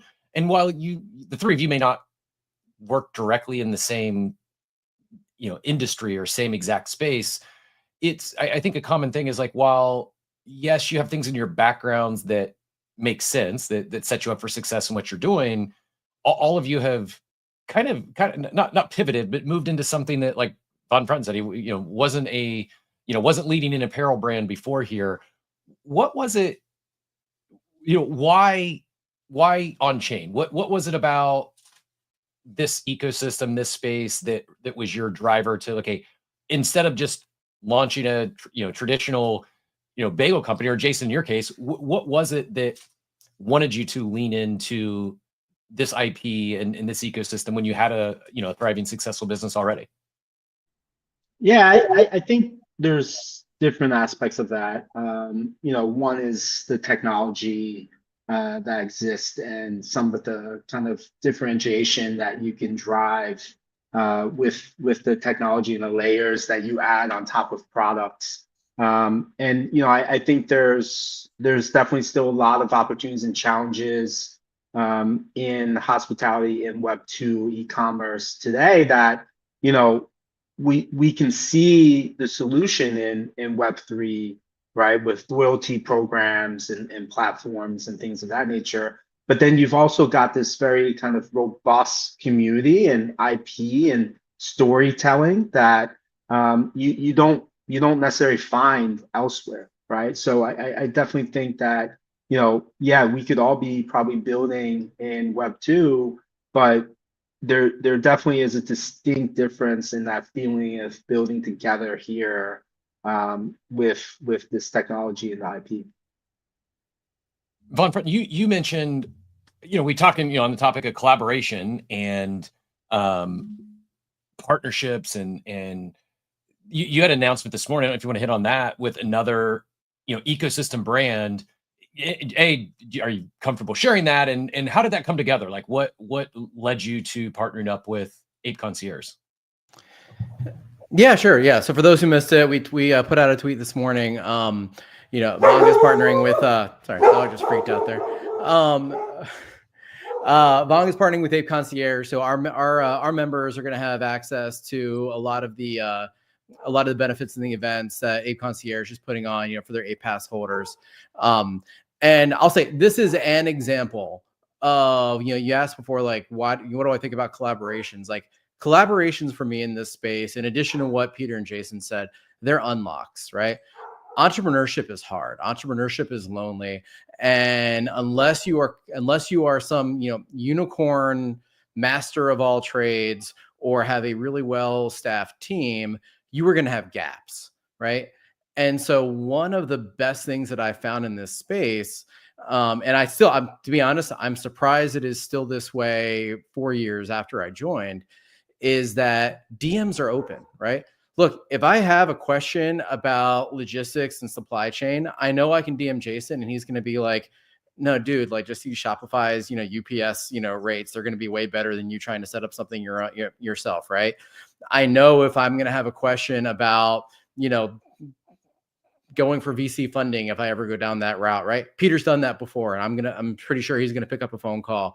No pressure, Peter. If I do that, right? And so I think this space, it is so collaborative, it is so open, and there are so many people bringing so many skill sets, to Laura's point, that it's been the fun thing where I've maybe temporarily or mentally hit a roadblock before, I have been able to solve through a DM or a phone call, because that skill set pretty much exists somewhere in Web3 if you're willing to go out and find it. And I think that's the hard part. You know, I many times also need a banana, and it's hard sometimes to put yourself out there saying, I need help. Can you help me? And I probably can't pay you. I'm just asking for a favor. You'll be surprised how many people actually return the favor on that. Yeah, I would agree. It's happened many times on my end. I've reached out, and often it's not like I've had people return favors before or do a favor before, and like I do feel like I owe them one. I feel like I'm inconveniencing them. I've never felt that way. In anyone I've reached out to in the club, it's like I'm like every single time I've encouraged, oh, do you need anything else? Reach out again. Like, you know, I've had a conversation with every one of these individuals at one point or another about something in the club, something I'm working on, something they're working on. And I just like, that is what's really special about this ecosystem. And it's one of the things I struggle to convey that to those that aren't here, that haven't experienced it yet. You know, Peter, you mentioned you know, we talk about building on chain, building in this ecosystem. The topic of loyalty programs, loyalty rewards got brought up earlier. Is there anything beyond the community, beyond the ecosystem that you've tapped into or that you feel be valuable to share with others today? I think my hope for all of this is that loyalty, once it's built out on chain in a way that becomes ubiquitous, is that because everything is on chain, you can just retroactively go and apply loyalty to people who've been loyal. And I don't know if that's a pipe dream or not, but that's really my, I mean, Wale or Whale, whatever his name, he's always just posting recently about all the things that have gone to zero. And it's engagement farming and it's doing really well. But my feel, whenever I see that, I'm like, well, there's a few things in there that I hold that I still know people are grinding and working hard and doing, you know, and they really are trying hard to do good things. And I'm not going to sell it just to like dunk on them, and I'm not going to reply to those Twitter posts to dunk on them either. But if they could retroactively apply loyalty to those, and there's, you know, the air miles, the decentralized air miles of X that actually picks up and does well, which I may or may not have set aside. Anyways, I just think that that's a really great way to immutability and, you know, the provenance and things on the blockchain that you can look back to that kind of show who you are as a collector, person, entrepreneur, everything. And, you know, that's no issue to anyone who's like, oh, this quadrupled and I'm going to sell one of the 4 that I have because I got to pay bills. I think that's a really fascinating way to look at loyalty. And on-chain just seems to be so much better than a centralized version of air miles where you can't sell this, you can't do that, and you're tied into a credit card being the one that gets you the air miles when the credit card is actually charging the business 2.5% to give the user 0.5% in rewards. It's a broken system. It's terrible. And everyone's got credit card debt because of it. So I think there's a really fun way and someone's going to build it. And I can't wait to either hop on board and plug into the API or be a part of it. So, yeah. I was hoping it was going to be Von Prutton or Jason here. Jason, I know on the topic of like loyalty, because I was hoping that's where you go, Peter. My thought is, yes, on-chain unlocks a lot of new options as far as consumer loyalty. Also, this concept of like shared loyalty, and not that that's exactly what you're building already, Jason, but this idea of almost like shared network effects, and it's more than just Jason be able to help give you some logistical advice. You want to like maybe expand on what you're, you know, whether it's Board Trading Co. or any of the other initiatives you're building, and kind of that expanding on what Peter was talking about, this vision of loyalty programs and you know, I don't that your thoughts on like this idea of shared loyalty, whereas like maybe down the road, you know, I'm you know, earning perks because I've got my loyalty points are up because I've got some Board Brewing beer in my you know, my shelf back here. I've got some Board bagels, and I've got a Vonga crossover, and instead of just getting, you know, 10 points here, 10 points here, and 10 points here, I just got 100 points in the bigger bucket. Is that, you know, I know it's not built per se, but are we onto something here, do you think? Or feel free to take it a different way if you'd like. No, I think so, and I think you start to see the pieces of it, right? Like I think you have, proof of attendance, you have, proof of play, you have, purchases, whether e-commerce or in real life, and you know, a lot of us, I think, building brands and products, we're not necessarily big enough yet ourselves, right? We're not the Starbucks Odyssey program, right? We are really kind of scrapping, but yet we're building adjacent in this ecosystem in which, maybe we're not big enough as one brand, but if we can tie these pieces together and reward people for things that they're going to do or purchase or participate already, I think then you can capture the attention and have that persistent kind of activation and engagement to create something that might be sticky enough, right? And one brand, one product might not be able to do that right now, right? There's a lot of flash in the pan type of activations that eventually kind of might be overhyped and die by the wayside. And I think we start to see those pieces bubble up and how we can kind of connect these things, whether through APIs or learn from the other ones. I think, that I hope is around the corner, right? And, for me, it's also experimenting with and not reinventing things that exist out there, right? Shopify have, 2 or 3 really kind of build out third-party loyalty programs that we're testing. We're testing through Board Trading Co. As we support other MBAs through that channel. Can we see kind of the results or secondary sales from referrals and gamifying that a little bit, leveraging something that already exists and understanding kind of the pieces where Web3 could come in and add more to it.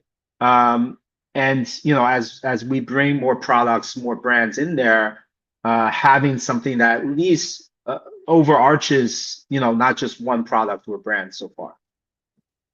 Can I just to build on that and ask a question actually of I guess I'm curious all three of your takes on this. I know that this is a like kind of building on what you just said there, which is you mentioned the idea of like there are good Web 2 things that exist. And I guess if you're making a recommendation to someone who's like, look, I have a really cool D2C product idea.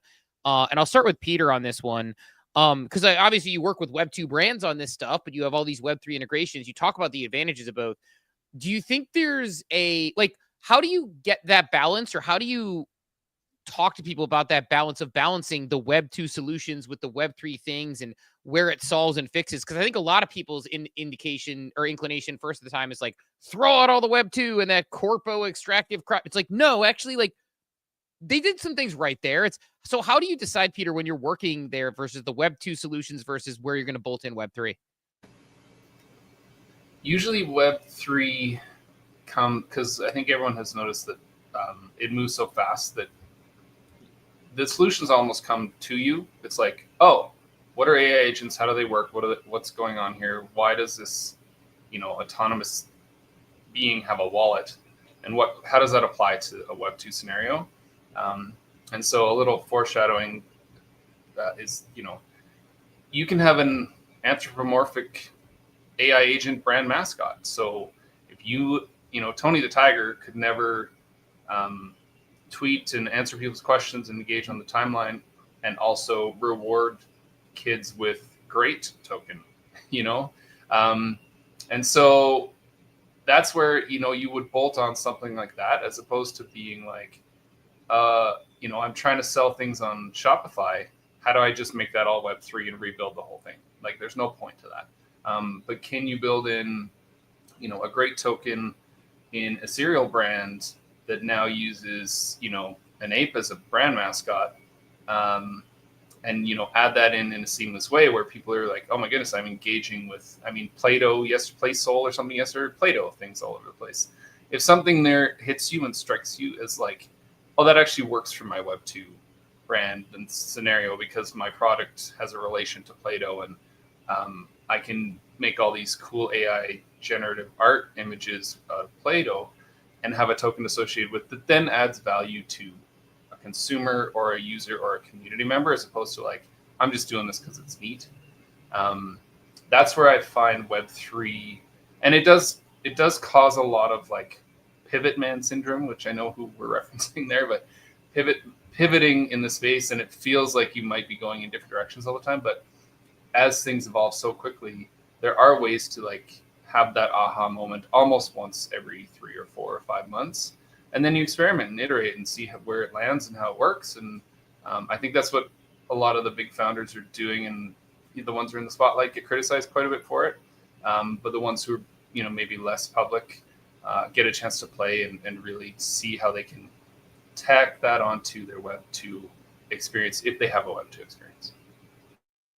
Absolutely. I think that it's one of those, I don't know, it brought me back to how lonely could it be if you're building anything, right? If you're a founder. And yet these spaces and these communities, I think it gives it a room and a support system to not feel so alone and not feel like, okay, if I have to pivot, if I have to iterate and fix a few things, that doesn't mean that I'm failing. It means that I'm actually being courageous enough to like try, like figure something out and let's go for it. And taking that first step sometimes is like the hardest part. So I want to go with Bon Truck. I'm messing up your name, but what got you to say like, okay, I'm gonna get started, and this is, you know, I'm gonna start the clothing brand, I'm gonna partner with someone, and yeah, I'm built on chain. Yeah, so I'll say my company's origin story has 2 parts. The first part was really just I was really unhappy in my last career, and I was at dinner with my wife, and she was training at the time to be a yoga instructor, and I just like made the comment of like, I don't know, maybe you can like open a yoga studio and I'll like sell clothes or something out of there, and like that'll just be like what we do, you know, for the next chapter of our lives. And to be honest, it never did anything more than that. I just kind of stored that away somewhere in the back of my head. And it didn't come back up, actually. It was a Monday morning coffee with Captain after ApeFest Hong Kong. And the gentleman at the top left corner of your screen was raving about the experience that he had there and how this entire experience was unlocked by this JPEG that he owned. And I was like, and that's like the light bulb went off. It was like, look, we can't all own JPEGs, you know, whether it's the cost or the tech barrier or MetaMask or whatever, right? But we can own clothes. And I know this guy named James who makes clothes. Let me give him a call and see if this is something that we can go and do. So that was the genesis of it. About whatever that was, a year and a half ago is when I kind of like think of the founding of, you know, my company. And then building on chain, I agree with a lot of what Peter said, right? Like just being on chain isn't enough, in my opinion, right? Like just, you know, for that being the central focal point of what you're building, I think it maybe worked in, you know, 21 or so. I don't know if it works anymore. You've got to actually have a product or a service that people want, right? So, and that sounds boring and businessy and Web 2y, but it's how humans work, right? So I think you still need to have something that people want. I do think Web3 expands that product set. And then it's how can you enhance that with Web3, right? We talked about loyalty, right? Like Peter nailed it with like, and Jason did, of like, you can do so much more with loyalty in Web3 because of what the tech enables you to do that the smile.ios of the world maybe can't. Now, those companies are doing a lot that are right. So can you take what they're doing and make it better, knowing what we know about the tech and how you can utilize the tech? So that for me is the exciting part about on-chain, is because it can take a lot of it can create all new models, right? But it can take a lot of existing models and amplify them and make people like us who are close to this tech that much more competitive in spaces that are ruled by giants as small, scrappy startups. It was a banger. I just want to tug on that string a little bit, and then I know we're running long here, so we'll get these guys out of here. Really enjoying the panel. So often we see, I mean, we've just a lot of these topics we've been talking about here recently on the morning show, and the idea of, I'll use another line of Steve's, like, you don't have to throw the baby out with the bathwater. There's things that these Web 2 companies have done that you can build on top of. You can make better. You don't have to reinvent the wheel. You don't have to start over. Just build on top of what they're already doing. And I know we're talking a lot about loyalty programs today in the D2C panel, but this is one area where, whether it's retail holidays or loyalty programs, like, we should be at a significant competitive advantage over our Web 2 competitors. But we need to start with that base, right? Start with what they have, and then let's add on it, not try to create something entirely new that forgets about things like simple loyalty programs and, like table stakes that you would think in most businesses. Often I think too many, well, we're on chain, so we're gonna do this, and this is our competitive advantage. Well, that can be your competitive advantage, but don't start from zero. Start from a higher starting point by leveraging what's worked for decades in traditional retail. I don't know, Von Front, you got me on a rant there. That last one. No, sorry. No, it's right. Like, it can be yes and, right? I mean, I think that's the fun thing. Early on, we were so reluctant to do anything that had been done before because we wanted to be, we were new and disruptive and, wanted to break away. I think what we're learning is, like, you can do that. It's really hard to do that. But there's a lot of things that you can take the best of both worlds. And like I said before, I think it allows somebody like Peter to go compete with Anheuser-Busch, right? It allows somebody like Jason, to go compete with, the H&H Bagels of the world, right? It allows me to go compete with Lululemon, because we are going to be able to build a better product using the tech than those other brands that, to be honest, most of them aren't looking at Web3, which means that we get to zig while they zag. Jason, I have one quick question for you. When it comes to the positioning of the brand, I feel like you have done an excellent job, and I almost I don't know. I could go as far as saying that, like, I could bet that everyone listening to this right now, they're familiar with it. What are some of those steps that you have taken in order to build that? Like, have you collaborated with content creators? Has it been just community members? Has it been sending out items? Like, what are some of those strategies for someone that perhaps is starting in this, in this business, that have worked for you in the past? Yeah, I'd say D, all of the above. No, I mean, I think there's no silver bullet right there. I think, and very much appreciated. I think it's something I continue to struggle, challenge, and learn myself, right? I'm not a marketer by trade. But I think you've just got to go out there and try things, engage with the community, and create these different activations, right? How do you engage people? And I think Von Frunten said it too, is like, some of this stuff isn't being reinvented, and when you create a product today, the very first thing is go out there and test it with your friends or family, right? Of course, like, you've got to take that with a grain of salt, right? Are people gonna pay you for it, or they're just going to say, hey, it's a great product because they got it for free, right? So there is a difference there, right? And I think you gotta have these different things and figure out how you quantify and get the feedback and create that kind of cycle of agile developments to refine a product, and also get the right distribution and marketing and attention, right? So, it's not something there's a secret formula for. I still struggle with it, but I think there are lots of ways to take advantage of those opportunities here, especially because of the community, because of tools. And you can look at things like Dashbow and what Rita's built there, right? Me not being a marketer, or have skills with 3D assets, that makes it very easy for me to create some kind of activation engagement. And if I then go take products to a trade show with Board Trading Co., how can I use that and work with Rita to put together some digital assets that would be engaging, in which traditional brands, just like Von Frunten mentioned, like, they don't have that capability, right? And I think you've got to, to take it full circle, is look at some of the things that traditionally work, right? Tap into social media and the trends that are going on, but then take advantage of these tools and things that we have that are unique here.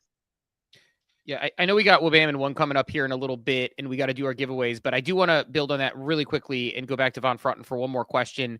I know we're going to hear more about the product and everything you're building later, but something Jason just said there, something I've heard, kind of Peter mentioned, is like leveraging certain tools, certain opportunities. Can you just briefly talk about the usage of AI as an example and how you've done that? Because I feel like you said AI is your co-founder before, and that always resonates with me. So if you could build on that for people who are maybe thinking, look, this D2C stuff sounds fun, but it sounds really challenging if it's just me. It's just you for the most part, but you utilize that. So if you could build on that, because I think it's an actionable thing a lot of people could take away from this, and maybe a couple examples of how you use it. Yeah. I've said many times ChatGPT is my co-founder. And boy, that new memory upgrade is really awesome because now I don't have to go back and remind it of a conversation we had 6 months ago. No, so you don't need a lot to get, depending on the industry, you don't need a lot to get started. So my AI kind of journey has been kind of like three phases, and I'll be real quick, right? So first was just ChatGPT, right? When you have a co-founder, you've got somebody to bounce ideas off of. You have somebody to think through things. You can just speak out loud and maybe work through some stuff. When you're a solopreneur, you don't have that, right? And your friends may get tired of you bugging them, asking them for advice all the time if it's not their company. So I just would find myself, just talking to ChatGPT, right? And as every model advanced, I started getting better and better in answers. And now you can kind of program it to be critical and program it to be honest and call out your weak spots. So it's like at a very simplest form, AI has been that kind of sounding board for me, right? I do occasionally reach out to actual humans, but I'd say 90+% of my conversations are with a screen right now. I'm not sure that's healthy long term. We'll figure that out later. But then there's other tools out there. So if you go look at my website, if you look at any of the content that I put out there on social media, that's also all AI. Right. And so I don't need to hire a photographer. I don't need to get models. I don't need to schedule a photo shoot.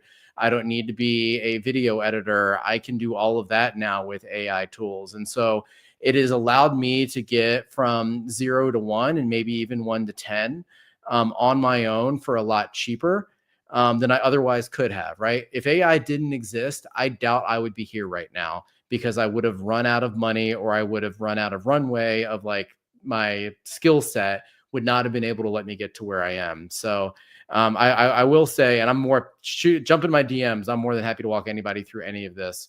But I do think the tools that are out there, whether it's Web3, AI, or otherwise, do allow people to go a lot further on a lot less.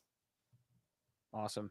Well, look, I mean, I don't know if Laura or Cap, if you have any more questions. I know we got to do our drawings, but I appreciate all three of you personally. I think really good examples of different people who are building in different ways, whose products I all own, who I've all enjoyed, who I've all participated with. So I think just as a consumer, very much appreciate the three of you on that.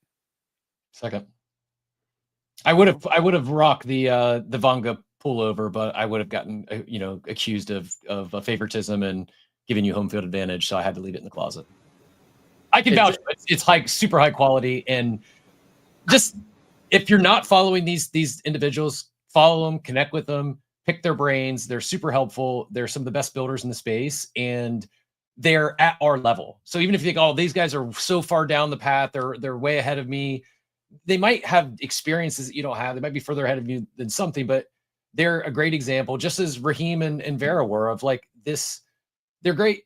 I don't want to say they're the stereotypical member of this community, but they really are genuinely good people. They want to help. And you may find yourself not picking Von Frunten's brain about loyalty programs or apparel, but potentially AI and how using AI as a co-founder. It's just they're in the trenches, the real business building trenches. And this is, I just wanted to double down on that, double tap on that I find this is, potentially the most valuable utility of this ecosystem is not just the quality of builders here, but how willing they are to help others and truly collaborate with a desire to help, not just because they feel an obligation.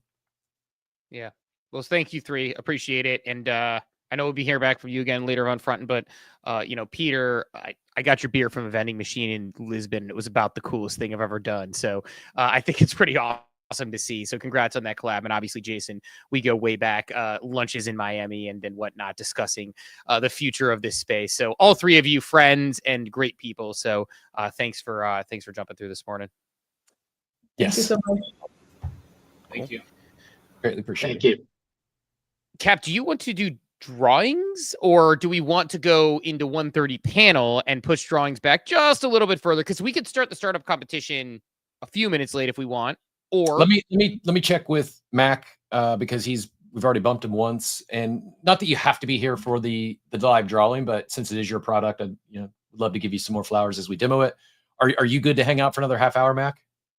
Uncle Mac, if you can hear us. Yeah, I can hear you. Yep, I'm good for another half an hour. Good man. Appreciate you. we owe you at least one big hug, or you can accept that in 3 tiny hug installments for sticking around with us in the past half hour. So appreciate you sticking with us all day on this and helping us out, and definitely will give your product as much love as we can as we go. But yeah, I mean, if we're ready to pull through, I know that although I don't know, I mean, I think we're waiting on, I think one Wabam. I can't remember who our third is. Jay joining us from Thank Ape. So we got one of the three. Maybe we do the I don't think Tinker is Wabam or Juan. Yeah, do you want to just go and do the drawing and I'll send them a DM, or do you mind reaching out while I do the drawing? Yeah, I'll kick a DM over. You start the drawing, and I'll reach out to Juan and Wabam and give him a ping in a second here. All right. Well, just kidding, Mac. Go ahead. Oh no. Go ahead. We're gonna pull it up now. I'm gonna do a screen share. And do you see the video, or are you just on audio only?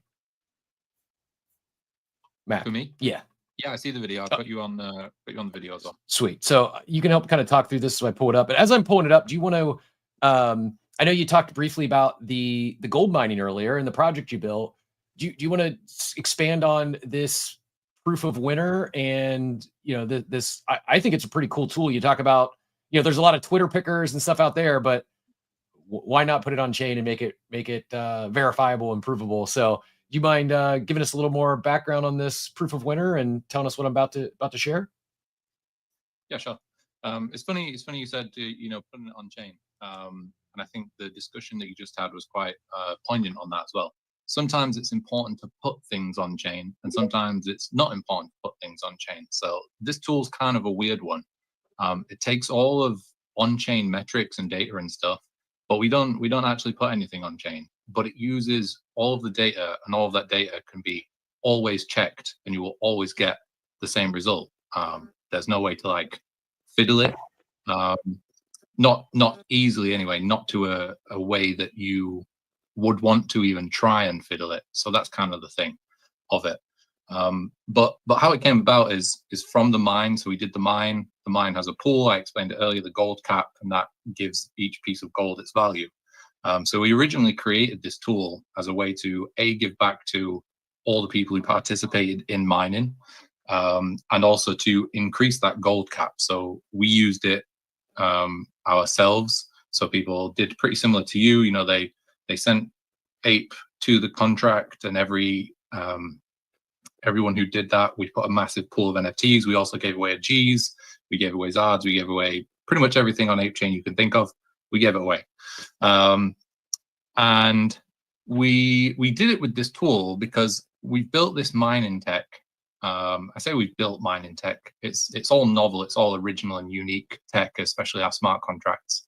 But obviously mining's been done before, and this is where it's derived from. It's derived from Bitcoin and how Satoshi originally used a SHA-256 hashing algorithm to prove that when he was sharing new versions of the Bitcoin miner online and in forums and stuff, way before it was even kind of running and launched, he would share a hash, and a hash is it's like a fingerprint, like a cryptographic fingerprint of all of the data of the thing, to say, this is the thing that I've uploaded, this is the hash of it. If you download this file, you can rehash it, and it will always come out with exactly the same hash as I've done, as long as no data has been changed in it. If you change even one single digit in a piece of data, the thing will drastically, violently change the hash. So what this giveaway tool does is you've uploaded all of the wallet addresses for all the people that have minted. you're going to add in the NFTs. I'm gonna do this right now as he's talking there. So we got 419 minters so far. All those addresses are loaded in. No, it's up to 421, which is just off. 420 would have been perfect, but here we are with 421. These are the NFTs in the wall. So you can see it's about as simple as a user interface to if I wanted to add another wall address, I could do that right here. What I did is just pulled down the holders from the ApeScan and uploaded that. So they're bulk import. Super, to me, I did it during the show here. It was in real time. It was super easy. And then to add the NFTs as part of the giveaway, I simply just click this button, and I'll explain the ones we're giving away, give some shout outs, and I'll hand it back to you to Mac to talk us through what I'm about to do after we do this, but or what this will do after I add them. So the Dangs, nice collection over there on ApeChain. You got 3 of them with the ApeChain merch. These are going for about 50 Ape right now. A G's on Ape. Shout out to Rita for that donation contribution. It's about 1,000 Ape, so big prize there. These are 3 one-of-ones from Imlo, active community member in the space, and appreciate the love and support for providing some one-of-one fire one-of-one art. And then last but not least, Unrevealed, some of the mutant ape tribe we heard from earlier, added a few NFTs, Unrevealed NFTs to the kitty as well. So right now they're all loaded. You can see there's 11 NFTs we're going to give away here in seconds. There's 419 eligible. Anything else we need to explain before we run it? No, so you've got some options as well. You can keep winner, you can remove winner. You should be able to see those options somewhere on the screen. Let me bring it up on mine as well, so I can do it at the same time as you. And Cap, I know I minted a couple, so we will remove winner. I suppose you could remove addresses if you wanted to, because I minted from one of my addresses as well. So if Cap or I win, or we figure out we win, we will redistribute those ones throughout the ecosystem as well. But this is really fucking cool, man. Like, this is really cool. Like, this is like, I had not seen this before. And I am loving the simplicity of the interface. Is chef's kiss. This is very cool, man. Thanks. What you're really going to enjoy is once you've picked a winner, there's a button to just transfer it, so you don't even have to go to Magic Eden and do the old, copy paste addresses and all that nonsense as well. But Man, the quick rundown of it takes all the data of all of the addresses that you submitted, it hashes them, so it gives a 64-digit SHA-256 string hash, saves that for later. It takes the NFT that you're giving away and the contract address. It then takes your address as well, and then the final piece is it takes the precise timestamp of when you click that button. So as soon as you click it, that's the final piece. And what hashing essentially is it's like maths. So you go like 1 + 1 + 1 + 1 = 4. And if you change any piece of data in that, if you change one of the 1s to a 2, you get a different sum out at the end. You get 5 instead of 4. And as you like click it, what you'll see how many attempts it took. And that's the nonce that we change to search for a winning hash. And a winning hash is one of the addresses in the list of all the addresses, and we find a match with the last 4 digits. So if you want to click one to start giving away, and I click the NFT to start the giveaway. Yeah, you click the NFT to start the giveaway. All right, whichever one you want to go for first. All right, and then so the option you said here, remove. So I'm going to remove the winner, so they're only going to be able to win once, right? Exactly. So yeah. So you probably want to do the best one first, because you don't want to give someone the kind of good call. Let's do the G. We'll do the G's on Ape first. That's so, no offense to any of the one-of-ones or anyone else out there, but it's a nice not only a nice floor price, but incredible community and very active. They're all solid, but this is one of the more engaged ones across multiple communities here. So good luck to all the participants. Appreciate everyone minting. Are we ready to hit run? I think so. You click the button, you click the other button, click run. Winner found. Congratulations. It took basically 197 attempts to find a winner. Did that in a matter of seconds, and it found our winner here. The address ends in 2775, right? Yep, that's actually a crazy stat. So it could technically take a very, very long amount of time. It could take up to a few million attempts to do. So the fact that it's found in 197 means that person is doubly lucky. Can I do more? Oh, it is one at a time, right? We're giving away one at a time. Yeah. So I think then you then it should then be in the other tab. Results. You should see the G's in the results. And I can just hit transfer to winner here. Yep. If you want to do that now, or you can do it. You can wait till you've done the rest of the draws. But yeah, click the next NFT, run that one. That winner for the G should have been removed. So that has again changed all of the hashing again. So you'll get a completely new, random, unique thing coming out. First dang address ends in A22C0. And Cap, I have agent in the chat saying there was an error. They said it's wrong. The G's and Ape winner was not my wallet. So they have noticed that that was one error here, is that agent wanted to win that G's, did not. So, but no, we kid. This is actually incredibly, like, I can't believe I didn't know this. I was today years old when I found out this existed. This is incredibly cool. Like, Right? I mean, I knew about the mining program too. I knew about the mining program. I didn't know this existed though. when I say it's simple, like I literally set this up from why we're hosting this space today. Like it's as easy as we've just described, clicking buttons, going through it, hitting run draw, and it does all the hard work for you. It takes away any favoritism, and then the fact that they've added in the ability to just transfer all these when we're done is also a nice little perk there. So 321 attempts on that one. Took a little longer to find a winner, but we got one. One FC7's the last four there. We've got a 1 of 1 from Imlo. Winner ends in 5069. Shout out Emlo, by the way. I actually owe Emlo a deep apology because reached out to me during a very busy time in some DMs and didn't end up getting back. So appreciate Emlo bringing these to the table, and definitely want to give you some love on your collection as well, and give a little bit of love there. But very cool. Two more giveaways. These are the unrevealed ones, and then we will we'll talk to Wabam and Jay-Z. And our final one there. I can have a second to like wrap it up as well. So Yeah, go for it. Yeah, please do. I'll go ahead and transfer them. Sweet. So yeah, one of the things that someone mentioned earlier with the pitching, they gave like generalized feedback to everyone was, tell people the problem first and then tell them how you fixed it. So it's kind of funny. I'm going to throw some shade at ApeChain itself. There was a few people recently who've, with the giveaways that they've been doing from Spotlight, said, we want more transparency. And what's funny is we were kind of already thinking of this tool and kind of building it. So people were saying we want more transparency, and we rocked up like, hey, we built this tool. It's super transparent. And then the final part of what you can do with this is anyone can go to the mind.io/giveaway, and anyone can click on the results, and you can see the results of all of these giveaways that you're doing right now. So you can click on one, like I can click on the G's on Ape. I can see the winner details. I can see their address. I can see how many attempts it took, and I can verify the hash as well. So when you click the button, it takes all of the data again, and it rechecks it all, and it goes, yeah, this is good. And then what we probably want to do next is make it so that you can get a full copy of all of the data that was used to hash it, and then people could rehash it even further. They could run their own hash if they wanted to. If they really, really didn't trust us, if they didn't trust you, they didn't trust anything, they could take it and hash it one more time just to make sure 100%. So it's as transparent and useful and simple a tool as we think we can make. And we'll be trying to like roll this out to other founders on ApeChain as soon as possible as well. Thank you for letting us use it, and thanks for trying it out and trusting us to provide it as well for you. No, thank you so much. Thank you for working with us on the short notice on this. Appreciate you sharing and coming on with us today. Thank you so much for your patience and flexibility as we bumped you around a couple times. And Steve, I don't know about you. I know we've done several giveaways throughout the years.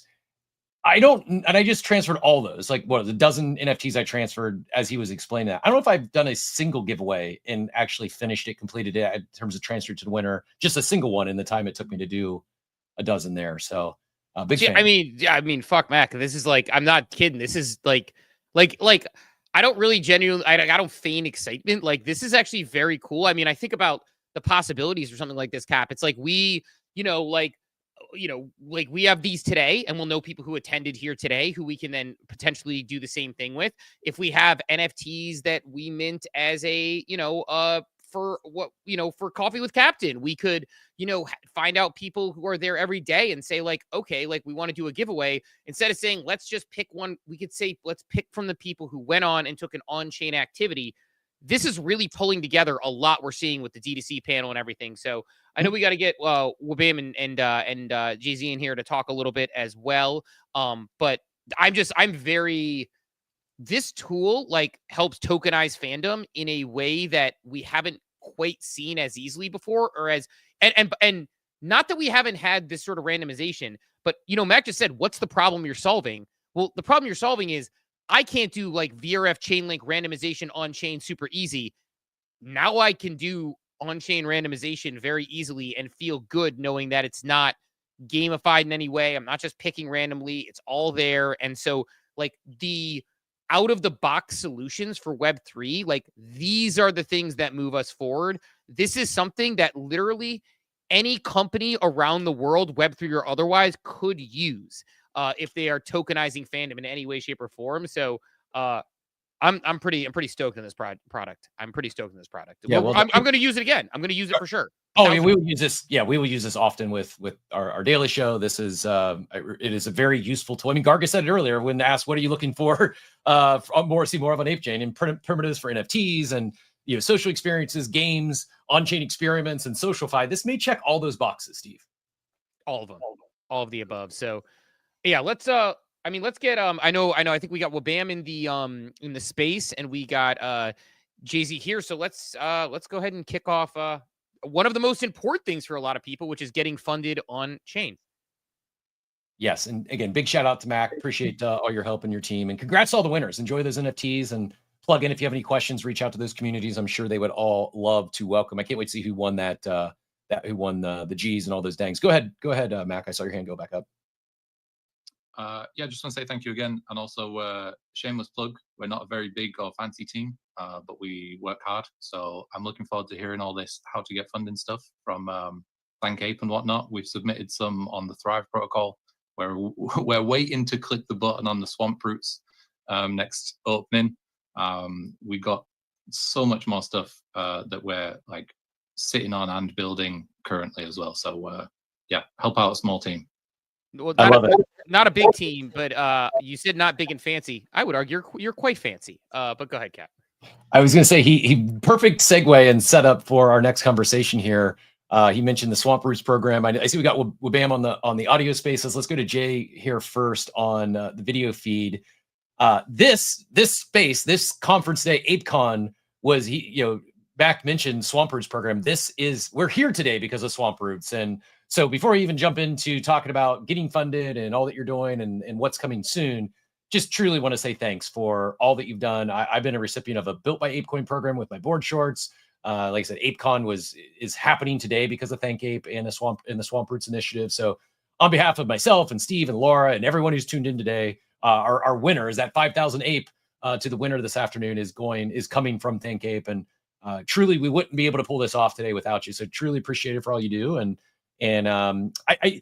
Mac might have let something slip there. He mentioned he's got a button like this because the Swamp Roots program is completed.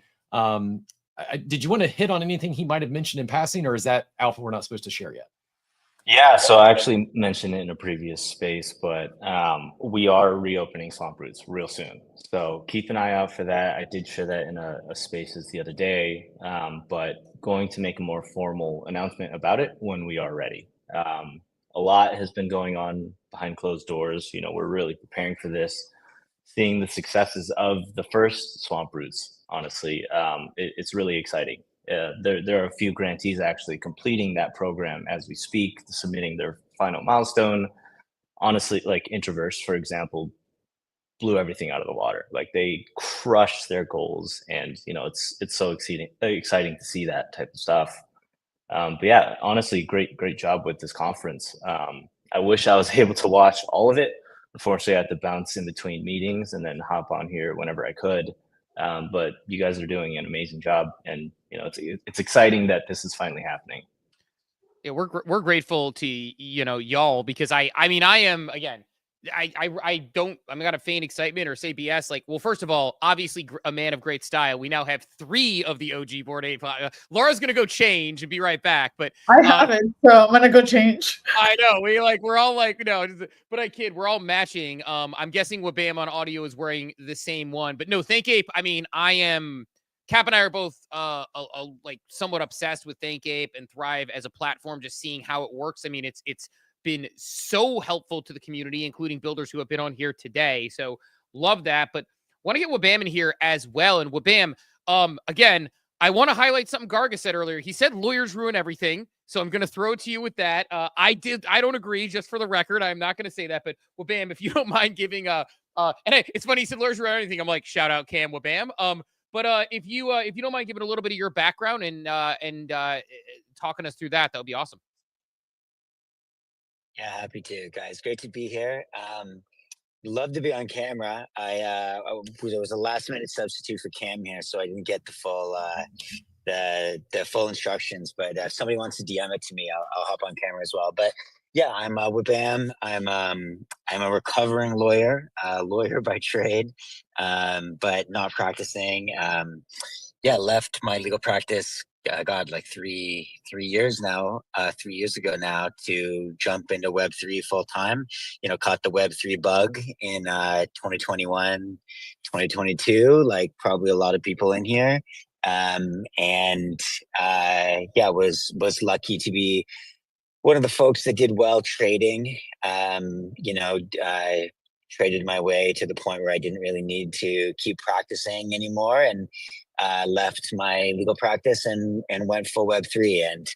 And basically, was looking around for opportunities and for places where I could contribute. And ApeCoin DAO was, like, to me, the most exciting opportunity and the place where I that I resonated and vibed with the most. And I've, haven't really looked back. I've been contributing now for, almost 3 years in a variety of roles. And most recently was lucky to be named onto the revamped leadership team that the foundation put together with Cam and Cates as our CEO, Yuga's former chief business officer, along with Kim as chief commercial officer, and then myself as chief strategy officer. So in my new role, I'm responsible for, overall strategy and specifically looking at, how do we make the foundation and the DAO, sustainable, what sort of treasury management sort of exercises or strategies can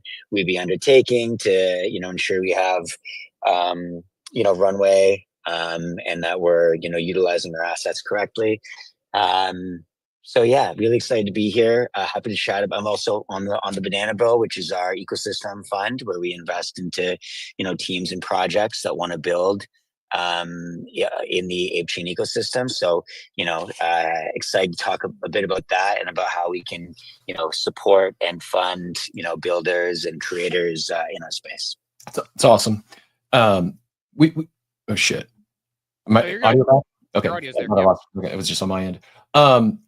We earlier talked about like ecosystem support and the ApeChain hub. For those that are new, or maybe this is the first time they're hearing about funding or starting to look at how to get secure funding for building on ApeChain, we'll talk about all things Thrive and ThankApe, as well as you mentioned the Banana Bill, the ecosystem fund, and we also have the DAO. Those are really the three main funding components, right? I know like ThankApe will have other programs like Swamp Roots we mentioned, but are those really the three main funding routes today? And if someone's brand new, Wabam, where should they start? If like I got an idea, I need funding to do this. Should I start at the DAO? Should I start at the ecosystem fund? Should I start at ThankApe? Does that depend on how much my funding need is? Like where if someone's brand new, how do they get started, and who should they be talking to first? Yeah, I think it depends on the idea and on like the scale, and maybe how like fleshed out it is. Each of those, yeah, you were correct in saying the three are ThankApe, AIPs, and then the Banana Bill, and they each have a different different sort of scale that they can reach, and somewhat different like requirements and expectations around like how detailed does your idea or proposal have to be, how well thought out is it, how much how strong is the thesis, how much are your do you have KPIs built out? Do you have other investors? They're all sort of on a bit of a continuum. In my mind, like the Swamp Roots and the ThankApe program is probably the most accessible, and would be a great starting place for a lot of builders and a lot of creators. But it does depend on your idea and where sort of along the ideation and building process your idea is. Makes sense. And I did share that I shot you that DM. If you do want to join us on video, you're more than welcome. No obligations though. I know it was a last minute pinch hit, and greatly appreciate it. Jay, what about yourself? If someone's like, I know Swamp Roots is coming up next. Should they wait? Are there things they could be doing in the ThankApe ecosystem today? Go follow the Twitter account. I posted some posts up above from Daniel, the founder at Thrive, as well as a Thrive protocol post. So go follow those accounts. What else should they be doing, if anything, in advance of the next Swamp Roots initiative launching? My biggest recommendation would probably be, like, if you're preparing to apply to the upcoming round, reach out to a pre-existing Swamp Roots grantee. You know, I heard this being mentioned earlier, but this ecosystem is extremely collaborative, right? Like, apes are apes, and that's one of the best parts. And people are more than happy. They'll go out of their way to give you guidance, to give you the help that you need. I would highly recommend doing that. So I think on ThankApe's account, we still have it pinned, but it's the list of active grantees within the Swamp Roots program. If there is someone that you've seen, like, on the more public side, on building in public, reach out to them, ask them advice. What has been working for them? What hasn't been working for them? The onboarding process, just being as prepared as possible, I think, is the most important. And then just dialing in your plan. Like, you have a vision, like, what is your plan of execution? Like, really dial that in before our application opens, because, you know, the application, while it is accessible to everyone, people often just glaze over it, right? It seems lengthy. It seems like there's so many questions I have to answer, but the more detailed you are, the better chance you have.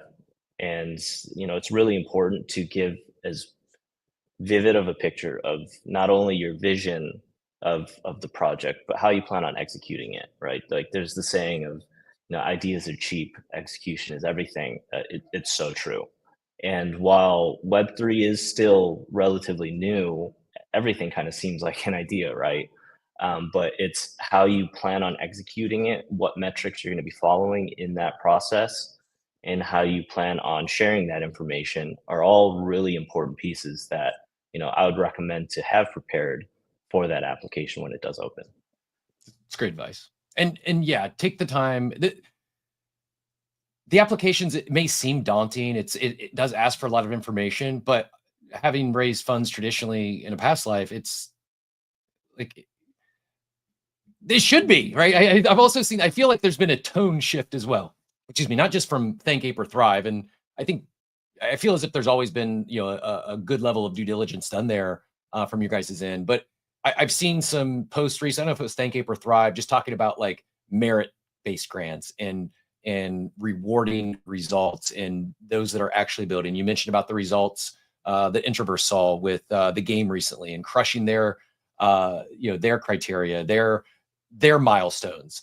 I'll just say one of the things I really respect and appreciate is, at least in my experience with ThankApe, it has been funding in tranches. And you're not just approving someone because they had a great application and send them a big bag of ape. Rather, okay, do your first milestone, show us you're actually building towards this, and then we'll release a bucket, and then we'll release another bucket. It's just, am I right in thinking that the space at large, it's I don't know the right way to put this in words. It's not like, I don't want to say the money is hard to secure funding. Relatively, it might be easier to secure funding here than it is in the traditional world, but be thankful that there's application process. Be thankful that it's like, you actually can get approved based on merit in what you're building and the impact it may or could have, not whether you're popular or not. Like, I guess that's what I was trying to get to, is it doesn't feel like, for a while, it felt like some of these DAOs, I'm not even talking ApeCoin DAO, just a lot of them, it felt like funding became a popularity contest in crypto and Web3. And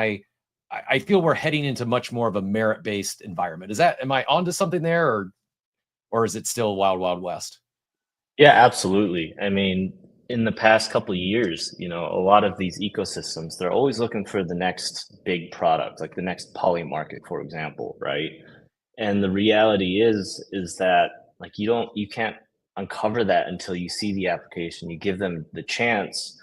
But on the flip side, there's also the bad actors, and Web3 of all places is full of them, right? We've seen it time and time again, and we just got to get through that. And so these foundations are learning, and they're learning very quickly on what has been impactful and how to kind of reorient that way of thinking. And so that's why it really is merit based now. We want to make sure that there is impact, there is value being created within that ecosystem. And once you achieve that, then yeah, happy to distribute those funds. But until we see like real proof of that, whether it's like not botting your transaction volume, right? Like we could see that we've seen it time and time again. It's very obvious to those that are reviewing and validating this type of work. Just be very intentional and be honest, and you'll be rewarded for that. And well, Bam, I think similar question. And just so our judging contestants know, we're running a little behind. So probably in 5 to 7, we'll get started on this final round of the startup competition. But this is one of, I think, the most valuable things for people right now is getting funded, because a lot of times, I mean, Von Frutten's talked about some of the funding he got that he was necessary to kind of keep him going. And so I guess like with Bam, similar question.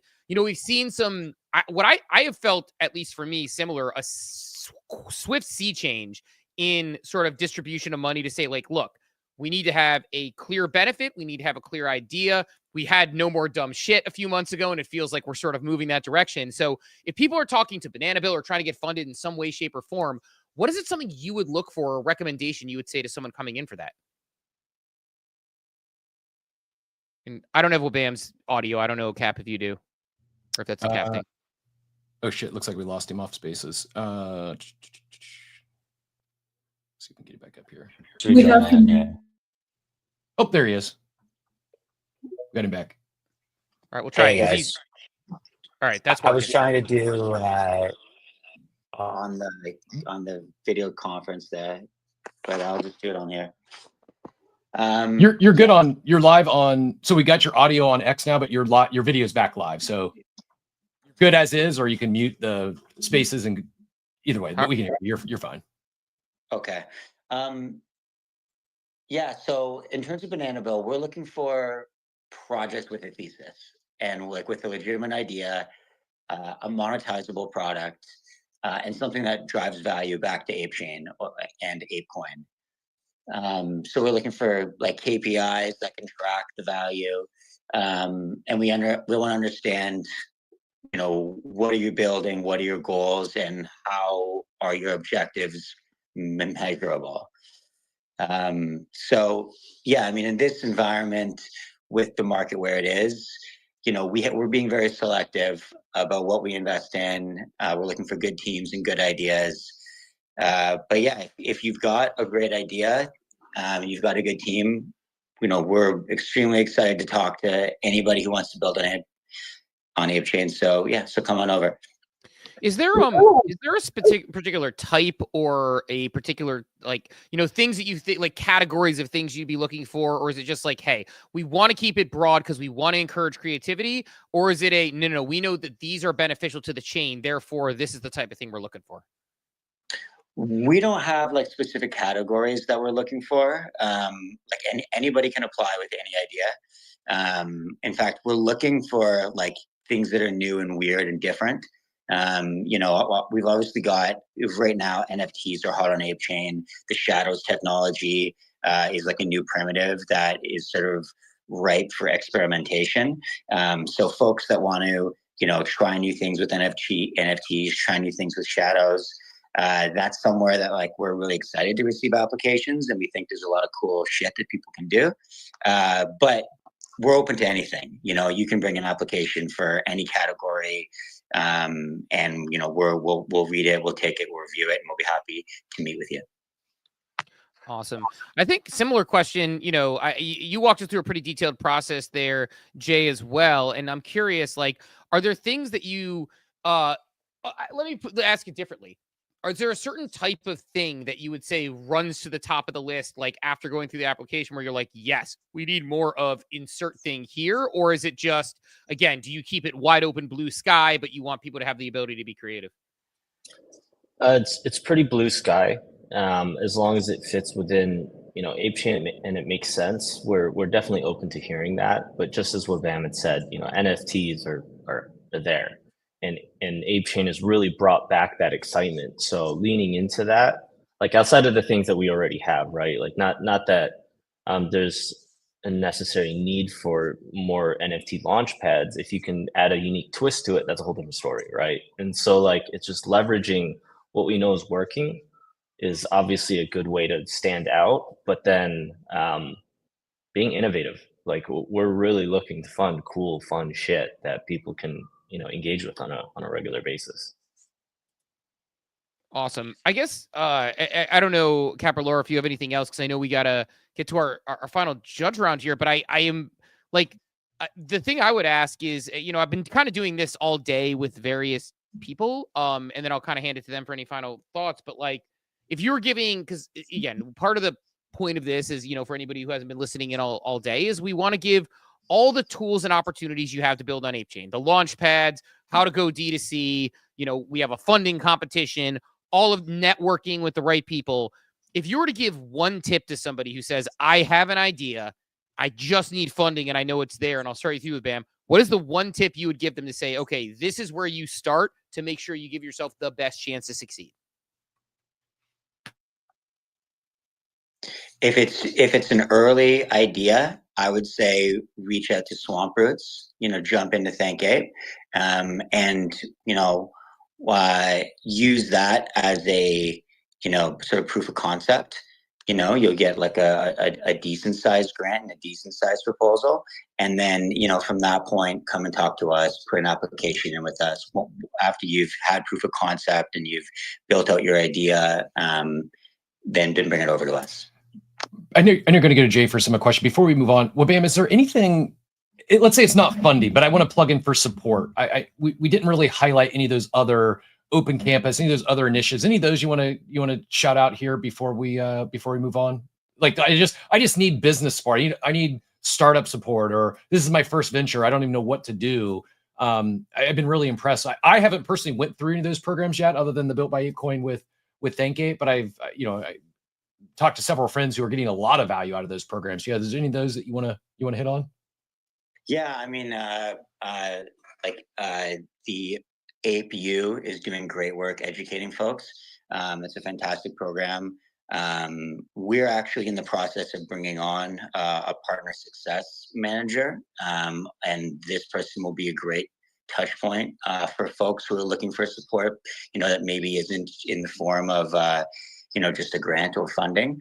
So once they're up and running and that's rolled out, that'll be another great touch point. But yeah, I think APU, ThankApe, Banana Bill, and don't be afraid to DM people. Like I read my DMs, Cam, Juan, other folks on the ApeChain team, Spencer. If you have an idea and you just want to chat, or you want support that isn't necessarily through an arduous grant approval process, just hit us up in our DMs. We're all available.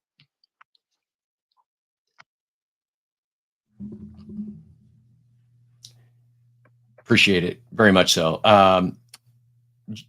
Jay, anything we didn't hit on today that you wanted to make sure you share before we let you guys get out of here? Not in particular that I can think of, just that, be prepared, get ready to articulate your vision, like in depth, really understand what you're trying to build, the vision, the execution, all of that, all of those little variables, dial that in. And when we open up our application, submit it.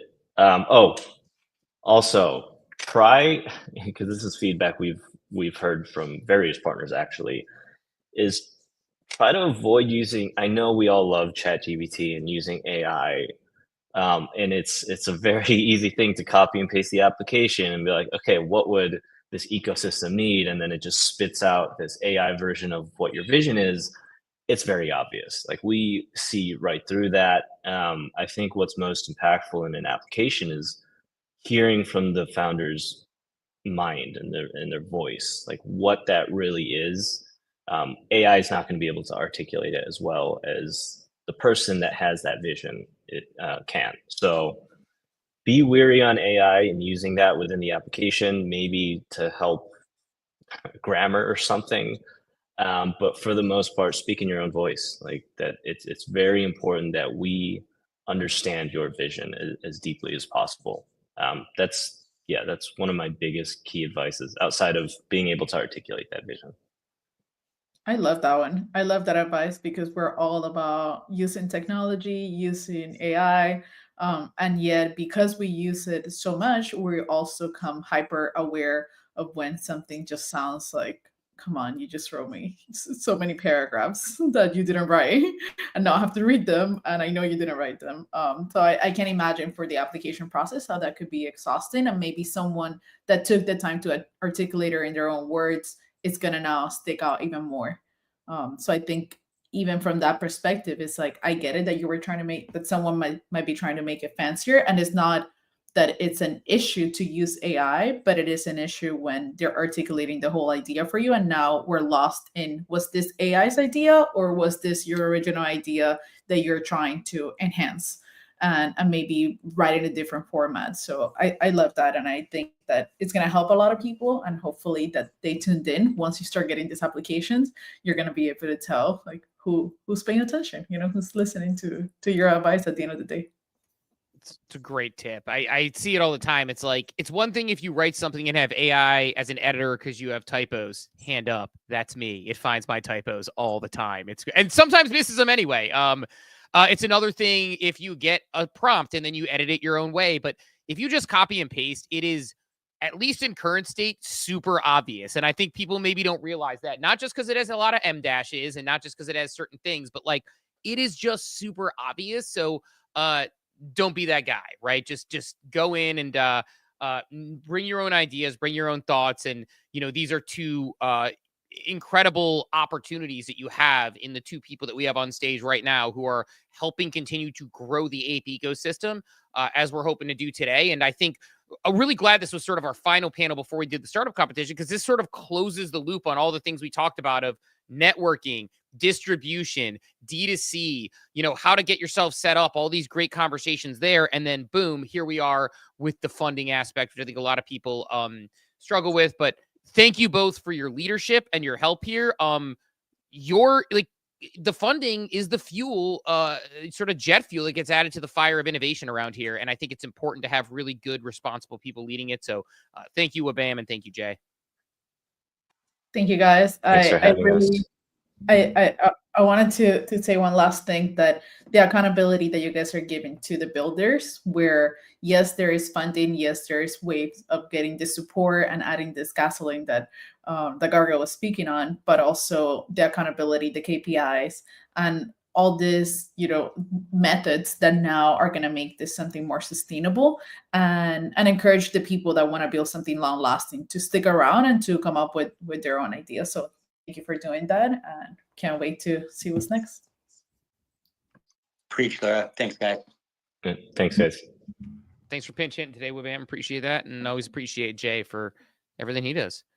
Yeah, and thanks for ApeCon. I've really enjoyed it today, and hope it's the first of many. I hope everyone's enjoyed tuning in. And on behalf of our soon-to-be winner here, thank you for supporting and funding ApeCon today. Greatly appreciated. Thanks for hosting this. You guys are doing a great job. Yeah, take care. Awesome.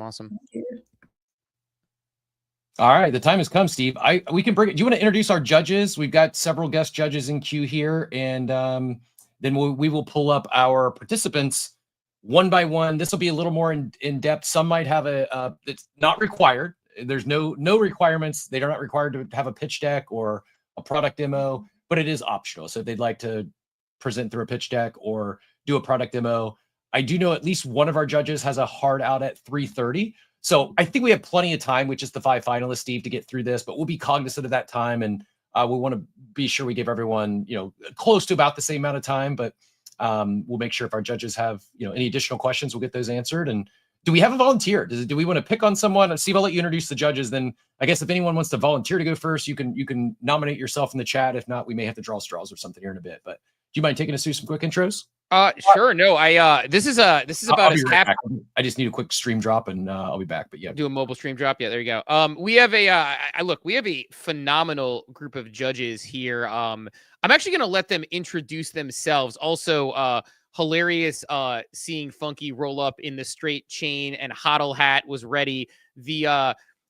Funky is the most Bitcoin maxi non-maxi I've ever met, where it's like, it's this paradox of somebody who, like, if you talk to him for 10 minutes, you're like, this guy's obsessed. It's Bitcoin maxi, but he's actually an ecosystem explorer. So similar to our other judge, Outer Lumen. So let's actually go Outer Lumen down to Raheem. I know Raheem was here earlier. We'll let him introduce himself again in a second because, you know, if there are people who weren't listening, but I'm going to start with my sister from another Mr. Outer Lumen. GM, thanks for joining us. Hey, thanks for having me. Does this microphone work? Yeah. Amazing. Good. Sure. I brought the fancy things out for my brothers, Cap and Steve. I had to. Thanks for having me. Yeah, my background. Geez. Okay. Well, I used to work for Hashmask as a creative director. Then I worked as a UX designer for Yuga Labs, brought out Cam for Legends of the Mara. And now I work for the Taproot Wizards as an illusionist. So I switched chains, but ape forever. So I'm here to help out in any way I can.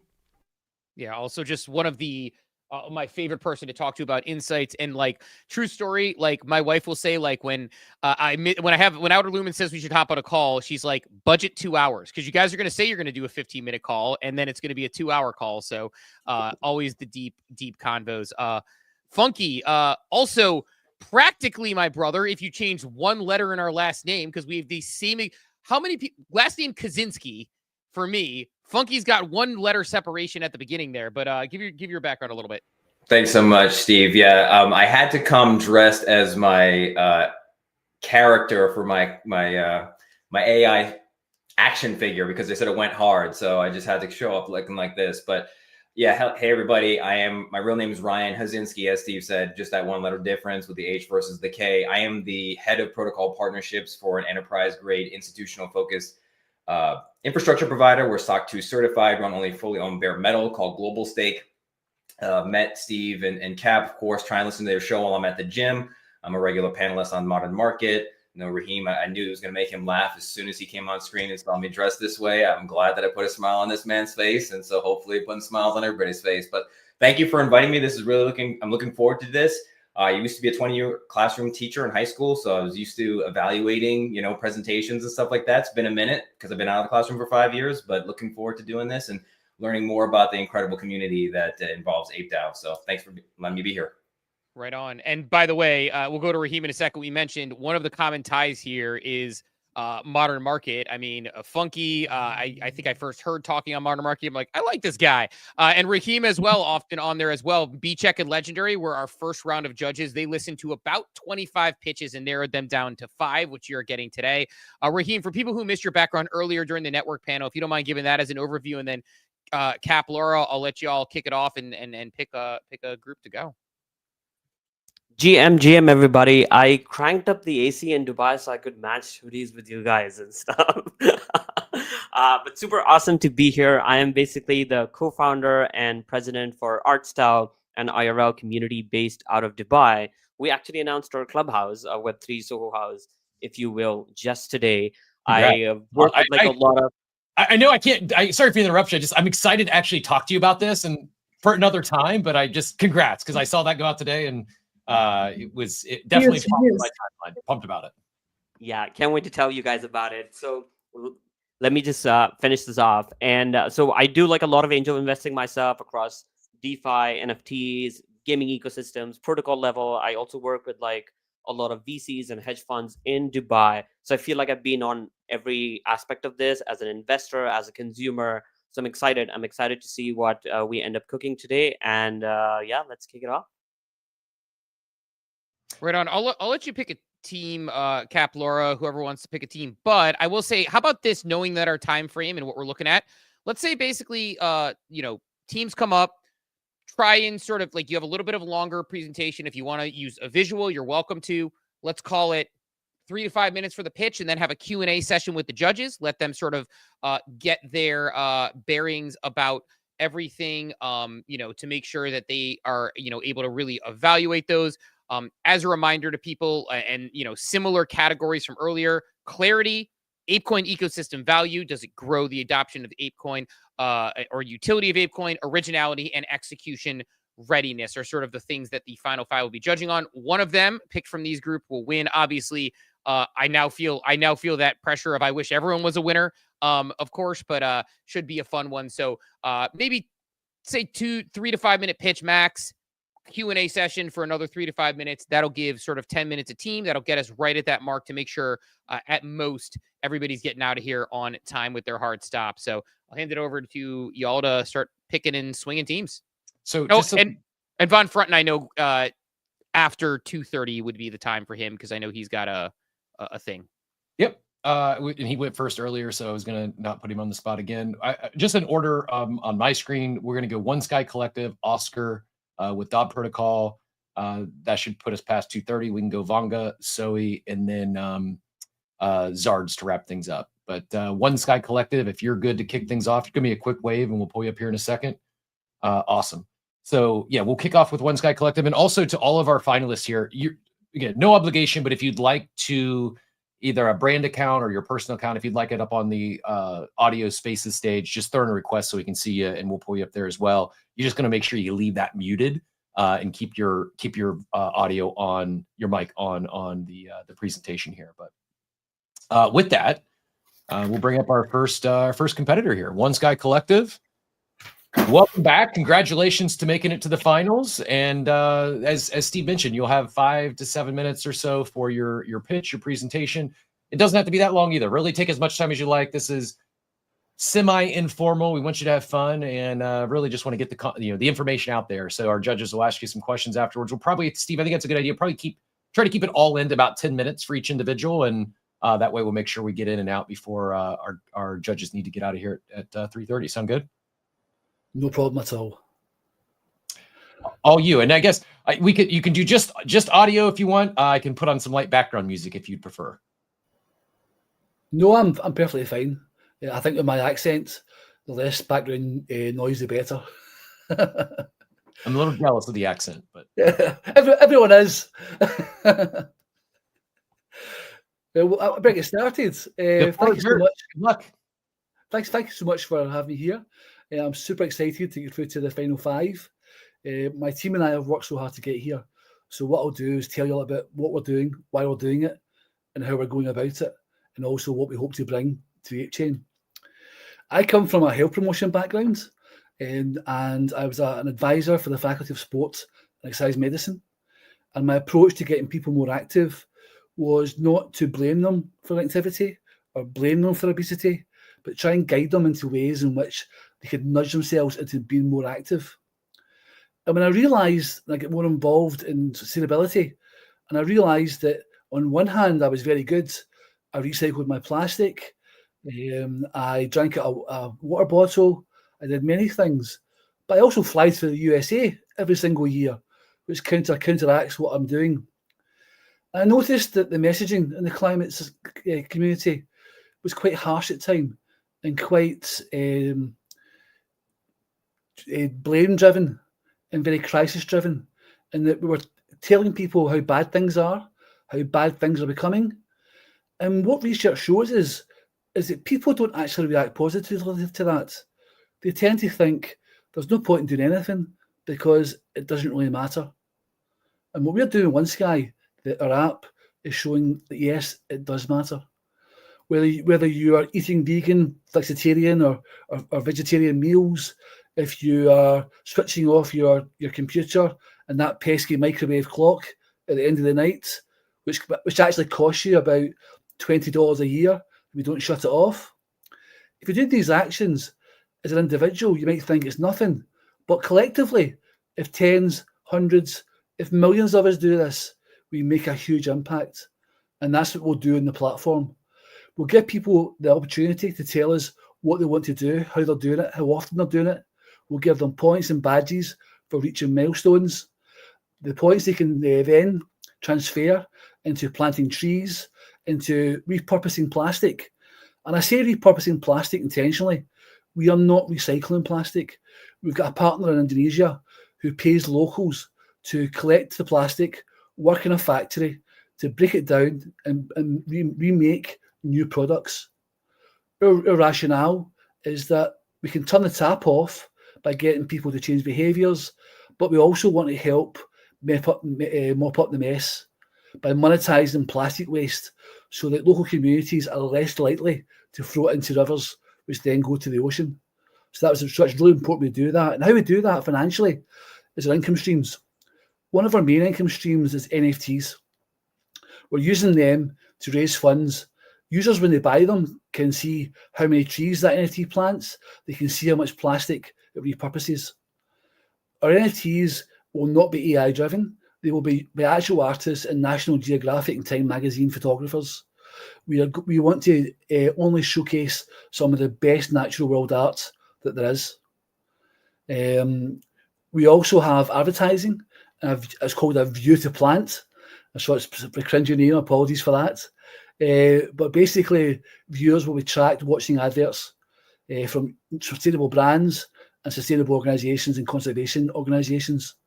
And then the money we receive from our advertisers will then obviously help fund operations and what we do. We also realise that some of the competition, and we do have competition, I won't lie about that, what they tend to do is only have an online presence, which can be quite disengaging for some people. So what we're building into our app is a more real life events where we will help enable people to arrange beach cleans, park cleans, to go on plogging activities. For those that don't know, plogging's when you go for a run and you carry a waste picker and a bag at the same time, and you pick up waste as you run. So we'll organise all these sort of things, interwork challenges as well as part of the platform. But the most important thing we're doing is try to make it a fun environment with repetitive actions that people can actually enjoy and get into the habit of doing so. We have unashamedly taken practices from other apps like Duolingo. So we'll give people the points for streaks for logging in. We'll send them reminders, notifications. We're planning quite an expansive app. And this is why we've got a team of 25 designers and developers, all volunteers, I might add. Because we're a non-profit, we're trying to put as much money into doing the good aspects that we can. So what I'd like to do now is can I just show you some of the designs that we have for the app. And without Lumen being here, I'm a little bit scared, but I'll do so anyway. So if you just allow me to present my screen for a second. Yeah, do you have it? Is it saying you can or no? I should be able to, hopefully. Yeah, you should be able to. If it's giving you any issues, let me know. I will do.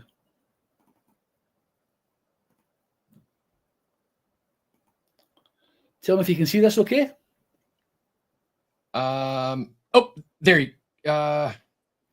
There we go. So this is basically you'll notice that our palette is very, very soft palette colours, very gentle colours in design. And this is actually intentional.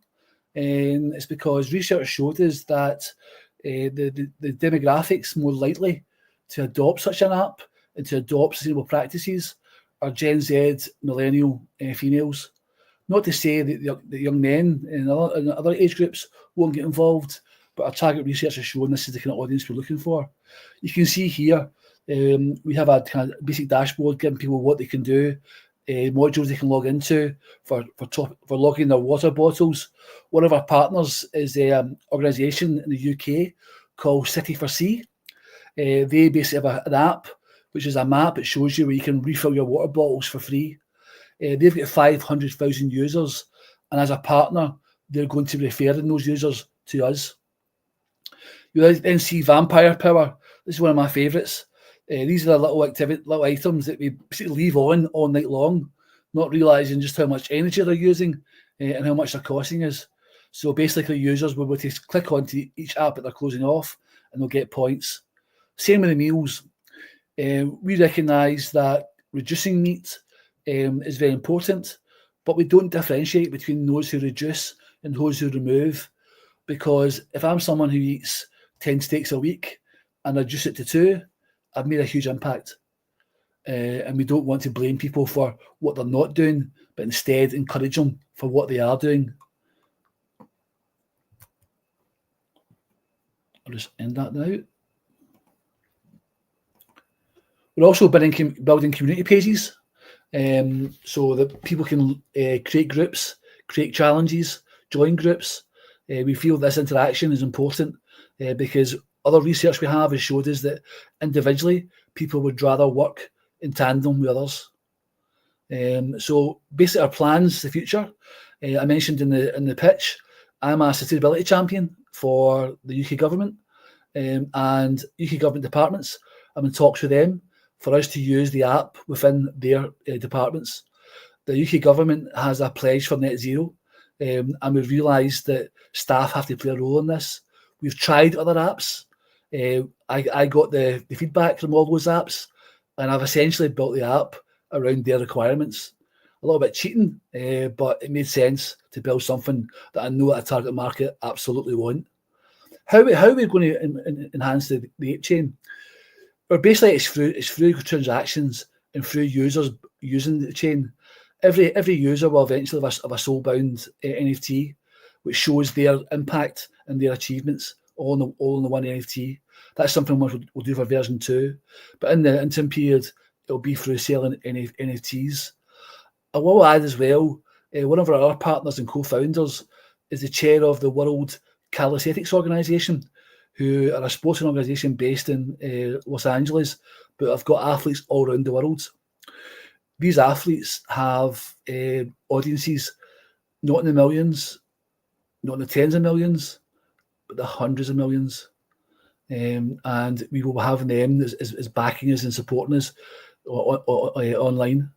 We're really excited what the future holds, and I hope that you'll see the potential we have, not only for bringing users to ApeChain, but for doing a lot of good in the world. Great. Judges, I don't know if you want to go in a particular order, but feel free to fire off questions. Sure, I can start. Thank you for the presentation. That was really insightful. I heard you speak earlier. I didn't catch everyone, but I did hear yours. One of the questions that I have, if you don't mind, talk me through kind of the user journey if I was to open that app right now, because I think the part that I'm missing and I cannot picture in my mind is how National Geographic artists' NFTs are then connected to me as a user of your app, changing my behaviors and getting those rewards. I think if you don't mind just kind of shedding some light a little bit and kind of clarifying what that looks like, that would be super helpful, because I think I'm missing that connection. Yeah, certainly. Obviously, we have different modules within the app. Some of the modules will be about users registering their activities, such as refilling their bottles, also logging their meals, their activities. One of the things we're planning is tracking people's journeys on foot and bike, etc. Other modules, however, will also be about affiliate sales.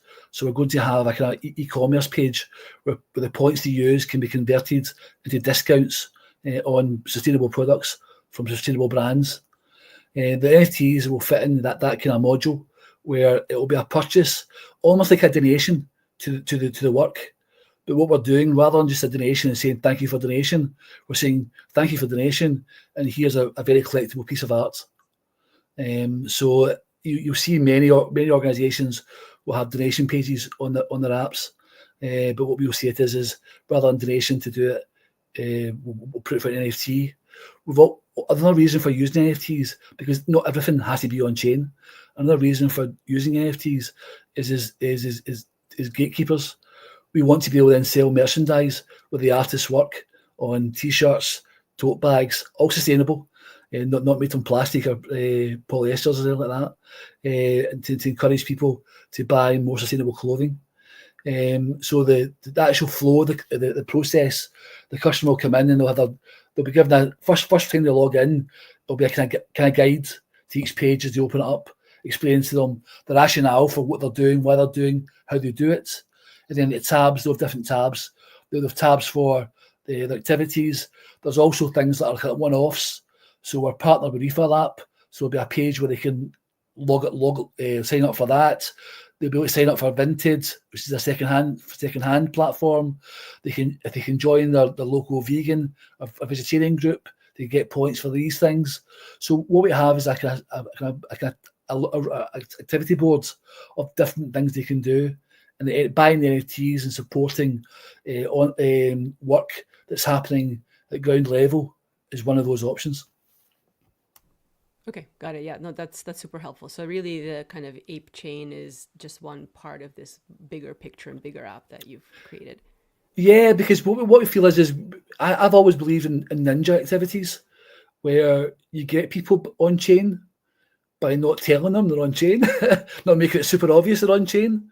You give them a Web2 experience, but with Web3 technology, because let's be honest, the general public, they're not ready for Web3, the UX and UI, although UX UI isn't up to standard of Web2. So we have to give the customers what they will actually use. And this is my thing. At the moment, we're using points, but there's a future when we can use tokens. But once again, my research showed that as soon as you mention a crypto token, the general public just weren't interested. I'll defer to the other co-judges here. I'm sure they have questions as well. Yeah, thanks so much. I'll just jump in. 2 quick questions. First and foremost, I just love the initiative that you're taking. I taught AP Human Geography for many, many years, talked about the concept of global, think globally, act locally. So this is kind of really what you're doing, and I love that aspect of it. You mentioned that you're working with the UK government, and so this kind of speaks to the readiness of you to roll this out and so on and so forth. Do you have MOUs with them? How formal is this relationship? And then are you also scouting out other partnerships with other governments in other locales? That's question 1. And then 2, well, I'll pause there and let you answer that real quick. Yes, certainly. I'm a great believer in using my network to my advantage. I am a civil servant. I'm a sustainability champion for the UK government. So the talks at the moment are informal. However, they shared with me their research on the apps they used. Some of the developers have designed a carbon footprint calculator, and they're talking about allowing us to integrate it into our app to save us from having to build one ourselves or to locate one in open source. So the talks are very early stages, and it's with one department, the Department for Work and Pensions, which has 80,000 staff. However, I'm confident that should we convert that department into a full contract, it's the next step is then networking with all the civil servants, sustainability champions, and getting us in other departments as well. So the DWP are the kind of the test platform, the test stage. We capture them, that then opens up the other departments. Awesome. And then my second question really just revolves around usage of the app. Over time, we often see users don't really stay. They'll try something because it's new, they like doing it. You'll always have your power users, for instance, who are going to continue to use the app and show great fidelity to logging their activities.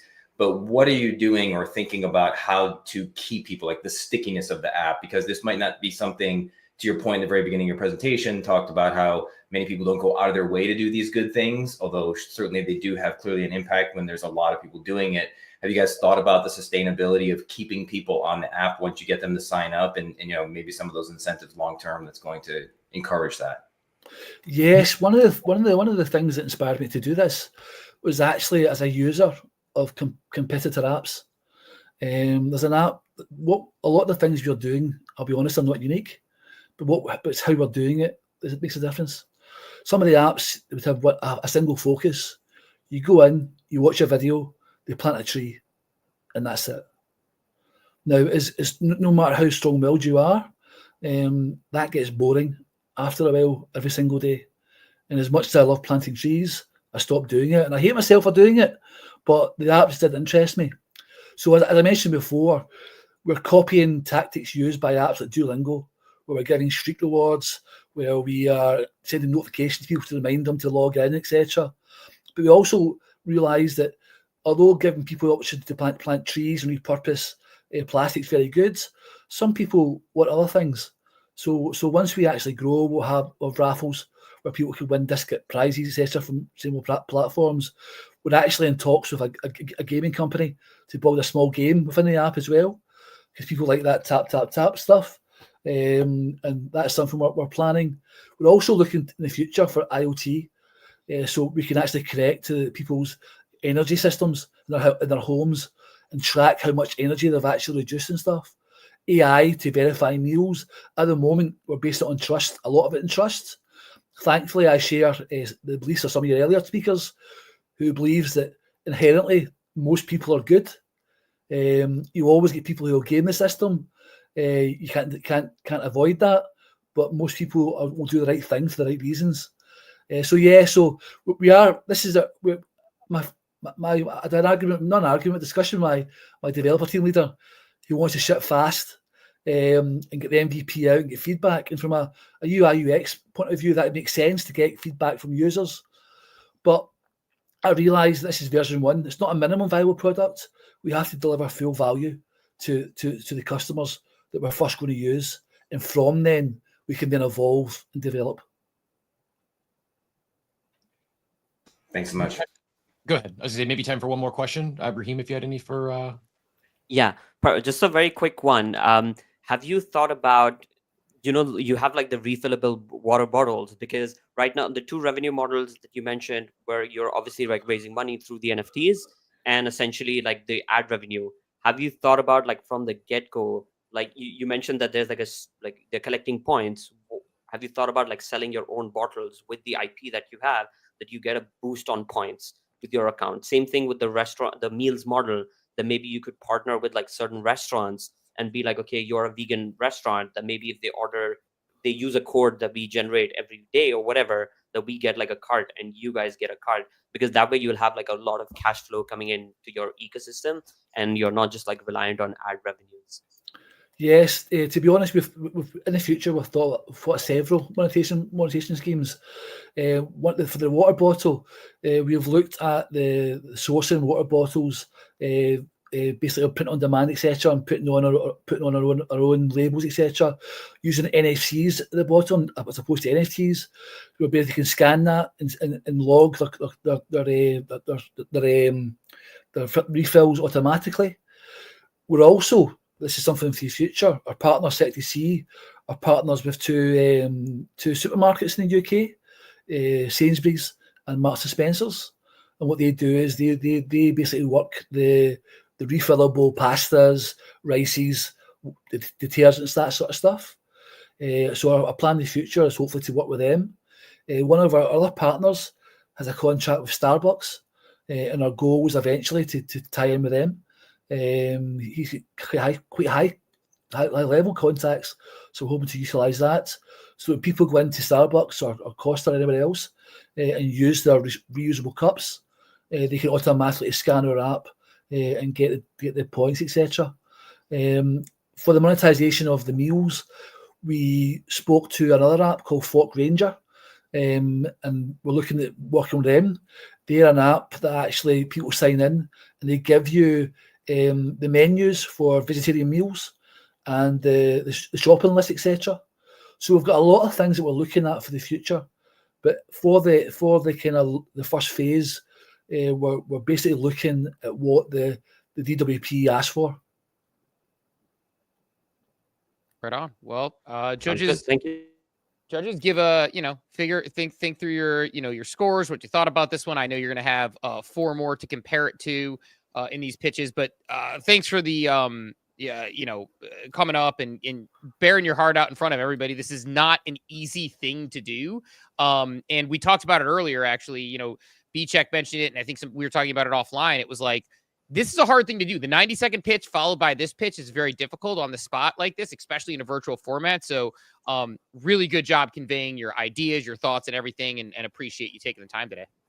Thank you so much. It's a project I'm so passionate about. So thank you for the opportunity, and good luck to everyone who follows me. Thank you, and good luck as well. And regardless of the outcome of this competition, thank you for doing what you're doing and being passionate about something. We need more people doing good in this world, and crypto at large has a reputation problem, a PR problem from all the scammers and grifters. And I said it earlier, but I think there's a hell of a lot more good, great people in this space that mean well than the bad people. We just need more stories like this. We need more consumer products that get the word. They don't know it's tech or crypto until they figure it out later. Like, wow, I was wrong about this space that entire time. So yeah, believe it or not, this all started. I asked a question on Twitter, and I said, "Why do you all hate crypto?" Because I've lost so many followers from my previous life because of my involvement in the blockchain, and I was overwhelmed with responses. It's a scam. It's a Ponzi. It's a scam by scammers for scammers. The blockchains use up so much electricity. It's bad for the environment. They rip off the work of artists, copying artists and selling their work. So, but a lot of the motivation behind what I'm doing is to show that the blockchain can be for good. And also, I've got a lot of friends who are artists who are struggling at the moment because of the bear market. And I saw this as a way of putting that digital art into other people's hands without promoting it as a pump and dump meme coin or a trying to get rich of an NFT. It just saw to me to be a better way to use NFTs rather than a way to enrich people. Let's enrich the planet and let's make it a better place. Absolutely. I think that this group of people just are a beautiful example of that, and everyone building here in this space and partaking or just participating. I think that, that's what we're trying to do, right? Like that the bad news don't get the best of us, but then there's so many more good in this space. So thank you. And like Cap said, I think that, everyone that participated today is already a winner somehow. So thank you. And yeah, let's go on with the next one. Are we ready? Thank you. Thanks again. Good luck. And we will be in touch. We're going to bring up Oscar with Hi. Welcome back. Congratulations on making to the finals. And Thanks, thank you. Can I share my screen? Absolutely. Go ahead. If you have any trouble, let us know. But yeah, you should be able to share. Thanks. Well, here we are. First, I will recap the pitch a little bit. Sure. Yeah, Dog Protocol. What we are doing with Dog Protocol is unlocking liquidity for the autonomous economy. Like, we are seeing that the assets are no longer for the people. 90% of the people don't own any asset. So actually will goes even worse because of artificial intelligence, because all the things we envision that will be managed by AI agents in the future. So the ownership is like will be really relevant, because right now you work for get earnings, but the future is about the ownership of the revenues that the machines are making. So that's why we are thinking and developing and implementing a DeFi layer into the physical infrastructure. So what we are trying to do with Dog Protocol is allowing anyone to have a percentage of a share of a physical infrastructure that are already decentralized, because the idea is that if you interact with infrastructure, for example, by paying to electricity in a EV charger station, or using a decentralized Wi-Fi architecture, or using a decentralized GPU, so you can invest and get a percentage of the future revenue that infrastructure will generate in the future. So that's allow anyone to get a percentage of that infrastructure.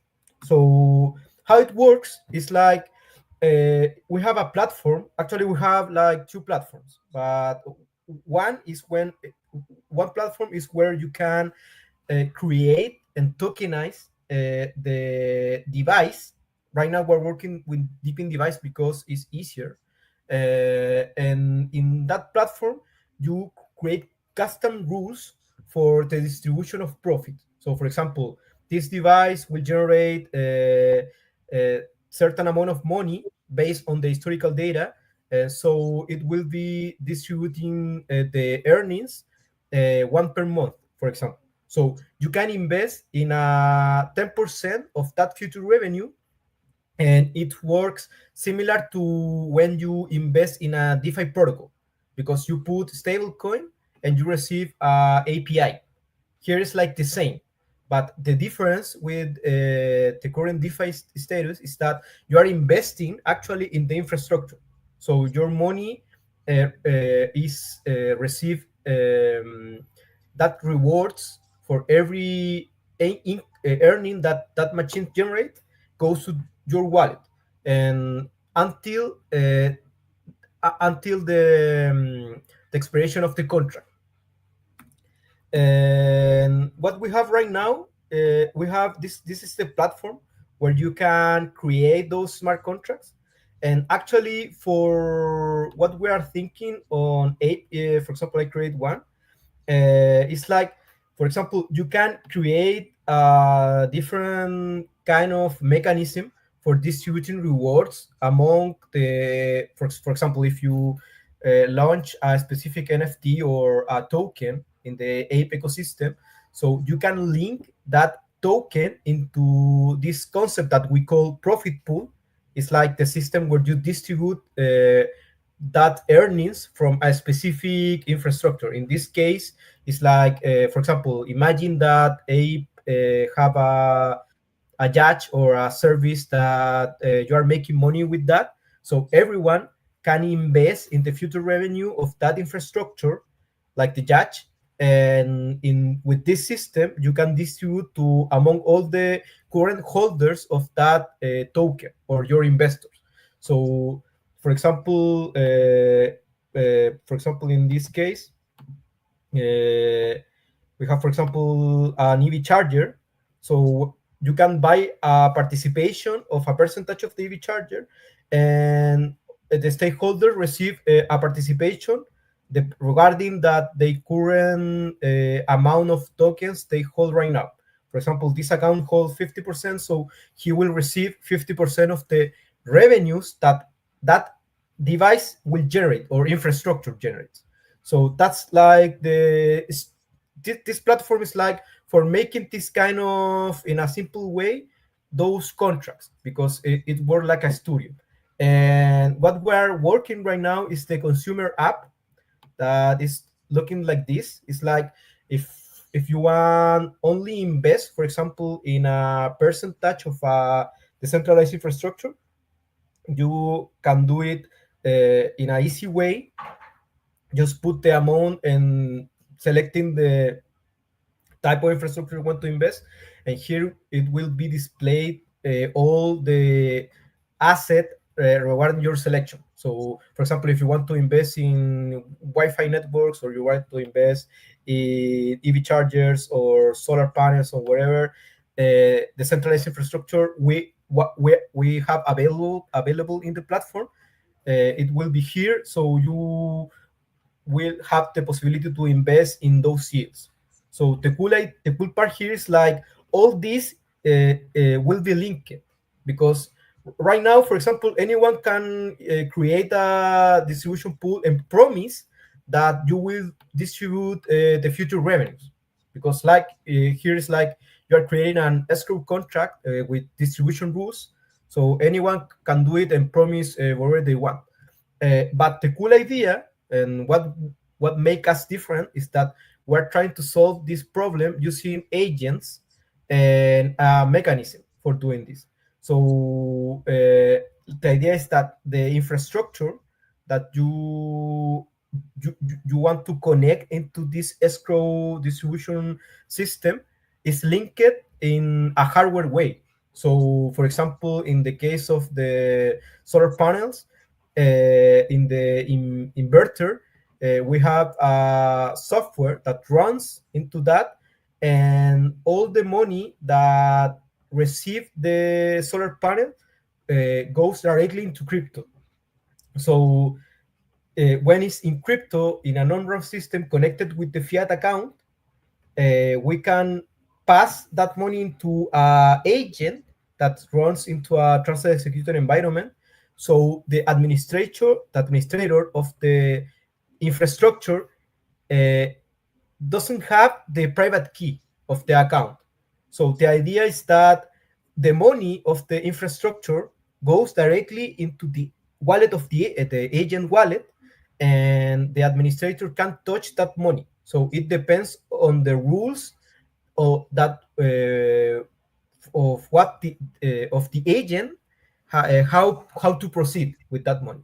So that ensures that if you create the system of distribution, it ensures that your percentage is protected because the administrator of the infrastructure uh, was is not able to withdraw the money that goes to the private account.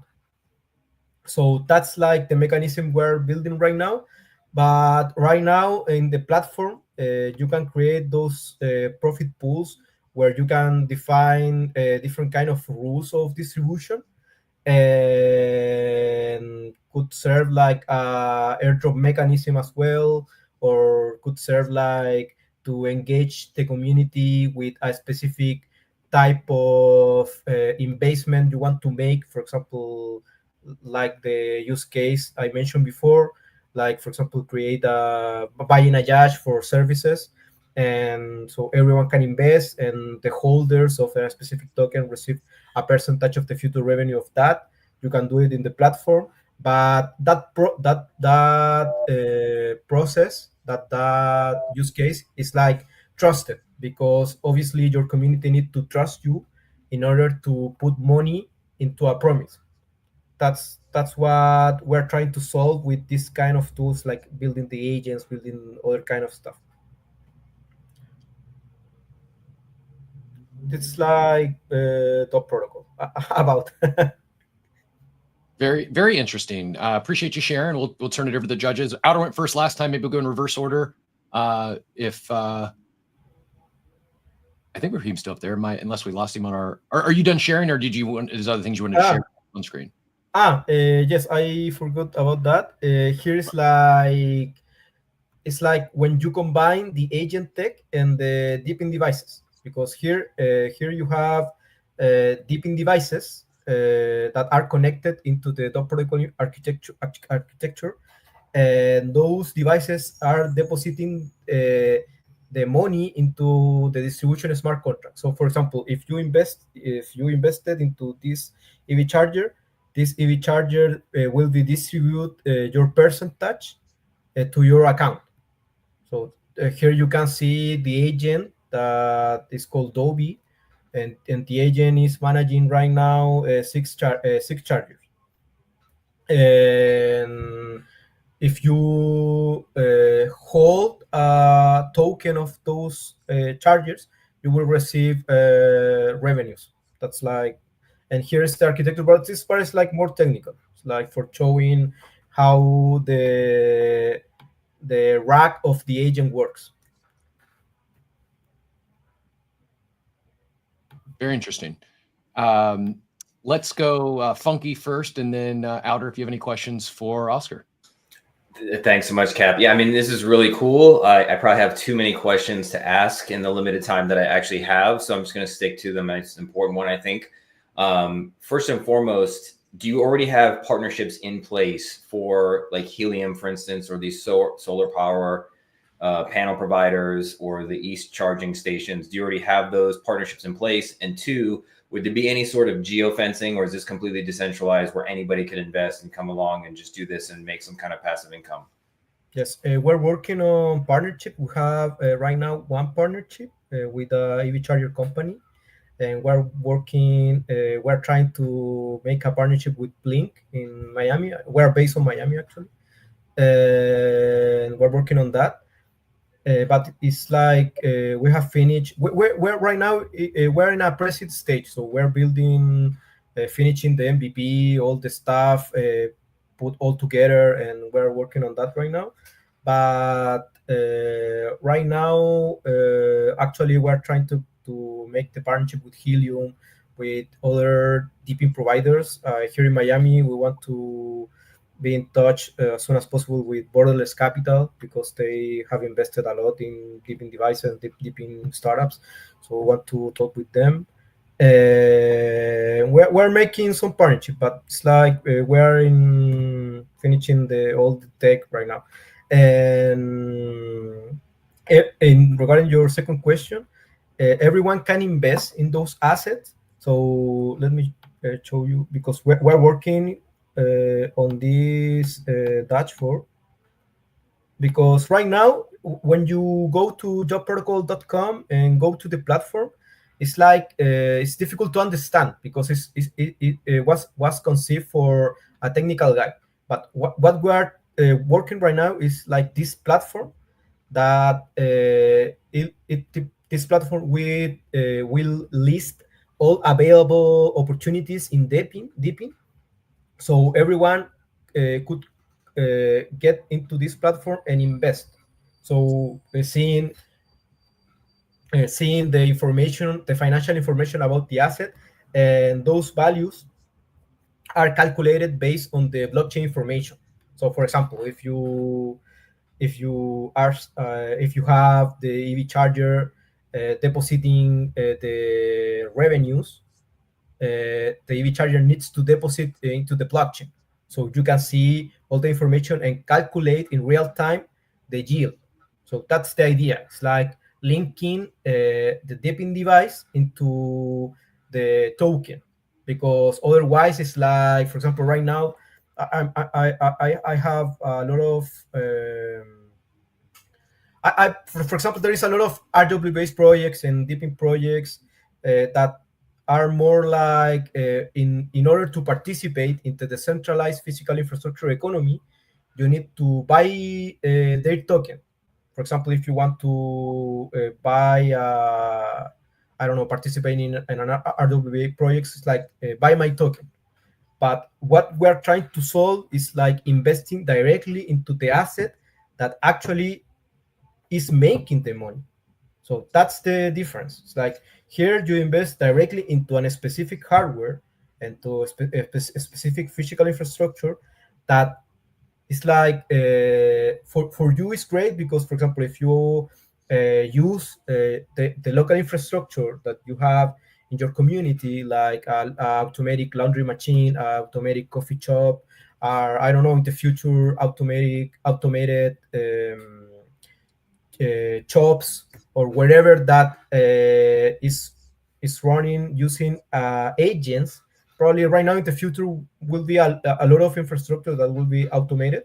So if you are with this kind of tools, it will be easy for anyone to get a percentage of that, because it's like what we envision. We envision that the future is about to secure the ownership of what you consume, because obviously all will be automated, all will be running by AI agents. And so it's like how do empower people to get revenues of that automated economy, because most of the people will be useless in this kind of economy. So with those tools, even we're working in a concept that probably in the future is like wherever you buy or you use a service, you get a percentage of the future revenue of that service. For example, if you go to in the simple use case, like charge your vehicle, your electric vehicle, so only for charging your vehicle with that EV station, you get a percentage of the future revenue. It's like the cashback that we have right now, but better. It's like a better version of the cashback, because it's about holding ownership regarding the future revenues, and also you require less compliance, because it's not like the ownership of the things, it's about the ownership of the revenues. So makes more sense for the people actually, because you're what for the people is about the how get this ownership makes sense to me, so in an economic way. So makes sense because you will receive future revenue of that infrastructure. Right on. Outer Lumen, Raheem, any other further questions that you had? I just had a quick question on the legal side of things, because you mentioned that, like, for me, the ApeChain, the NFTs on ApeChain piqued my interest. But like, I understand you're giving out revenue to NFT holders. I know Funky touched on the geo blocking thing, but I'm just like making sure. Would that be considered as a security? How would like you tackle on that front? Also, Yes, sorry for losing my connection, but I heard the entire thing. I made sure I had another device. Sorry about that. Yes, yes. About the legal compliance, it's different because what we are doing here is like we're not tokenizing the real, like the physical ownership of the thing. So the ownership, the papers that, for example, that EV charger is mine or yours, it remains into the original owner. So the administrator or the company that hold those assets will be the legal owner of the asset. But the difference is that the revenues that that asset produce are decentralized. So that's why we call this concept like the DeFi layer of deeping ecosystem, because it's a different concept. It's like you are not tokenizing the legal ownership. So you with this concept you don't have the ownership problem that most of RWA's projects have, because you are only tokenizing the future revenues of the asset. So require less compliance, less barriers. Actually, the current legislation about this is like the same as meme coins. It's like holding an FT with royalties. So doesn't care that kind of system, because are based on trust. That's why because if you, for example, you buy a percentage of the example that I showed, the ape judge. For example, if you buy the 10% of the future revenue of that service, you need to trust the company that will deposit the earnings of the service. But what we are really hard working right now to solve is like be sure that you have all the technical connections that makes that process automatically. Like, for example, your fiat account, where you receive your payments, are linked with the agent. So all the money, when you receive for example, in your Stripe account, your Stripe account is automated, so all the money goes directly into an on-run system, then goes into in crypto, for example, in Ape, then goes to a wallet. The wallet is running into a TE, so anyone, even the administrator, can manage the private key on that. So it's like we're trying really hard to making all the pieces that for this kind of services be trustless. Because right now, promising the future revenue is like, yeah, you need to trust the person who built the project. But we are trying to create here is like to create the tools for anyone to connect their account or connect a specific account or a specific, for example, in the case of deeping, it's easier because in all of the deeping devices you set up a reward address. So that reward address is like actually for our system is the profit pool address. So all the rewards goes directly into that address that already have all the distribution rules. So as long as that address isn't changed, and if with our system, because what we're doing also is like creating plugins for example, helium devices, EV chargers providers that wants to decentralize their EV chargers. So it will be set up in the hardware, so it will be really difficult to change that. So that's like what we are trying to do. Perfect. Thank you, Oscar. Just for the sake of time, let's wrap it up. I think that we got like a really good picture of what you're trying to build. Thank you to all the judges for their questions. And Cap, who do we have next coming up? We've got coming up to talk Vonga. Oscar, thank you so much, and good luck. Be in touch. Well done. I appreciate you. GM, hello again, and the floor is yours, sir. Awesome, thank you. So I may or may not be able to share here. If not, no big deal. Yes. You can share. Yeah. Oh no, sorry, Mike. No, I'm having an issue on my side. Got it. No big deal. So hey everybody, Von Front here. So I started Vonga based on the idea that there's a way to show people the benefits of being on chain without having to teach them about being on chain.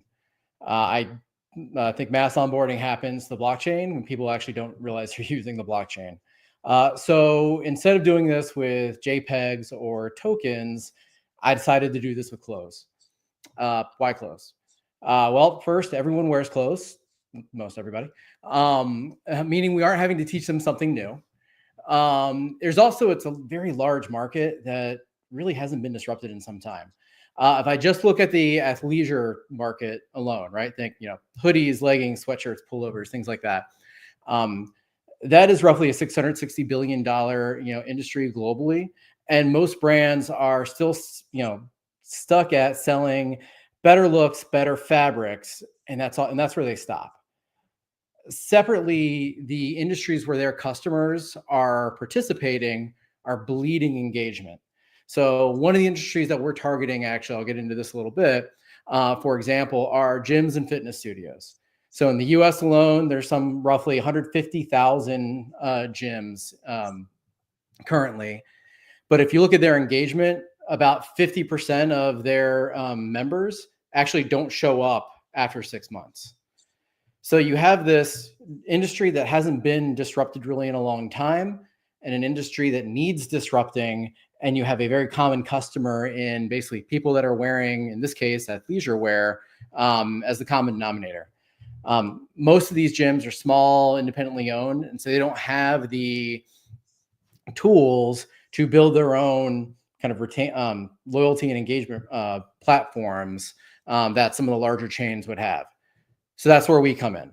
So Vonga aims to solve this by driving engagement, providing this platform to these locations through a revenue driving source that allows them to sell clothes from their studios and get the benefit of the engagement on the back end. So real quick, what is Vonga actually?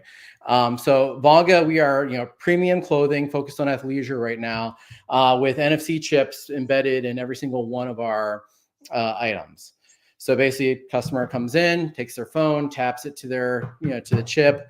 This actually provides access to a digital platform where they can unlock rewards, discounts, whatever other perks that we can put into the platform. No wallet, no kind of technology barrier, just tap and go.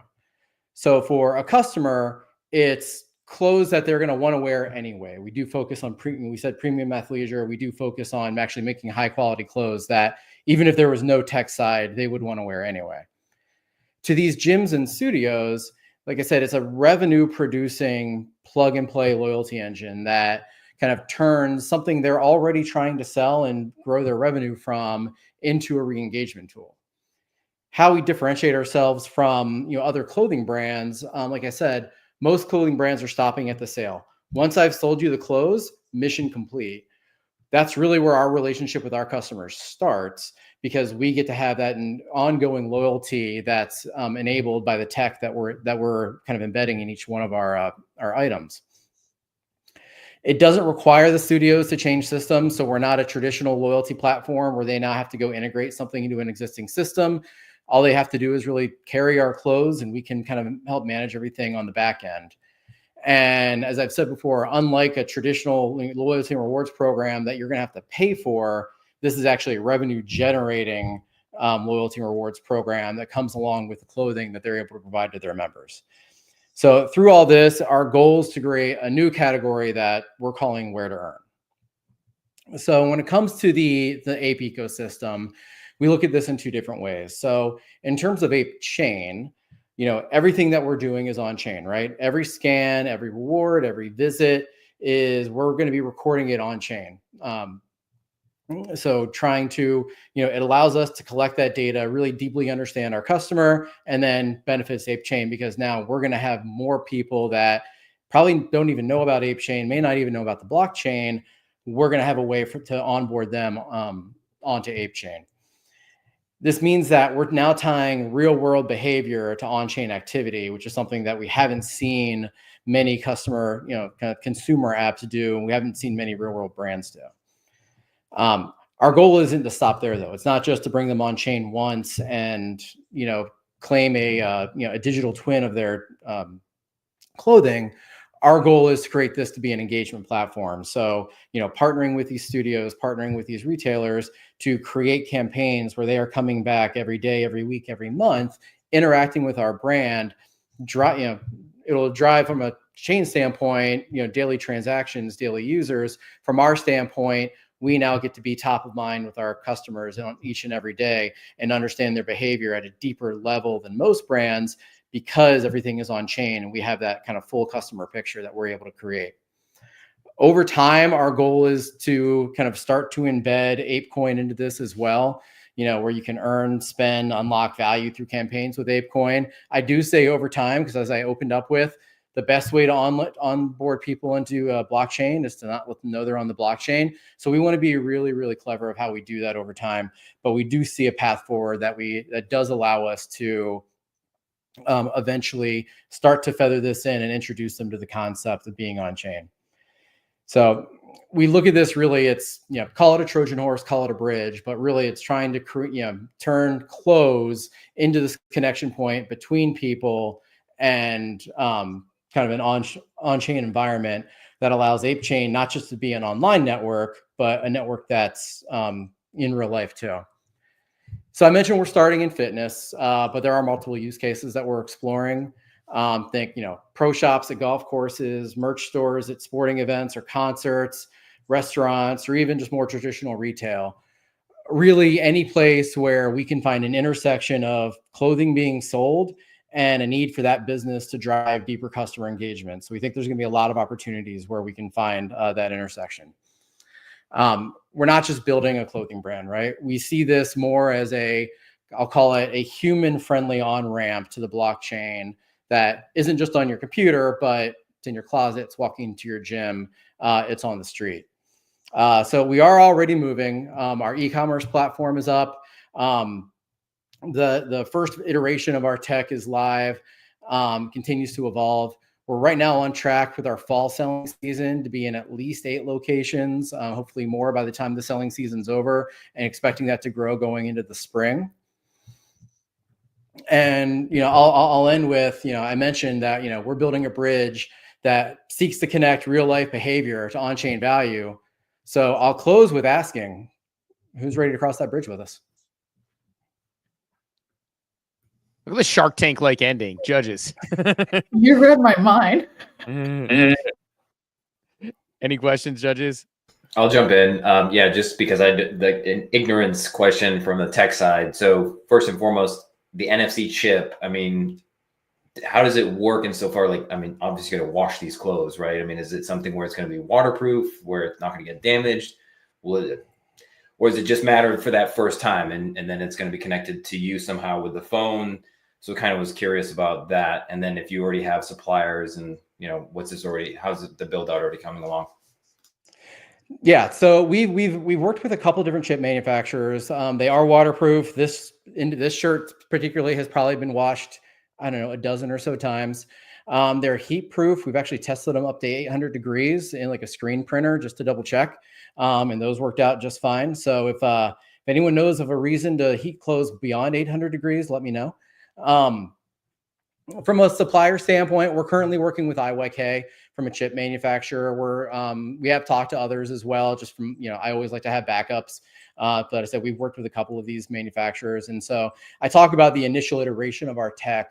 Right now, we're trying to leverage as much of the external platforms as we can, really to figure out what are the models that fit with the customer base that we're looking at.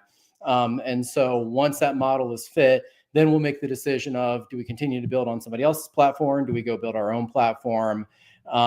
Depending on how our needs match up with the capabilities of the vendors that we're using. Awesome. From a clothing standpoint, so I work very closely with Clubhouse Archives and James Costa. For those of you who don't know James, he was the kind of mastermind behind the ApeFest Lisbon merch as well. We have a network of suppliers. Actually, tariffs are not going to be a huge issue for us because our network is pretty global. In case anyone was wondering, I wonder every day. And so we're able to continue to source no matter what's happening in the macro environment. We're going to have the ability to source our clothing, source our chips, and get it into our customers. And a quick follow-up: how would the data get to the blockchain eventually when this does go to ApeChain? Yeah, so right now our smart contracts that we're building are on ApeChain. Every time right now that you're scanning, that mints a new NFT onto ApeChain from a claim standpoint. As we seek to build additional engagement, so think of things like POAPs for whether you are, hey, I went to the gym on Monday, you can grab a POAP for Monday, I grab another one for Tuesday, things like that.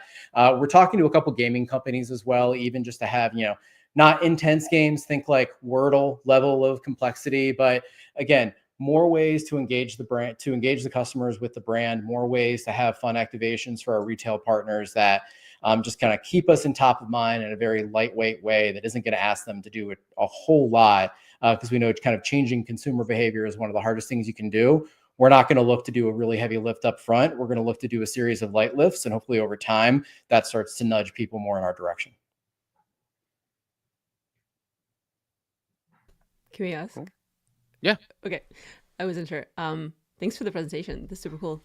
I was trying to paint a picture in mind of if this is a B2C or a B2B venture, or if this is both. Because it sounds like you're selling the merchandise directly to customers, right? And then they benefit from a bunch of various partners that you have and some of the perks that they have. But I also saw this as like because I think in every city that any of us are in, there is like a lot of independent businesses that would probably really benefit from having some of their brand on it, and then that like loyalty retention that happens every time you go to your local mom and pop grocery store or whatever else that you do. So I wondered if that's something that you've explored in kind of that B2B avenue where you're really empowering not so much a global scale thing, but something where the rewards are so obvious for these repeat customers that could be wearing that merchandise. Yeah, great question. So we started off thinking this was going to be primarily a D2C type of method. I think as we've gone through our own kind of evolution and finding product market fit, B2B is actually growing as a place where we're getting a lot of traction. So I talked about those 8 locations, right? It's not because of, any strong kind of, D2C campaign. It's really because they see the benefit of how they can leverage the apparel in their location and the tech that comes with it to drive their underlying business, right? Whether it's a fitness studio, a yoga studio, a gym, those are the areas that we've really started to hit some traction with early on. So I expect at the beginning, we'll probably be more B2B, if I'm being completely honest. Over time, we do want to grow the D2C standpoint. Obviously easier to scale that standpoint, better margins in that area from a business standpoint.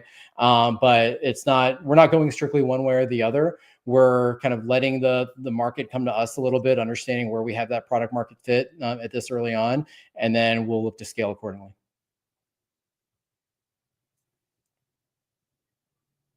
Right on.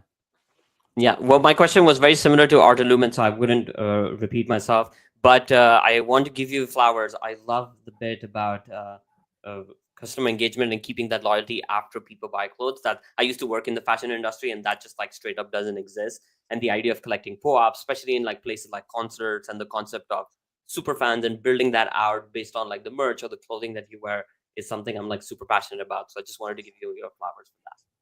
Oh, thanks. Appreciate it. When you were presenting, I wrote down, usually people want discounts to buy clothing, but in your case, people get discounts for wearing the clothing. Yeah, we'll do a little of both. So there's some very traditional marketing campaigns, marketing tactics that we'll take as well. But yeah, we are trying to do something different that you don't really see in a lot of places, and that's one of the fun things that the blockchain allows us to do that, to be honest, most other brands aren't taking advantage of. So I enjoy being small and scrappy and doing something a little different. Right on. Well, thanks, Von Frunten. Appreciate it. Always good hearing and talking. And even on the just, kind of tech didn't cooperate with you today, but you powered through and it was awesome. So appreciate you jumping in and giving a really cohesive pitch as Thank well. you. So thank you, sir. Appreciate it. Thanks, everybody. Yeah, thank you. Well done. All the pitches have been great so far. Up next, we have Zoe. So how do I pronounce the name correctly, Laura? I should let you take this one so I don't butcher it one more time. Zoe. Welcome back. Congratulations, and looking forward to hearing more about Gamify.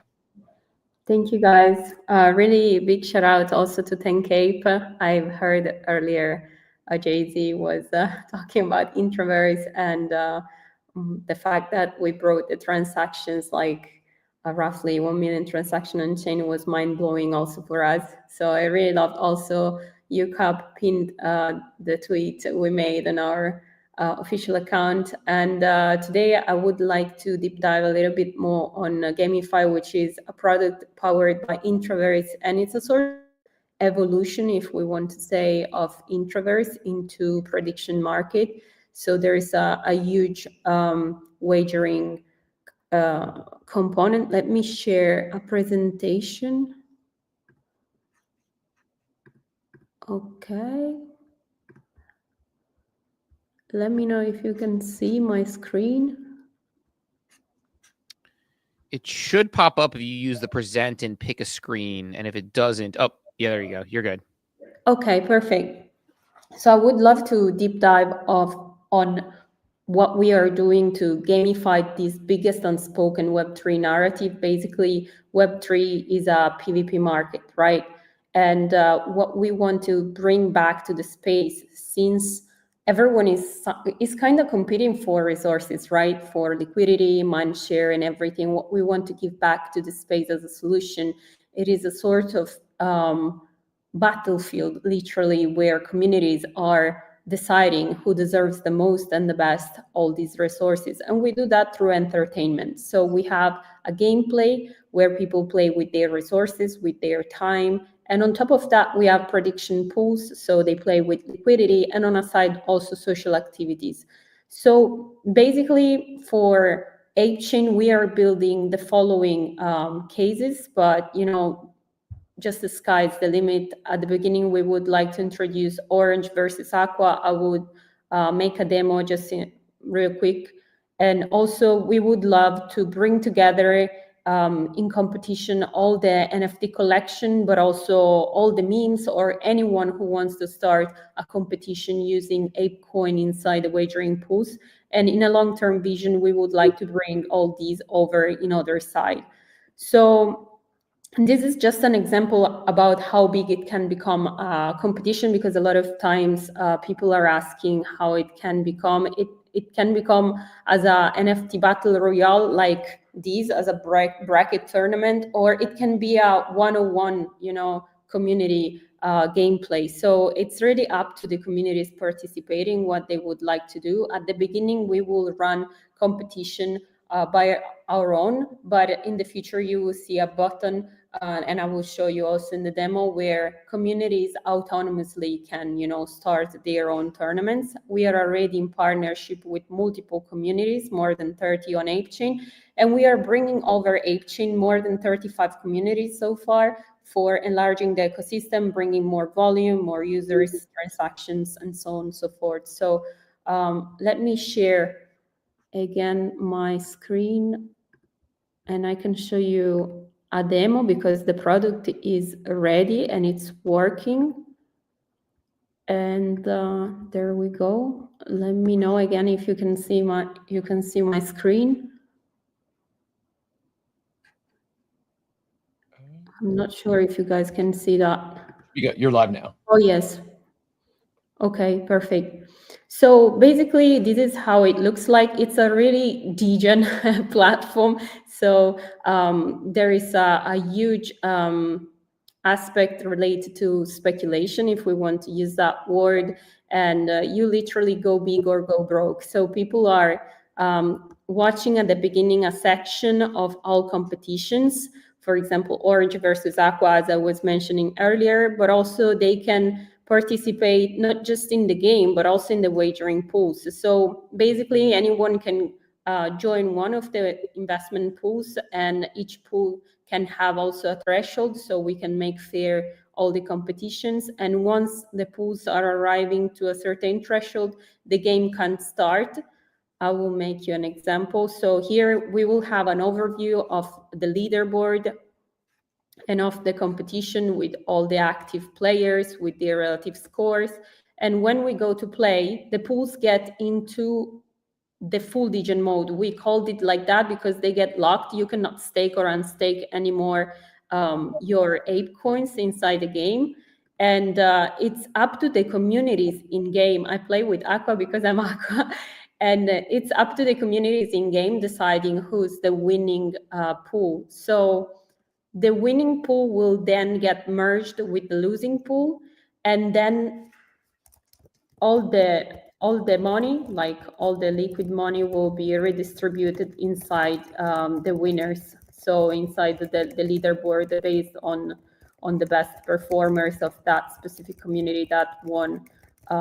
So yeah, this is basically it. I'm not a great fighter when I'm speaking, but yeah. And what we would like to do, it's like especially for other side, is implementing the wagering part, because for sure on other side there will be other games, and our long-term vision is also to bring this tool not just on our games but also on other games, so anyone can use that using ApeCoin, and we will bring more utilities to the coin and also more utilities to the existing communities, because we are really well connected to the ecosystem, and bringing new communities makes new people falling in love with the existing NFT collection, and so people will buy new NFTs on ApeChain, and everything will be really fun, immersive, and entertaining. So yeah, that's pretty much it.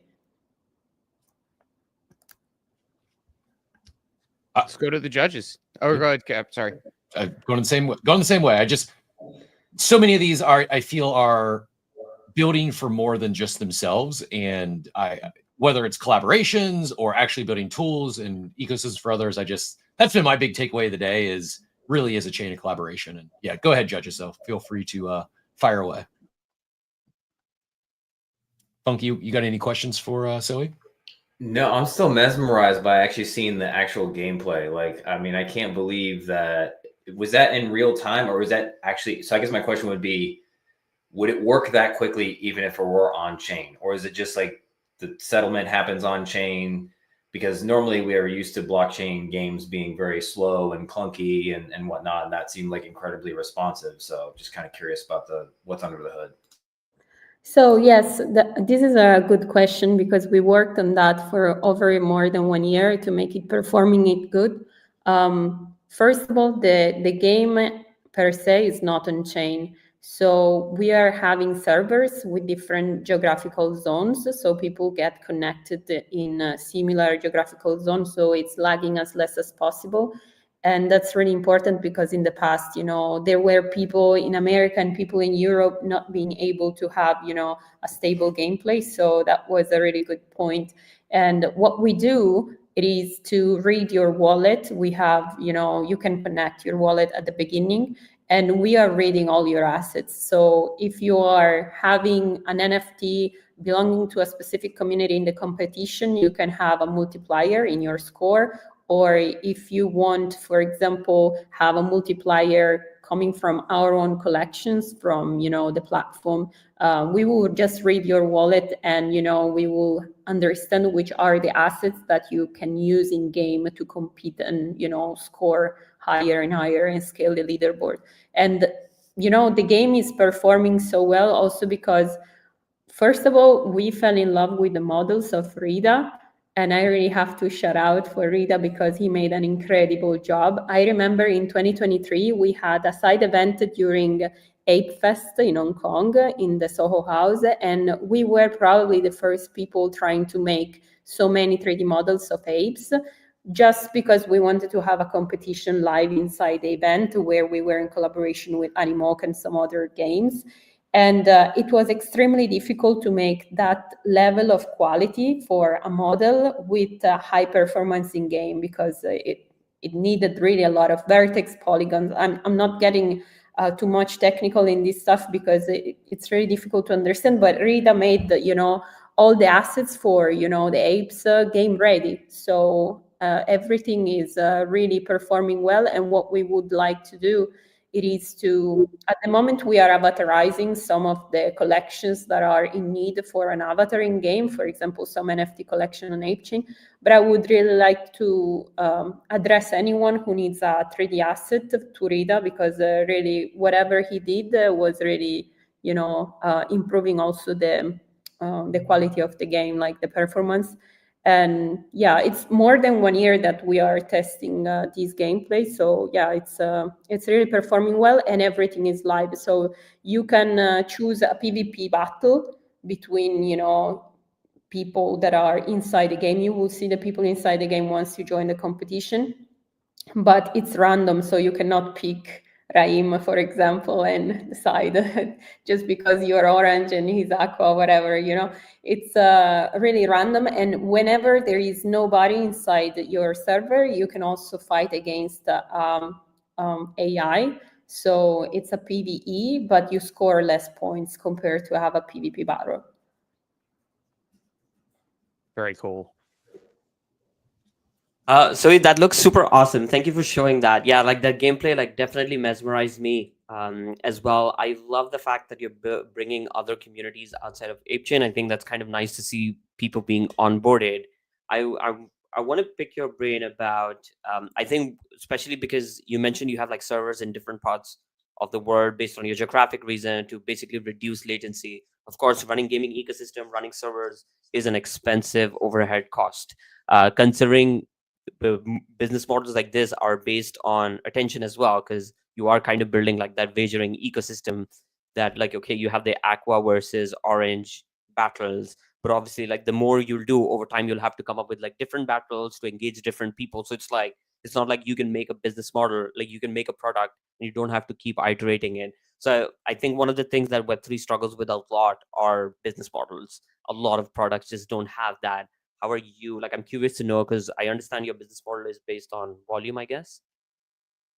So basically, we are getting 5% on the pools of investments. So it's basically for each competition, we are, keeping 5% of both, which is basically 10% of the losing pool. Because anyway, when you lose everything, you don't care, So we first take our, fees, and then the rest that is contained in the losing pool has been transferred into the winning pool, and then that pool is redistributed among the winners. But there are so many parallel business revenue streams.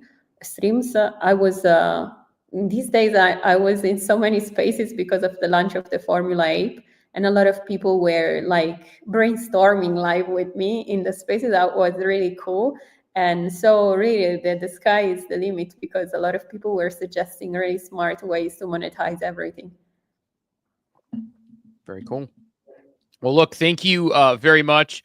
Awesome. Another awesome pitch. I mean, I know we have one more coming in. We have Zards coming in, and great guy. Gonna obviously knock it out of the park just like everybody else has before. But thanks for doing this, because I feel like these 5 pitches are just restoring my faith in humanity on chain at the most important time, when I've been feeling like so despondent over like there's no interesting stuff going on. And then I have 5 just stone cold killers come in with like real products and real cool uses of the blockchain. So appreciate that very much. You didn't mint a bunch of content coins, Steve?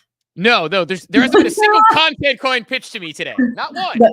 That word has to be banned from this. Yeah. It's a pump fun coin, but with a bigger picture. All right. Let's thank you so much.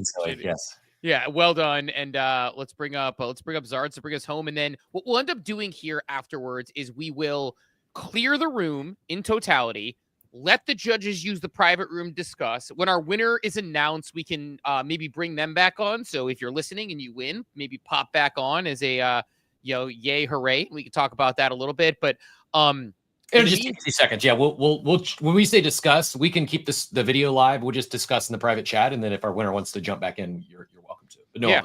So one of the potential winners here, somebody again, hair respects hair. Zards, go ahead and take it away. Thank you. No, I was just going to say a little backstory to this. So I was introduced to Pitch Deck about 4 hours ago, so this is going to be so much fun. But yeah, no, I wanted to say that I've been sort of in the NFT space for about 3 years. I've been on Ethereum. I've experienced that whole sort of like process of being on that chain. And I'd never experienced anything like I have on ApeChain before. So this is, you know, as a builder, I felt like I've never been more welcome, supported, and free to sort of build. And I think Zards for me is the perfect example of what ApeChain has allowed me to do as a builder. So I wanted to do a little share screen with you here on my very innocent pitch deck here. So I'm just going to share this with you guys. Hopefully this works. Okay. Here we go. Right, so here we go. Hopefully, can you guys see that okay? Yes, you're live now. You can see that. Brilliant. Okay. Right, so yes, if this will let me do. Okay, here we go. Oh, need to go back now. Told you I was new to this.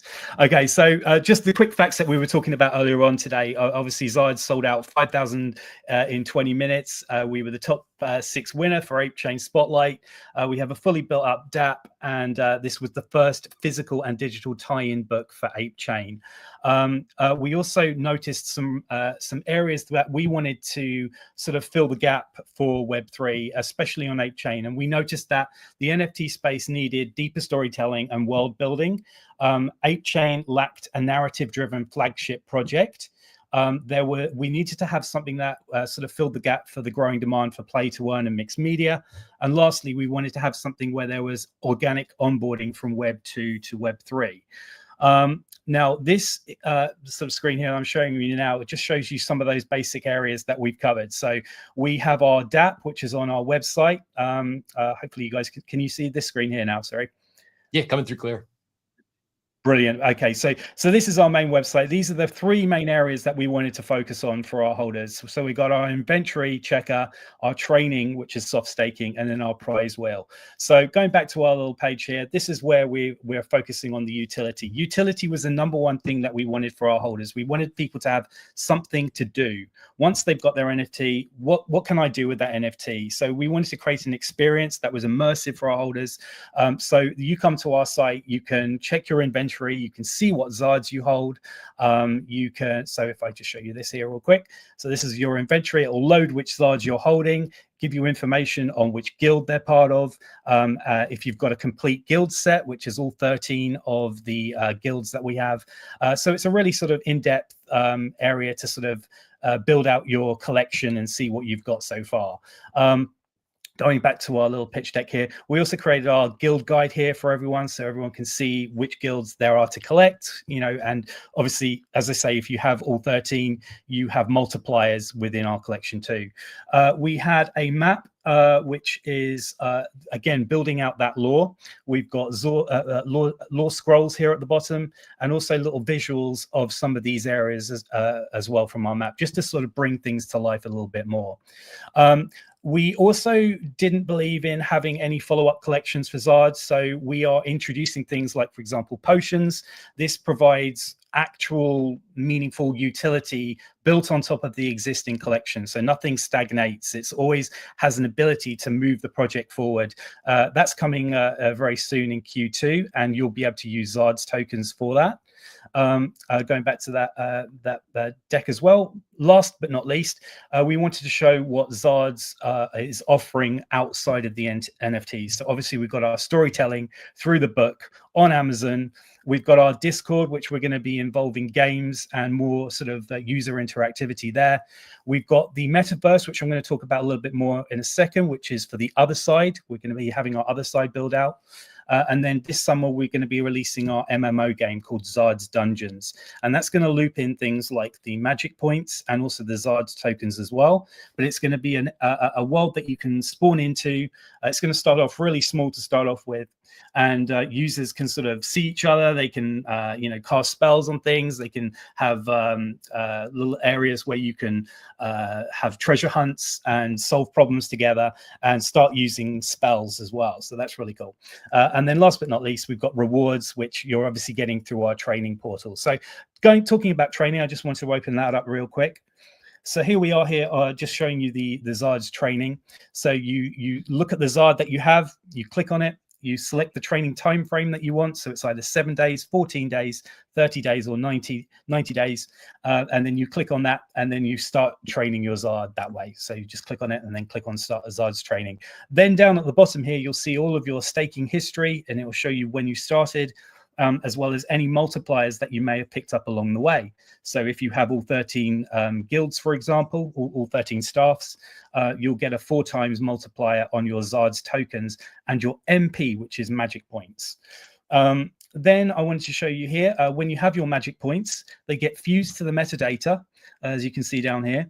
And that actually increases the rarity of your Zard. So by having an actionable event for your holders, for them to actually come onto your site, for them to stake their Zards and put them through a period of training, you create that actionable event that rewards them not only in tokens, but also in magic points as well, which will increase their rarity. Last but not least, we have the prize wheel. So again, going back to that last section here on our website, the prize wheel, this is a exclusive for 8chain projects. It's a way of being able to showcase small projects and large projects, and also give a use case for our holders to have to use their Zard's tokens. So obviously you can see here up at the top, it'll show you your Zard's token balance, and you can actually use that for free to spin the wheel and essentially use your Zard's tokens. So here are just some of the projects that we're working with at the moment, obviously, but I just think it's a great way to support projects on ApeChain and projects that have maybe helped you out along the way as well. Last but not least, Zards, I think we might be lagging on. I think we might be lagging on your deck. Oh no! Okay, whereabouts are you at the moment? What's it showing? Current screen is beyond the Zards NFTs. Got storytelling, Discord, metaverse, MMO game, and rewards. Oh, gotcha. Okay, right. You're quite a bit. You're quite a bit back then. Apologies. Okay. I'm gonna actually stop the screen sharing for now. Sorry. Give me 2 seconds. I'm gonna go back. I'm gonna do this the old school way. Okay. Can you see me? Okay. Now, all good. All good. Yeah, okay. Brilliant. Okay. Cool. All right. I'm gonna do this old school. Right. So we have the the staking platform, which is training. We have the prize wheel, which supports ApeChain projects. What we are also going to be doing this summer after the game launch, which is going to be that MMO style game that I told you about, is we're going to be tying in the other side to our storytelling. Now, I told you about our book, and this is the actual book. This is the Zard's Stories. It's called The Time of Shadows. We have an onboarding section in this for people who are from Web 2. So if you go to Amazon, type in Zards or The Time of Shadows, you'll actually see this book. There's QR codes on the back here to onboard you onto marketplaces. There is even a section at the back of the book which thanks our holders. So you've got that whole section there, which shows you some of our holders and a little thank you to those people. And it's a great way of being able to onboard people from Web 2 into Web 3 in a really sort of relaxed manner. We have a detailed area at the back that tells you about marketplaces, about wallets, how to get set up into Web 3 essentially. So that's what we're doing with that. Going back to the other side, book 2 of this is going to be exploring the other side. We're going to have the Zards discovering a portal, which is going to lead into our other side land, which is the Shadowland. And we're going to be meaningfully writing that into the Zards lore. And then this is where the mixed media comes into it. We're going to be having adventures in the other side, live storytelling with our holders. And there's going to be treasure hunts in our other side land as well. So what we're essentially doing is creating a mixed media experience through the NFTs, through the storytelling in the books, and then through the gamification of our own game, and also into the other side as well. So that's a little sort of 101 on what we've got planned coming up into this summer. Right on. Judges, feel free to jump in with questions. Awesome. Thank you so much for that. That looks super awesome. I'm a big fan of like storytelling. I feel like that's something the space needs a lot more. So nice to see that book was already out. So one of my questions was that I want to ask, because you mentioned on your deck that you are doing your token in Q2 of this year. So I'm considering you guys are building the MMO game. You guys have the staking ecosystem that you guys are building, the other side integration. It's refreshing and interesting at the same time to hear you guys building out an ecosystem way later and launching the token before. So in terms of like in the future, like are you guys looking to like fundraise? Is this like, are you going to like do it like an equity for the IP? Like I'm curious to know, because you guys have taken like a slightly different approach that we've seen in the last like a year or two. So I'm curious to see from a business point of view, how are you looking at like that? Yep. Oh, no, we're not going to be raising any funds whatsoever. What we made from our initial mint, which was five ape, which was essentially $5 mint back in November. We have got that money and we've put that aside for the build out of our game. Everything else has been done off my own back through learning things myself. It's mainly a very small team. It's myself. It's my dev. I have a community lead, Luigi, and then I have my kids as well who help come up with some ideas. It's very much a sort of family project in that way as well. A lot of people from ETH know me as Pixelsaurus, so I've got 3 years from that experience with that I've brought over to ApeChain, and why we've also had a lot of support from the ApeChain community because of them knowing me from Ethereum.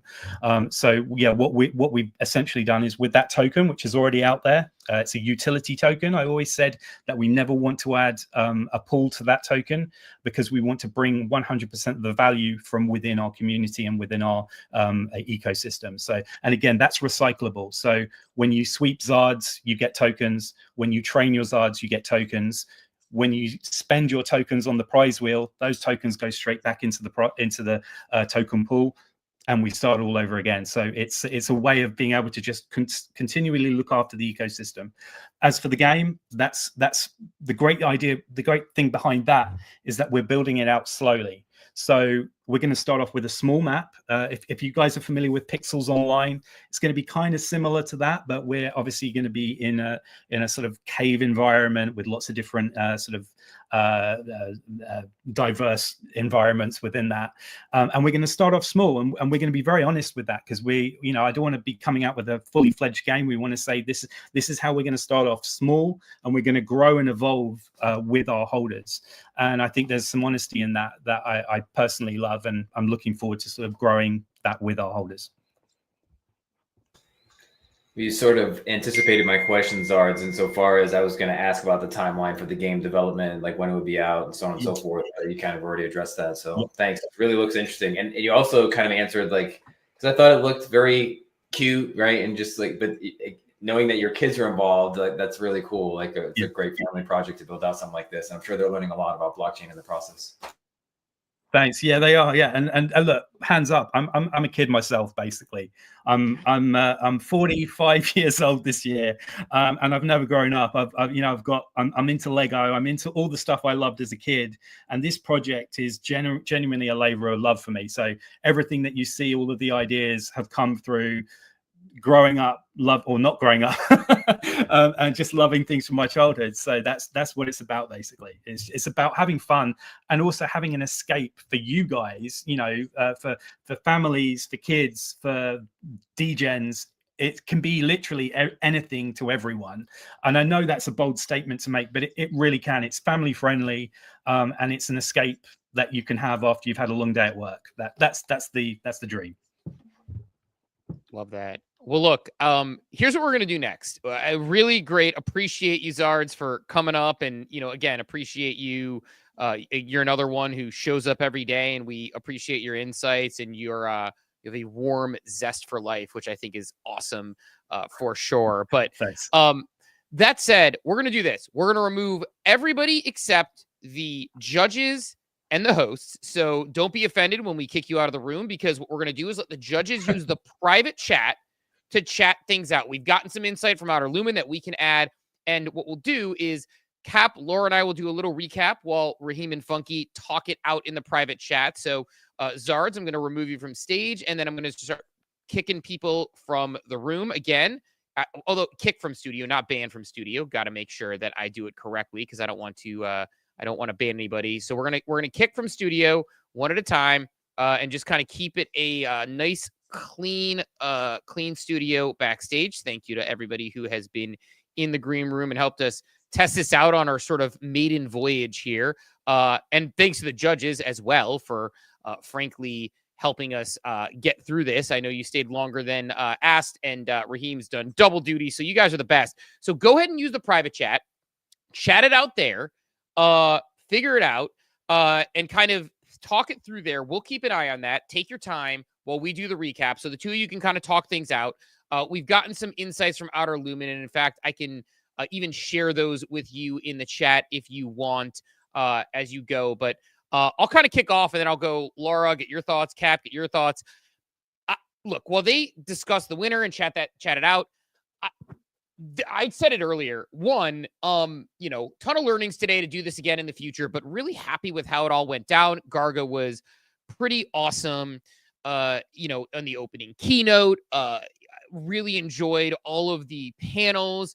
And I just think the 90-second pitches were electric.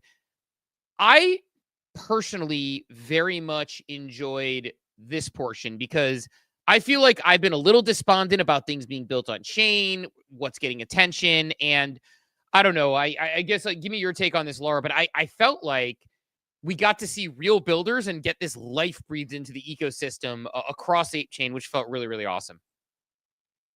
100%. I think that many times the ongoing question that I get when I go to events or when we speak about, the ecosystem is like, do these things have to be built in chain? Like, what are the perks? Like, what do we need this? And sure, we want more people to build, but to build what? Oh, something that you like, something that resonates with you, something that finds a solution to a problem.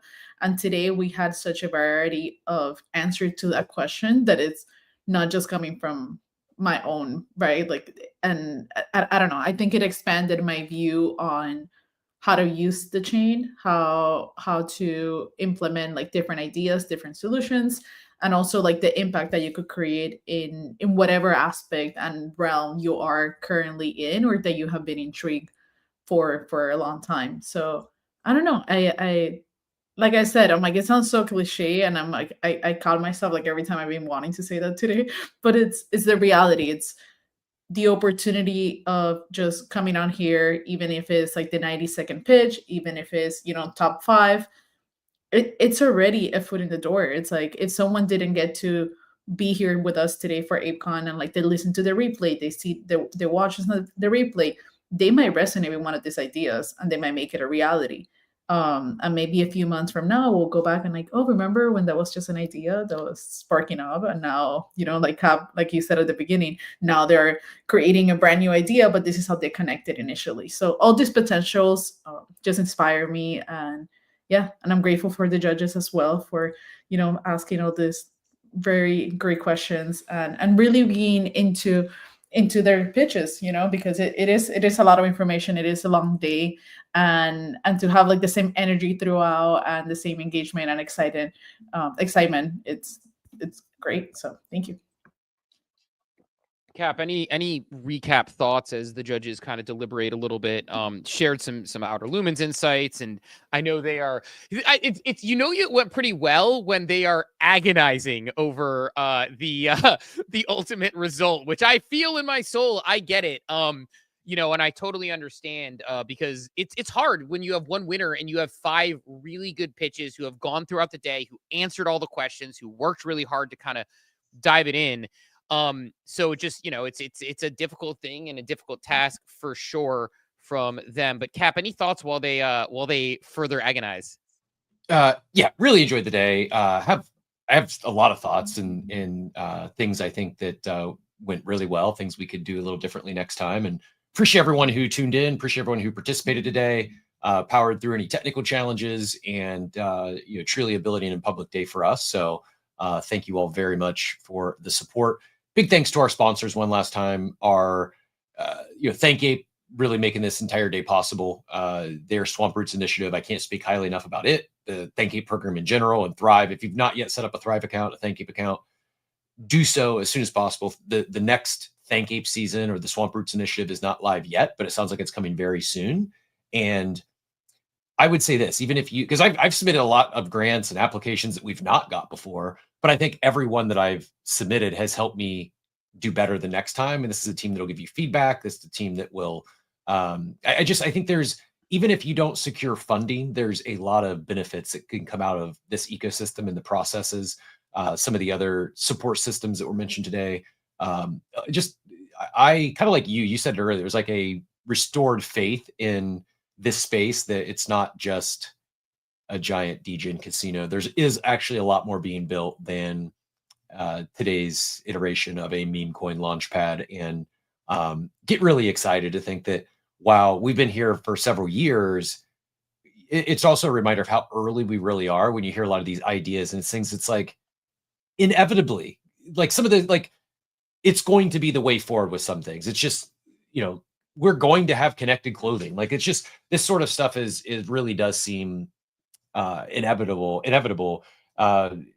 Every one of our pitches today, for the most part, it's just, there was so many that are really improving upon something that exists in the world today, and not just slapping it on chain to slap it on chain to secure funding or community or something. Like, really some exciting stuff happening.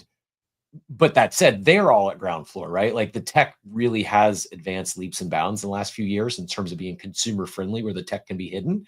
And that was kind of to sum it up in a nutshell, I feel like reminded how much of still really a ground floor situation it is for most industries building on chain. And just gets me really excited to be here, and excited to build with an incredible group of people. We said it a few times today, but the people of Web3, the people of crypto, the people of this Ape ecosystem really are incredible individuals. And the crypto at large as a PR issue, as a reputation challenge. It's eye-opening to me how really different it is when you get to know the people that are actually here, and grateful for all of you. So shout out once again to ThankApe, as well as G's for contributing the G's on Ape, Primate Markets for their unrevealed NFTs, Imlo on the one-of-ones, and the Ape Chain intern for those dangs on Ape. Really appreciate that, and congrats again to all those winners, and as well as all of our participants, whether you are a finalist or the would-be winner here. Big congrats on showing up today, and I'm sure you made an impression on someone. So that would be my last closing words, and I'll hand it back to you, Steve. Is make sure you connect with someone, follow a new person, shoot into DM, leave today with a new relationship, and that'll be a win in my book. If a few people leave here with a new connection, do share, let us know, reach back out to Steve, Laura, myself, and if you end up, a connection you made today turns into be your next co-founder, I would love to know that down the road, and we'll be rooting for you for sure. Can I just say something real quick, Steve, before you announce the winner? I just want to say something about the Ape community, because I am so impressed. I do not own an Ape. I'll never forget watching Elio trades the first week of June back in 2021, and he was talking about how apes are going to be hot, and he was in the community and everything else. And this was like when they were 1 ETH. It's a huge regret. But having just gone to NFT Paris, and I didn't really think the event was all that great, and I missed seeing you guys, which really bummed me out. I did see Raheem. But the booth, like the area where the ape community was so vibrant. And so like you could just get a sense of the community, how collaborative it is, how much people support one another. As a classroom teacher, I used to try and build a very similar culture among my students, like that everybody was all working toward a greater goal. I very much get that sense out of Ape DAO. I think you guys, hats off to both of you, and Laura, I'm sure you've been here all day. Like, we are now 8 hours into a live stream. I do a lot of meetings at work all day. It is exhausting to be staring at a camera for this long. And so you guys should be commended for what you've done today. And I'm just really grateful that you got me involved. And so I just wanted to say thank you. I keep pushing back a meeting that was supposed to happen at 3. I'm really DMing the guy. I'm like, hey, I'm so sorry, bro. Like, I'll meet you at 4. And now we're past 4. But I just wanted to jump in and say that, and hats off to all the finalists. You guys had some really incredible pitches. Do not be deterred by the fact if you were not selected as the winner. I think you all have amazing products that really are going to blossom in the months and years ahead, especially with a community like this ape community supporting each other. So I just had to say that before we, close this out and announce the winner. So, and thank you again for allowing me to be part of this today. I really appreciate both of you guys. Appreciate you very much as well. Super appreciate you. And Raheem, same, super appreciate you as well. Y'all are your friends, your people that I enjoy and admire in the space. And so just being able to share the space with you guys today has been really awesome for me personally. I'll say, and gave you a very tough task of judging 5 and we'll say this, we're about to announce the winner. I mean, I can tell you, chatting it through, it was very, very close. Not just saying this, like this discussion point was so difficult. And I kind of mentioned them agonizing in the chat, the amount of comments, the amount of discussion we were having in there until it finally netted out by, I believe Funky used the term by a nose, right? Like just like the horse trading term by a nose, like that's how close it was. So really, everyone did quite well. But without further ado, the winner of the grant, thank you, Ape. Thank you, everybody at ApeChain, is Vanga. Vanga and Von Frunten ended up taking it home by a hair. So, Von Frunten, you're welcome to jump back in the room if you want. We're more than happy to add you to the stage.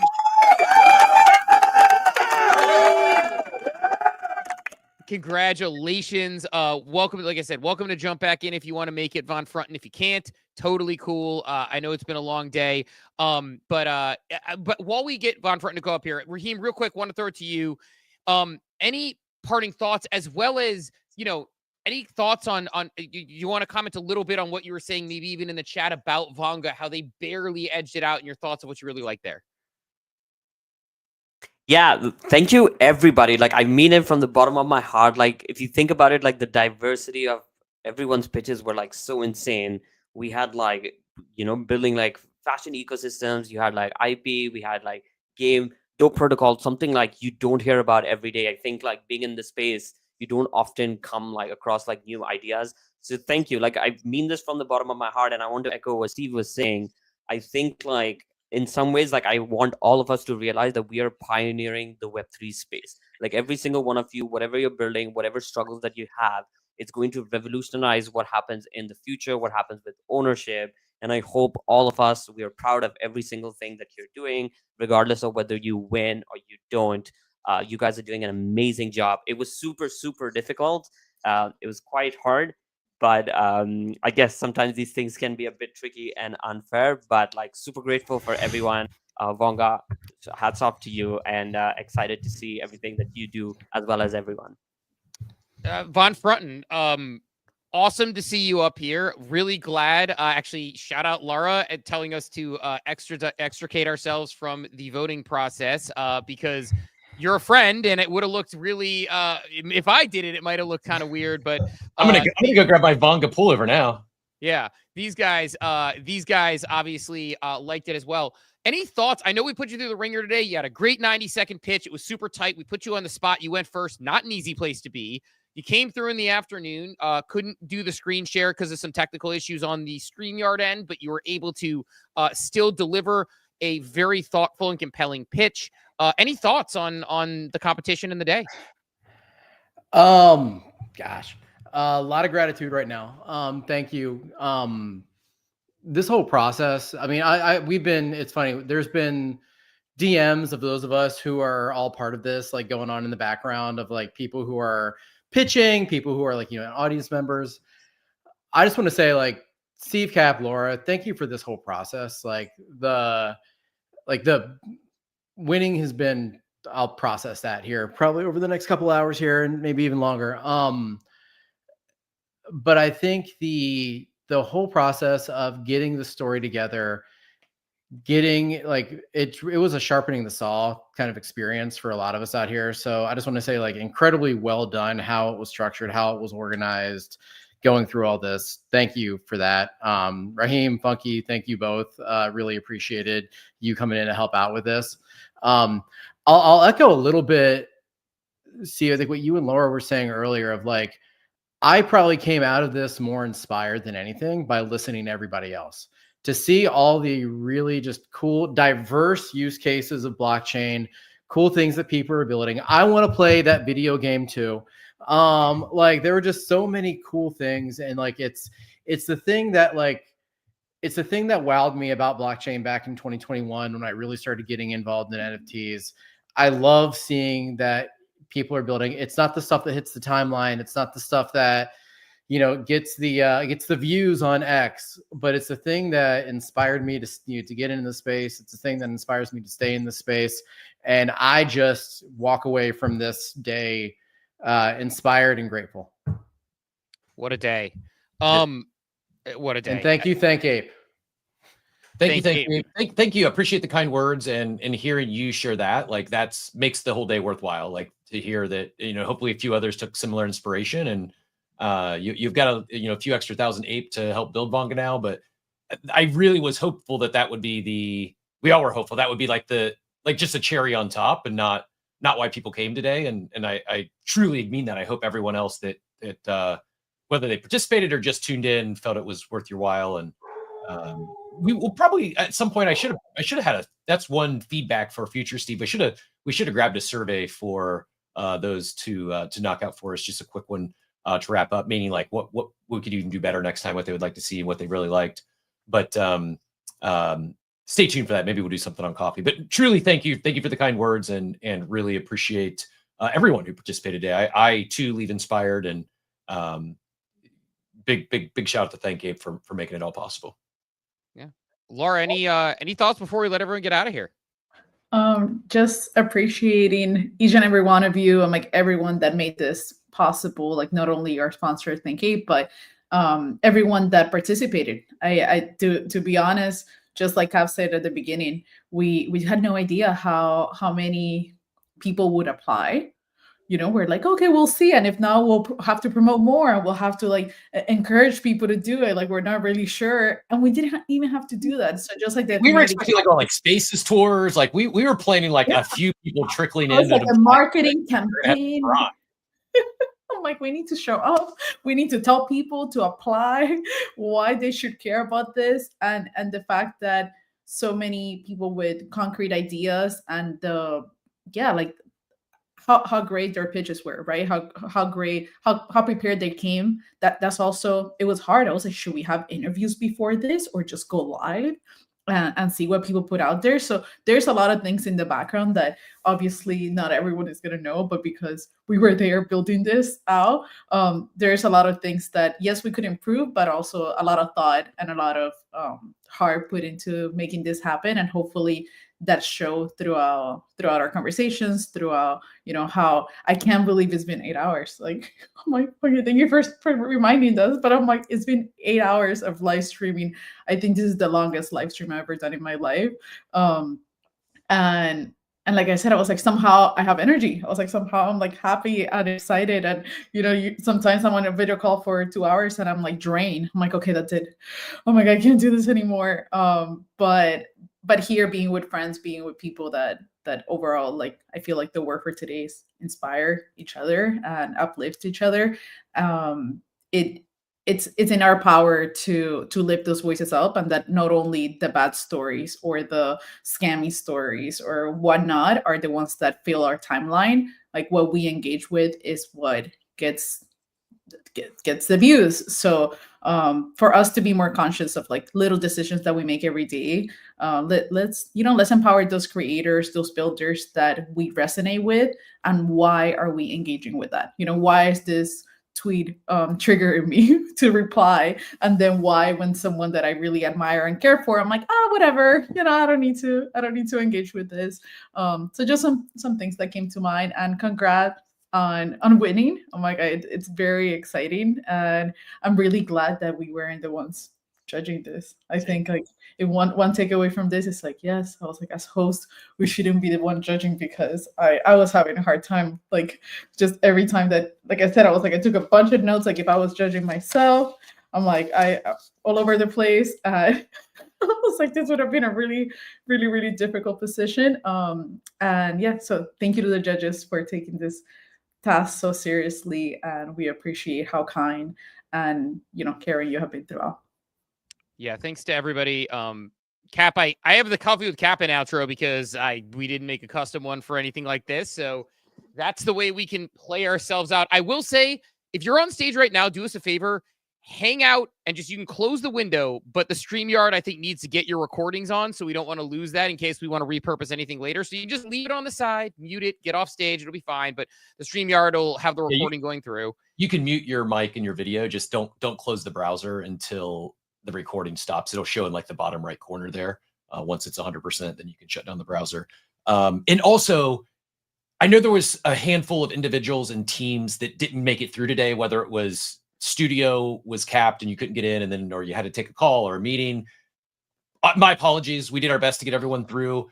For anyone that didn't, we'll figure something out. If we need to do a bridge version of this on Coffee with Captain someday to let you all get a pitch, we won't have the 5008, but that was logistically it was a challenge, and I know everyone had some different challenges out there. But yeah, if anyone really wanted to pitch and just didn't get a chance to for whatever reason, reach out to me. We'll figure something out for you. And for everyone that did pitch, presented, and showed up, I mean, we've had, I don't even know the total counts, well over 10,000 at this point. There's almost pushing 5,000 on the main video stream, and I saw that was restreamed by several accounts. That was maybe the most surprising thing today. There was several accounts. I saw Blue Eyed Queen still popping on my X, and several others out there were restreaming the feed. So thank you so much for the extra eyeballs. Greatly appreciate it. And he even powered through a Spaces rug. It's been a while since we had a Spaces rug, but I guess 8 hours is pushing the envelope a little bit. So, and I heard there was a Twitter update or something that I don't know if that's true or not, but someone said there was a Twitter update that an X update that might have caused that. But nevertheless, we powered through it and didn't lose video. So we'll take that as a dub. And congrats again to Von Frunten. Congrats to all the other finalists, all the presenters. And, I will look forward to running this back in some form at some point again in the future. So had a blast. Yeah. We'll let everybody get out and on with their day though. 8 hours. It's a long one. Appreciate everyone coming through this morning. Mesh, special shout out to Mesh. Was there when he GMing at 8 a.m. this morning when Coffee with Captain kicked off. Was there just a couple minutes ago congratulating Vanga. Real MVPs right there. Appreciate everyone coming through this morning. Capita, we'll try to, hopefully we'll do this again sometime. If people liked it, give good feedback. Let Thank Ape you liked it. Let Garga know you liked it. Let Bored Apes, let them know you liked it, because we'd love to do it again sometime. But we'll let everybody sail off into what is the rest of their day. Appreciate everyone coming through today. We will talk to everybody. Cap and I will talk to everybody bright and early tomorrow morning at 8 a.m. Eastern time. See you in a few hours. Have a wonderful, wonderful day, everybody.